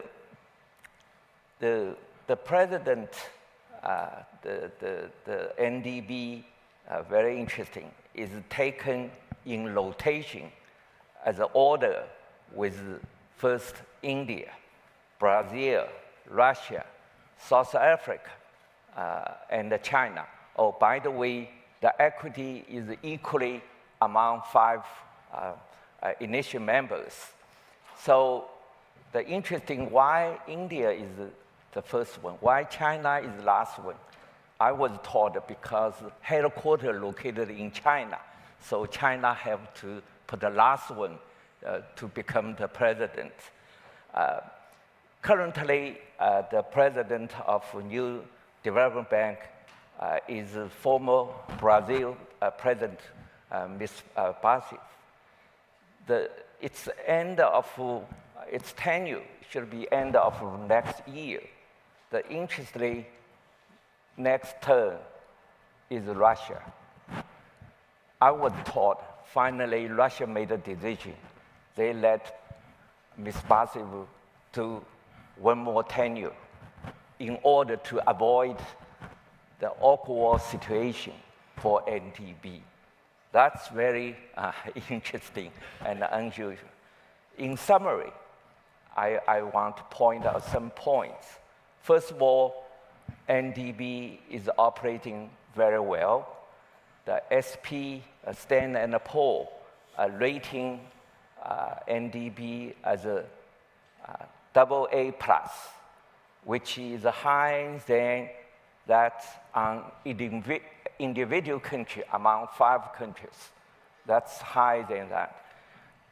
The cost they are raising capital in the international market, the cost only 30 or 40 BP than that World Bank. World Bank get the lowest cost in the capital market. The NDB just pay a little bit higher than World Bank. That's first point. Second point is very obviously the principle and the spirit of equity has been well carried out because, as I mentioned, the equity is equitable share among the 5 initial members. Also, as I mentioned, they have some compromise in many ways. The last point, I guess, the fact, the history, the performance verify its purpose and the target are to support the existing international economic order rather than undercut or undercut it as someone originally suspected. So I guess that's my summary for NDB. Yeah, thank you very much. Very good. No, so we have about 20 minutes left, and we also want to get some questions from the audience, but I'll make a quick round from our panel with a question and maybe also the request for a focused answer around the question, as business leaders, as companies see the Brics, and I had concluded my short presentation with 5 ideas, but from your experience, what would be success factors in the BRICS, expanded BRICS for companies, what could be potential pitfalls? And maybe let me start with you, Trudy. What would you see as key success factors and potential pitfalls? Yeah, I mean, in terms of success factors, really, it often boils down to the same things in business across different regional blocks. You want to invest in an area where you're going to get a reasonable return, and where you are you have the capacity to reinvest to grow that business, or to take your money out. And it sounds very straightforward, right? But we know that often in South-South investment, all of those things are very difficult. Macroeconomic conditions often make it very challenging to realize the returns that you expect in terms of sudden changes. I think what is clear with the BRICS countries is that many of them are high-growth economies. So the macroeconomic picture from that perspective is relatively stable. Of course, with expansion, there are countries that bring different kind of complications to that clear macroeconomic picture. I think similarly in the ability to reinvest or take your proceeds out, foreign exchange volatility can often change that picture, and also just capital mobility, capital restrictions sometimes make it difficult for companies to take money out. But once again, I think with most of the BRICS countries, in terms of their capital markets regulation, capital controls, those are not necessarily immediate challenges. But saying this against the context of, for instance, what's happening in Russia, certainly points to what a business would have to really think about in terms of making that business story clear from entry to exit of those profits. I think in general, economic diplomacy is needed even within BRICS countries. It's not that, because we're all similar emerging markets economies, it's all hunky-dory. There are often issues you would see at the WTO. Sometimes we have trade disputes. Sometimes even amongst ourselves, we have questions around logistics, around visas even. So I think from a business perspective, one will have to be very clear, not just a geopolitical muscle, but that economic diplomacy muscle, and which requires a bit more cooperation with your own host government when things become tricky from that perspective. But I would say that certainly when I look at South Africa's experience, corporate experience, initially after the fall of apartheid, there was a move towards the West, given that the business class was most familiar with that. But over time, there's been this opening up. And I think the BRICS countries and the expanded BRICS configuration creates that comfort to deepen those South-South relations in a forum where it feels that issues can be resolved should they arise. Excellent, thank you very much. Etienne, you're representing a European country in a country that is part of the expanded BRICS. Austrian companies are known for being very export-oriented as well. What do you see as key success factors or potential pitfalls?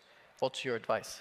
Thank you very much. I would say as a main advice, don't be too greedy and be a bit cautious. There is a huge potential to make money, but there's also huge potential to then not get the money out of the country you are making your business. So at least stay out of Russia. So we as Austrian companies have made this experience very hard to get out of the Russian market. So whoever is thinking now of entering the Russian market, don't do it as a Western company. Don't forget that there is something like the extraterritorial application of US sanctions. No Western company can ever afford to be subject to Western and in particular US sanctions, so keep that in mind. Keep in mind that relations will probably rather be more antagonistic between BRICS countries and the US, the West in general. So you don't want to be caught in between that thing. And honestly speaking, invest in good in-house legal departments and in-house public affairs departments, I'm not speaking from my profession, hire good former diplomats who are well connected, who may tell you, yeah, maybe you can make money, but maybe you will also then no longer be received by a senator on Capitol Hill. So must really be careful of not losing access to other markets then as well. So it's always a balancing act. If I can give one advice of where you can make money, it probably would be projects that unite the West and the BRICS, be it on climate change, like the UE hosted COP28, we will have COP30 in Brazil. So climate change related projects are less antagonistic and really leading potentially more to success. IMEC could be a huge game changer as well, where infrastructure-wise you can invest with less geopolitical risks and the potential to really make good money with IMEC. And if you want to think about a headquarter for such operations, a regional headquarter, you might really think about this region here, about the UAE, about the Gulf. They are well positioned to potentially serve as a bridge between the East, between China, India, and the West. So that would be my advice. Very interesting. I think I like also the point about what we describe as building the geopolitical muscle of companies, being able to navigate a new reality, given that the world is not flat anymore, as some people thought in the 1990s and 2000. Constanze, you're representing hundreds of Brazilian companies acting in Brazil, but also across. What's your 1-2 minute view on key success factors and pitfalls? I think we need to consider that there are three dimensions. Internally, the company, the one of the country that Trudy was saying, and probably if we look into this geopolitical and geoeconomic muscle that you were saying, in terms of key success, first I would say understanding multipolarity and non-alignment. So recognize the BRICS role in a multipolar world and the varied geopolitical stances of its members. Second one, navigating internal dynamics.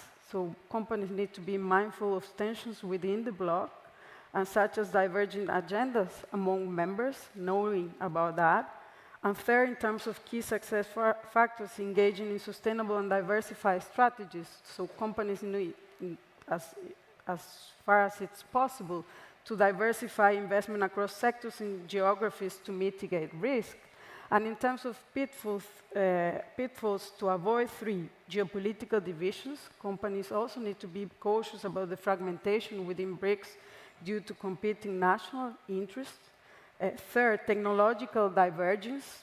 Companies need to have a plan for compatibility challenges in a fragmented technological landscape within the BRICS.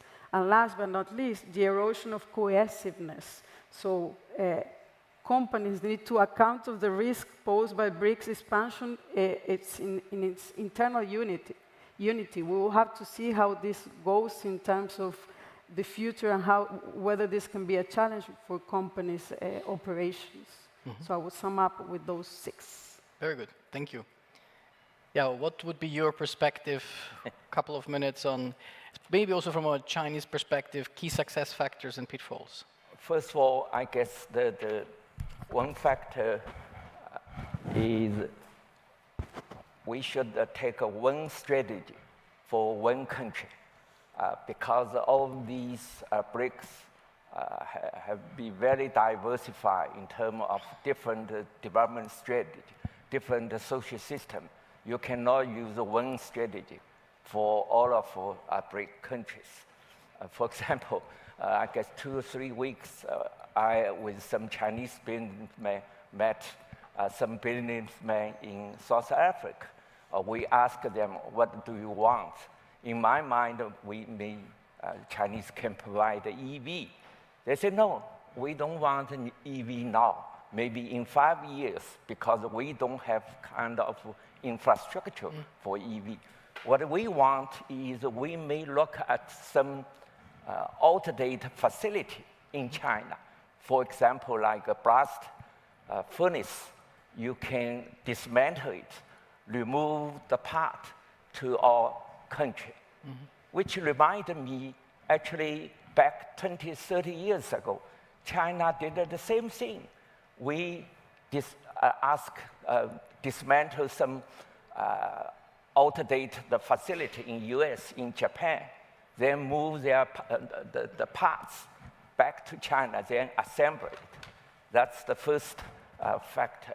Second factor, we should deeply study the business environment, law and regulation continuously, not only invest before invest, also after invest in the operation. For example, like currently the US government have lots of restriction on investment, particularly in China. I guess a couple days ago, one biochemical US company come to my office, ask me what they're supposed to do. I say yes. In some case now, China in the very difficult position. But you look deeply on your specific industry, you do have some potential, because at least until now, biochemical industry is not in the small yard of the US government. Also in China, the middle class grow up, the population started aging. Also Chinese government has started build lots of hospitals. That's great needs for your specific industry. The second factor is should fully use and trust local talents and experts. In this case, I guess US multiple companies did very well, particularly in China. Not like in some countries, they prefer use their own citizenship, their citizen. Not like US companies, they just want to use every talent, even local people. So-called pitfall, I guess something should be avoided. First of all, decision-making sometimes is too much concentrated in headquarters. That's something should be avoided.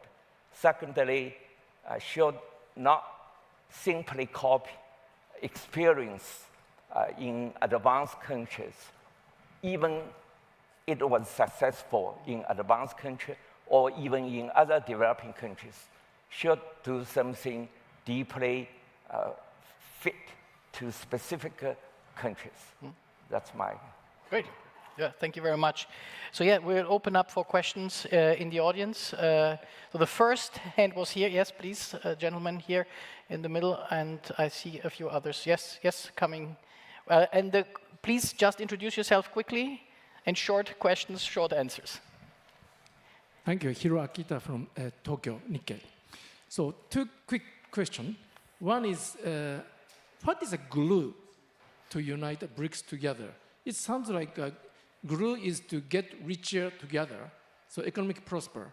But eventually, do you think that the BRICS will also unite politically to push forward its own rule making? That is the one question. And second question is journalistic question. If Mr. Trump changed his mind and think that, oh, I want to also join the BRICS, so let us participate in BRICS. We can do business together. Let's prosper together. What do you think will be the best reaction from BRICS?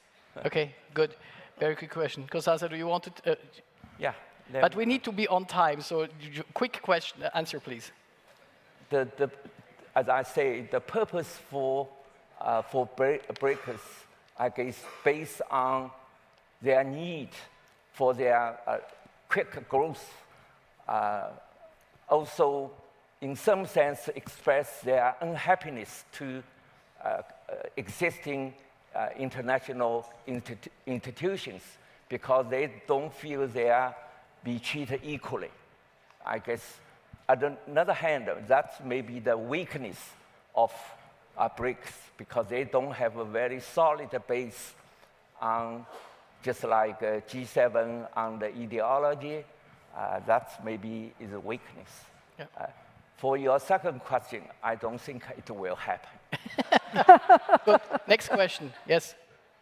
Yes. Good afternoon, Jean-Michel Severino, Ferdi. I have actually a follow-up question. At the beginning of the BRICS movement, there was a clarity, even with all the problems and the hiccups that Mrs. Makaya mentioned about the nature of the project, which was both political and economic. Now, what is striking, and very much around middle-income countries, emerging economies. Now, what has happened very recently is the extension of the Brics to Saudi Arabia on the one hand, but also Ethiopia on the other hand. And therefore, the project is some kind of blurred. Where is it going? My predecessor asked whether US would join, but my question would be, Ben, is South Sudan next to join? Okay. What's the project? Yeah, very good question. Maybe, Trudy, do you want to quickly answer? Yeah, so I mean, the Brics itself has put, I don't know if it's public, but they do have a framework that they've worked on in terms of thinking about how to include new countries and how to deal with expansion. I think the first set of expansion was a bit less methodical, but I think going forward we should expect to see a bit more structure to it. But having said that, I mean, I think the glue, you know, somebody gave the example of G7 and G20. Both were pretty much problem-solving exercises in terms of challenges of the moment. So I don't think we should criticize Brics for being also problem-solving for what those countries see as challenges of the moment. And I think in terms of glue, to the extent that constructive and new institutions can be built, that are not, to put it crudely, about grievances, but actually about really advancing certain ideas. I think that will be the ultimate test. And as I mentioned earlier, I think an institution like the New Development Bank gives a hint of what's possible in terms of actually just building something new, which isn't necessarily about complaints with the established order. Very good. Last question, yes, the lady here on the second row. Yeah, hello. I am Marie-Roger Biloa. My question is linked to the first one, which was raised, and it is about the ambition of the Brics. When we see the numbers, the figures, you introduced to us with the trade, what they represent of the global economy, and all this, it sounds very powerful, but you don't feel the ambition to challenge the world order, which some people believed the Brics is all about. And I wonder if I'm right in assessing that. Why is the question of the currency, the common currency, did not really appear there? Yeah, there's a bank, but there's no. I didn't hear you speaking about that currency. So my question is, do the Brics really want to be an alternative organization to, I don't know, to what we call the old world order? Thank you. Okay. Thank you very much. Yeah. Constanze, please. I think it's a very good question, and in terms, and I knew it would come while the private sector is not talking about this topic within the Brics. And I think that the way to see it is that probably they haven't delivered so far in terms of the bloc, and I think this needs to be recognized. But at the same time, we need to, sort of Trudy was saying, give the possibility of countries that have a purpose to be an alternative and to cooperate. We don't need to demand more in terms of glue. I think the glue has changed over the past year for this group. We'll have to see whether it's still glue in the coming years with more members. And I think here there are two comments. In terms of the membership, there are some countries within the bloc that have different perspectives on costs, for instance, Brazil. And not, for instance, one of the priorities would be about how to establish the new membership of the group. And in terms of the currency, I think this is a topic for a long-term perspective. I think it's very legitimate to look for ways to reduce costs of transactions. But from the private sector perspective, it's not something that would happen from one day to the other. It's relevant to discuss, but there are many other priorities before that. Yeah, very good. I think we are out of time, so sorry. Or if you have 10 seconds, please. Okay, answer your question. The challenging depends how you define it. In terms of NDB, that's the first international organization initiated by developing countries. Yeah. In that sense, you may challenge it, but doesn't mean you want to turn down existing international institutions. as I said yesterday, they made some contribution. They play important role to keep world peacefully in 80 years, past 80 years. That's something positive. We don't want to turn down all existing international economic order. So we started with the discussion of saying, is it a geoeconomic experiment? I think it's much more than this. It's a real reality for the world of business. And I think it's great that we have the possibility here to bring that together. Aussi un grand merci à la World Policy Conference de mettre le monde du business et le monde politique ensemble. So many thanks for your attention and a great thank you to this panel. Thank you.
Well, dear Anwar, you are the first speaker ever in this conference who was applauded before speaking.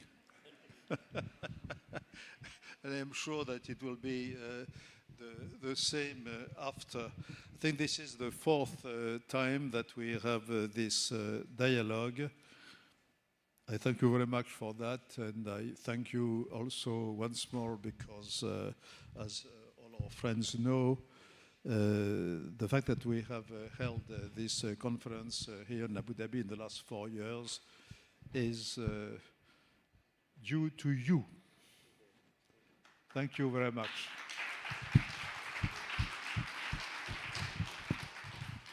So now the situation, the world situation, the global situation, unfortunately, has not improved much since our last dialogue.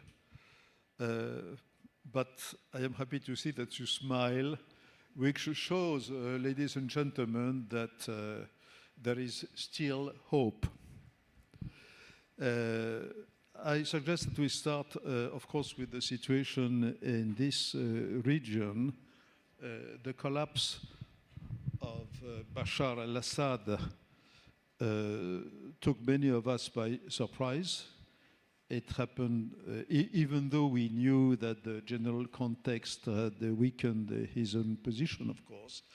But events went very far, and it seems that this has once more changed the whole game, if I can say so. So my first natural question is, what is your assessment of the new situation, particularly from the viewpoint of Iran? Iran seems to be very severely weakened. What does it mean? What does it mean in terms of prediction with the new Trump administration? And what does it mean from the viewpoint of the security of this region, particularly the Gulf in general, and of course the Emirates in particular? A simple question to start.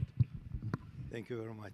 I was actually smiling because we start always by saying that that the world is really, chaotic and precarious, etc. And I think it keeps us busy, and also it gives us also variety because it's not the same issue every year. But I want to say that what we are seeing in the region, and even prior to Assad's fall, is really a geostrategic earthquake. And I think it'll take some time for us to understand the dimensions of the geostrategic earthquake. I think there are common sense prescriptions that we in the UAE very much subscribe to, but I'll come to that. But I think today, looking at the situation in Syria, and this is dynamic, it's unfolding, and as we speak today, our Foreign Minister, Sheikh Abdullah bin Zayed, is in Jordan with the Arab Contact group of various Arab countries, trying to also keep up also with events in Syria and try and sort of ensure that these developments are basically stabilized in the region. I would say vis-a-vis Syria, there are three important keywords. I think number one is hope, number two is concern, and number three is opportunity. I think the hope is that the Syrians finally will be able to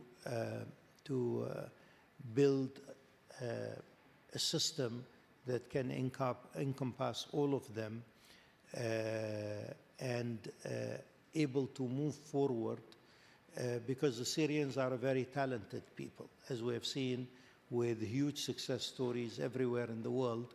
So I think this is very important. I think for them, what is extremely important is for them to overcome their tortured history. And if you really look at the history of Syria, since independence in 1946, it is really a history of coups and a history of military interventions and a history of conflict and wars. And in the last 54 years of the Assad family rule also, this has been even more difficult in terms of the pictures that we have seen of prisons, etc. It's not that we didn't know they existed, but I think the actual imagery is so powerful. So I think the first thing we would say is hope. And the hope is that basically the lessons of the past, number one, of basically marginalizing components within Syrian society has failed. Lesson number two of an economy that has been insulated but corrupt also has failed. And of course, lesson number three is foreign intervention in Syrian affairs. I mean, there's an important book by Patrick Seal, long time ago, which was about the Arab Cold War in Syria. And I think we've seen a repetition of that recently with various actors being important players in Syria, regional and international. I think lesson number two is concern. And the concern here is this is a dynamic situation. And the dynamic situation is we hear some, what I would say, some reasonable and rational language about unity, about not imposing a system on all Syrians, etc. But on the other hand also, our concern also is the nature of the new forces that are coming in. And the affiliation with the Brotherhood, the affiliation with Al-Qaeda, and I think these are all, these are all indicators that are quite worrying. So I think we have also to be optimistic on the one hand and help the Syrians in the difficult task that is at hand today. And it really is a monumental difficult task. But at the same time, I think we can't also ignore that the region has seen these episodes before. So clearly, we do need also to be on guard to look at that. I think the third issue is opportunity. So every crisis, as you know, has opportunities there. So various things, I mean, again, I hope that Iran, from events in Syria and Lebanon, understands that its foray into the Arab world through militias, etc., does not bring security to Iran. And that this will be a call for Iran to concentrate really on what I would call reasonable and rational concerns about its national security and about also its domestic economy and its about own plans, etc. I think on the other hand, this is also an opportunity for the Arab world to extend a hand to Syria and help to rebuild what is a devastated country long before the events of the last week. So this is also an opportunity. I think also if we think in terms that this is going to be a reincarnation of the adventures, brutal adventures of ISIS, or a repeat of the Arab Spring, then I think we have another episode of conflict in the region. And that is why I think we should really learn from the lessons of the last 10, 15 years and understand that as Syria moves forward, only a comprehensive approach that will include all Syrians, will include also the social fabric, will include the religiosity of Syria, but at the same time, its secular face to live together. I think this is extremely important. But when you say we should take the lessons of our mistakes, collective region, I think the region. We as collective region, the Arab world, those of us who are interested in Syria, I think we can't but learn from the episodes that we have seen in many years. And I think from that perspective also, even as our relations in the Arab world, the UAE and other countries in the Arab world are improving with Iran, we hope also that Iran learns that to come back and to try and reincarnate a program of regional expansion based on militias, based on sectarianism, is not really in the good of the region or in the good of Iran itself. I have a word also here for Israel, which I think is extremely important. Using also the crisis in Syria to structurally degrade Syria's capabilities might seem as a sensible thing from an Israeli practical point of view. But I think it's dumb politics, to be honest, because this is a new Syria that is creating itself, and you should have sent a different message. I don't say a message of, peace, because we're not there yet, but I think definitely a different message here. So we do need to learn. We do need to learn, and I've always said that the war that we have seen in the region over the year plus since the Hamas brutal attack on Israeli civilians, the war has been mainly driven by extremists on both sides. This is not a war that was propagated by the Arab state system. This was a war that was driven by players like Hezbollah and Hamas and the right-wing, far right-wing also of Israeli politics. So we also need to come back rationally and take politics to the center. Politics to become a little bit more moderate,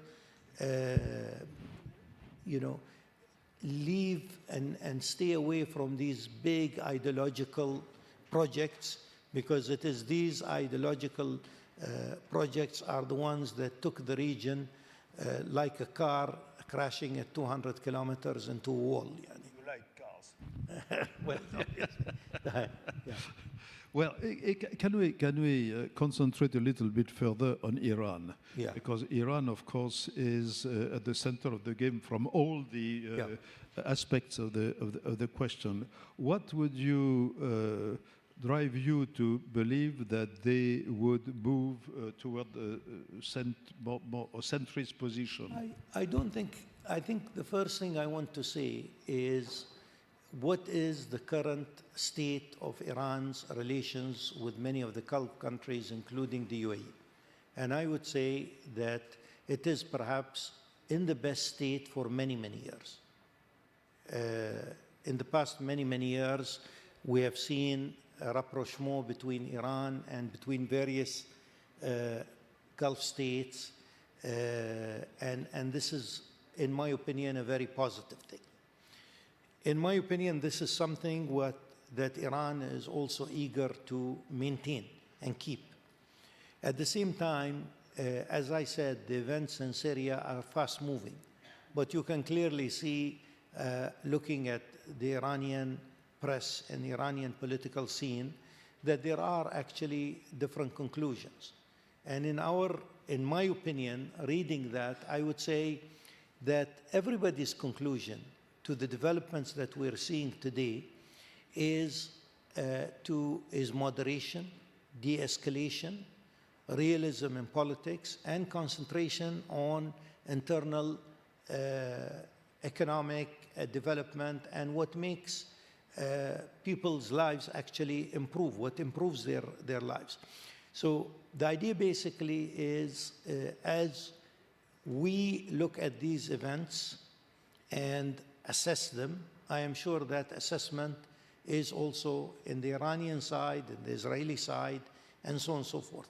And, you know, my view is we need to learn from the lessons of the region. If we keep doing the same thing we have done, or some keep doing the same thing they have done before, they will end up with the same results. So we really need a different course, a course that concentrates on geoeconomics, a course that concentrates basically on de-escalation and understanding that there are political views that we will differ on, but we need to navigate and control them. I think this is something that is important. So that's, of course, very extremely interesting, but so what you are saying is that you do not exclude the fact that Iran might be ready to start this de-escalation game, this de-escalation strategy. You do not rule that out, but then a key actor to help for that, of course, would be the United States and President Trump. So President Trump surprised all of us during his first term with the Abraham Accords, which I think are generally recognized as a big diplomatic success. So could you consider something more or less equivalent to the Abraham Accord, but this time that would include Iran? Well, again, I mean, that is really, you know, that I think number one is, you know, for Iran to decide. But I think what is extremely important is the reasoning I have given becomes even more pertinent and important because also President Trump is there. So clearly, Iran's relations with the Arab world, with countries like ours, becomes even more important for Iran, more important also for us. I think we should use this period to work along that. On the Abrahamic Accords, I feel that the Accords have gone through a very difficult, turbulent period with all the events that are happening. It's held.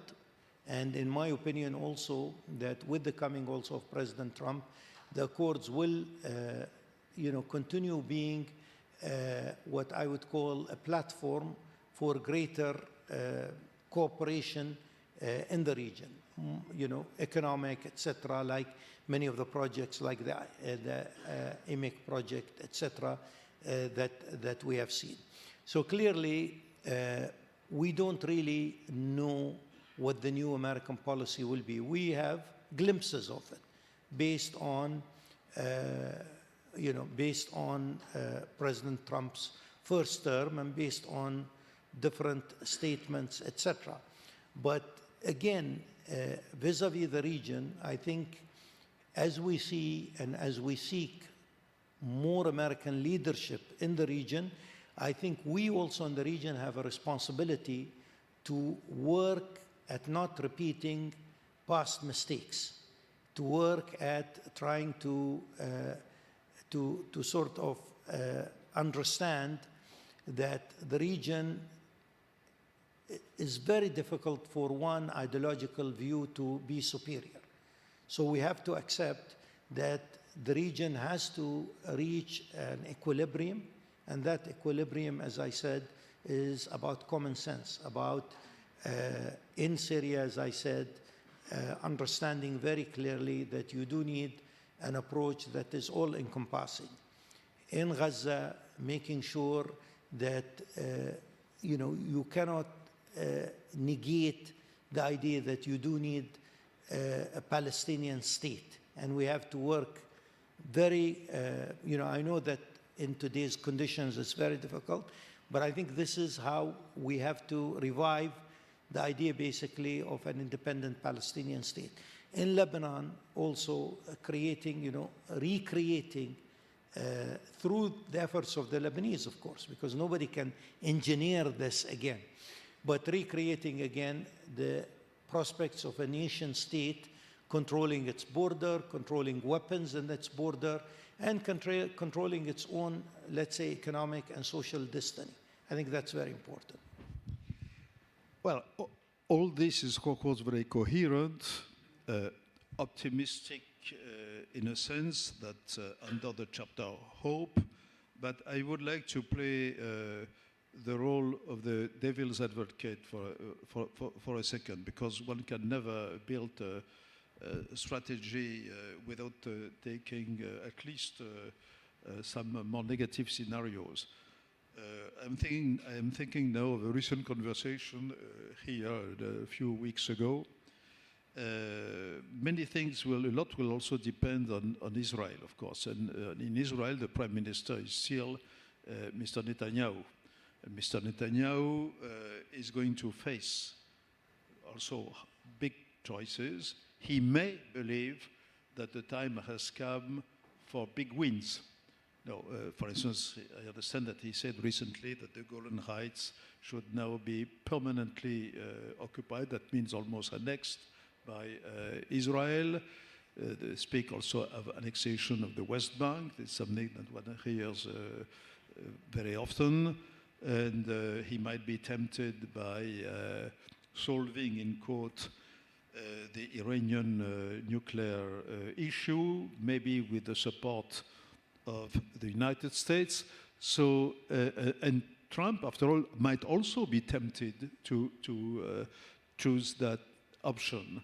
So, and common sense is not enough to make a judgment on which course Trump will choose. So can we go a little bit further, including a less pleasant scenario where Israel, in this case, would push in a quite different direction? Well, I think here there's a couple of comments that I have. I think number one is working in a field like foreign policy and international relations, you always have to be optimistic. Otherwise, you can't come with a gloomy view of developments, etc. I think that optimism has to always be there, of the ability of diplomacy to unlock what seems sometimes closed doors or closed prospects. Having said that, we do have always also to plan for the worst. And as I said here, I mean, the idea basically of a repeat in Syria, for example, of something that is led by Al-Qaeda, or so that is led by the Brotherhood, or somebody who thinks that there is a repeat of a Muslim Brotherhood era, I think this will all lead us to another crisis in the region. So I think clearly this is a warning sign, because we've gone through it. And I think this is very important. Vis-a-vis, of course, Israel and Prime Minister Netanyahu, I think the lesson also that we have is military success without a political conclusion in the region and in history has always been an elusive mirage. So clearly the idea basically is, with Israel's military success at a huge humanitarian cost in Gaza, with Israel's defeat of Hezbollah, with the fall of Assad, there has to be a political conclusion. Without that political conclusion, these defeats themselves will create new crisis in many ways. So I think this is extremely important. And while Prime Minister Netanyahu has been able to fashion the military success, I don't think he will necessarily be able to fashion the political conclusion. And this is where the international community has to come in. And I think that the Trump administration also understands these facts. I mean, even with President Trump's declared support for the state of Israel and its security, I think also he's a realist. And from that realism, I think we need to see more American leadership in this area. I think what we need to do today, in the wreckage of the war of the year plus since October last year, I think in that wreckage, the lesson is, let us not recreate the wreckage again. The lesson is we need to take that wreckage, as bad as it is, and to try and find political conclusions in many ways. Some will be relatively clearer, as in Lebanon, not easier, but clearer, because here we have a 1701 agreement, and we have the necessity of electing a president, and the necessity of basically controlling the arms within the Lebanese military. We have a better game plan here, or we have a better view as the international community and regionally. In Israel-Palestine, it's more difficult, but it's clear.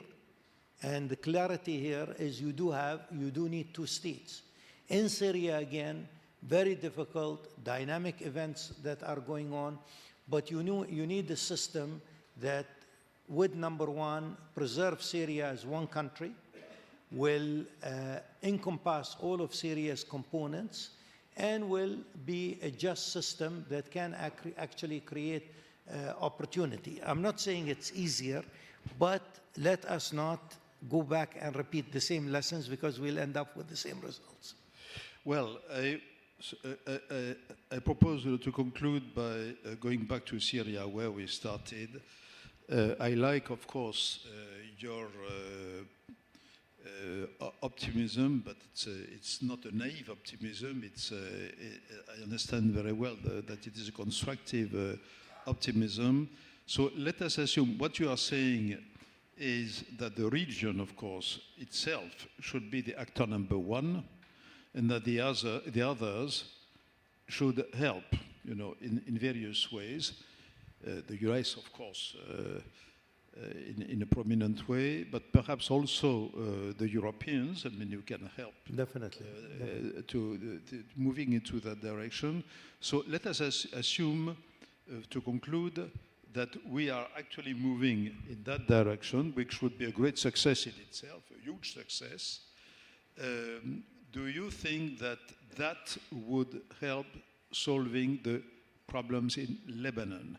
Because that is solving the Syrian issue a prerequisite for solving the Lebanese issue, and would Lebanon follows the fate of Lebanon follow a resurrection of some sort of Syria? Yeah.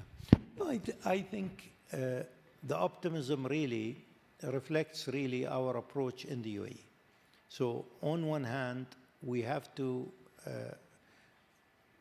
sort of bring that optimism.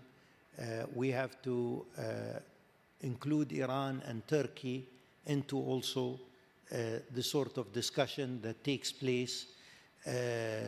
But at the same time, we also, all the three issues are basically Arab issues with repercussions on various countries. So there is, I would say, an Arab consensus on this.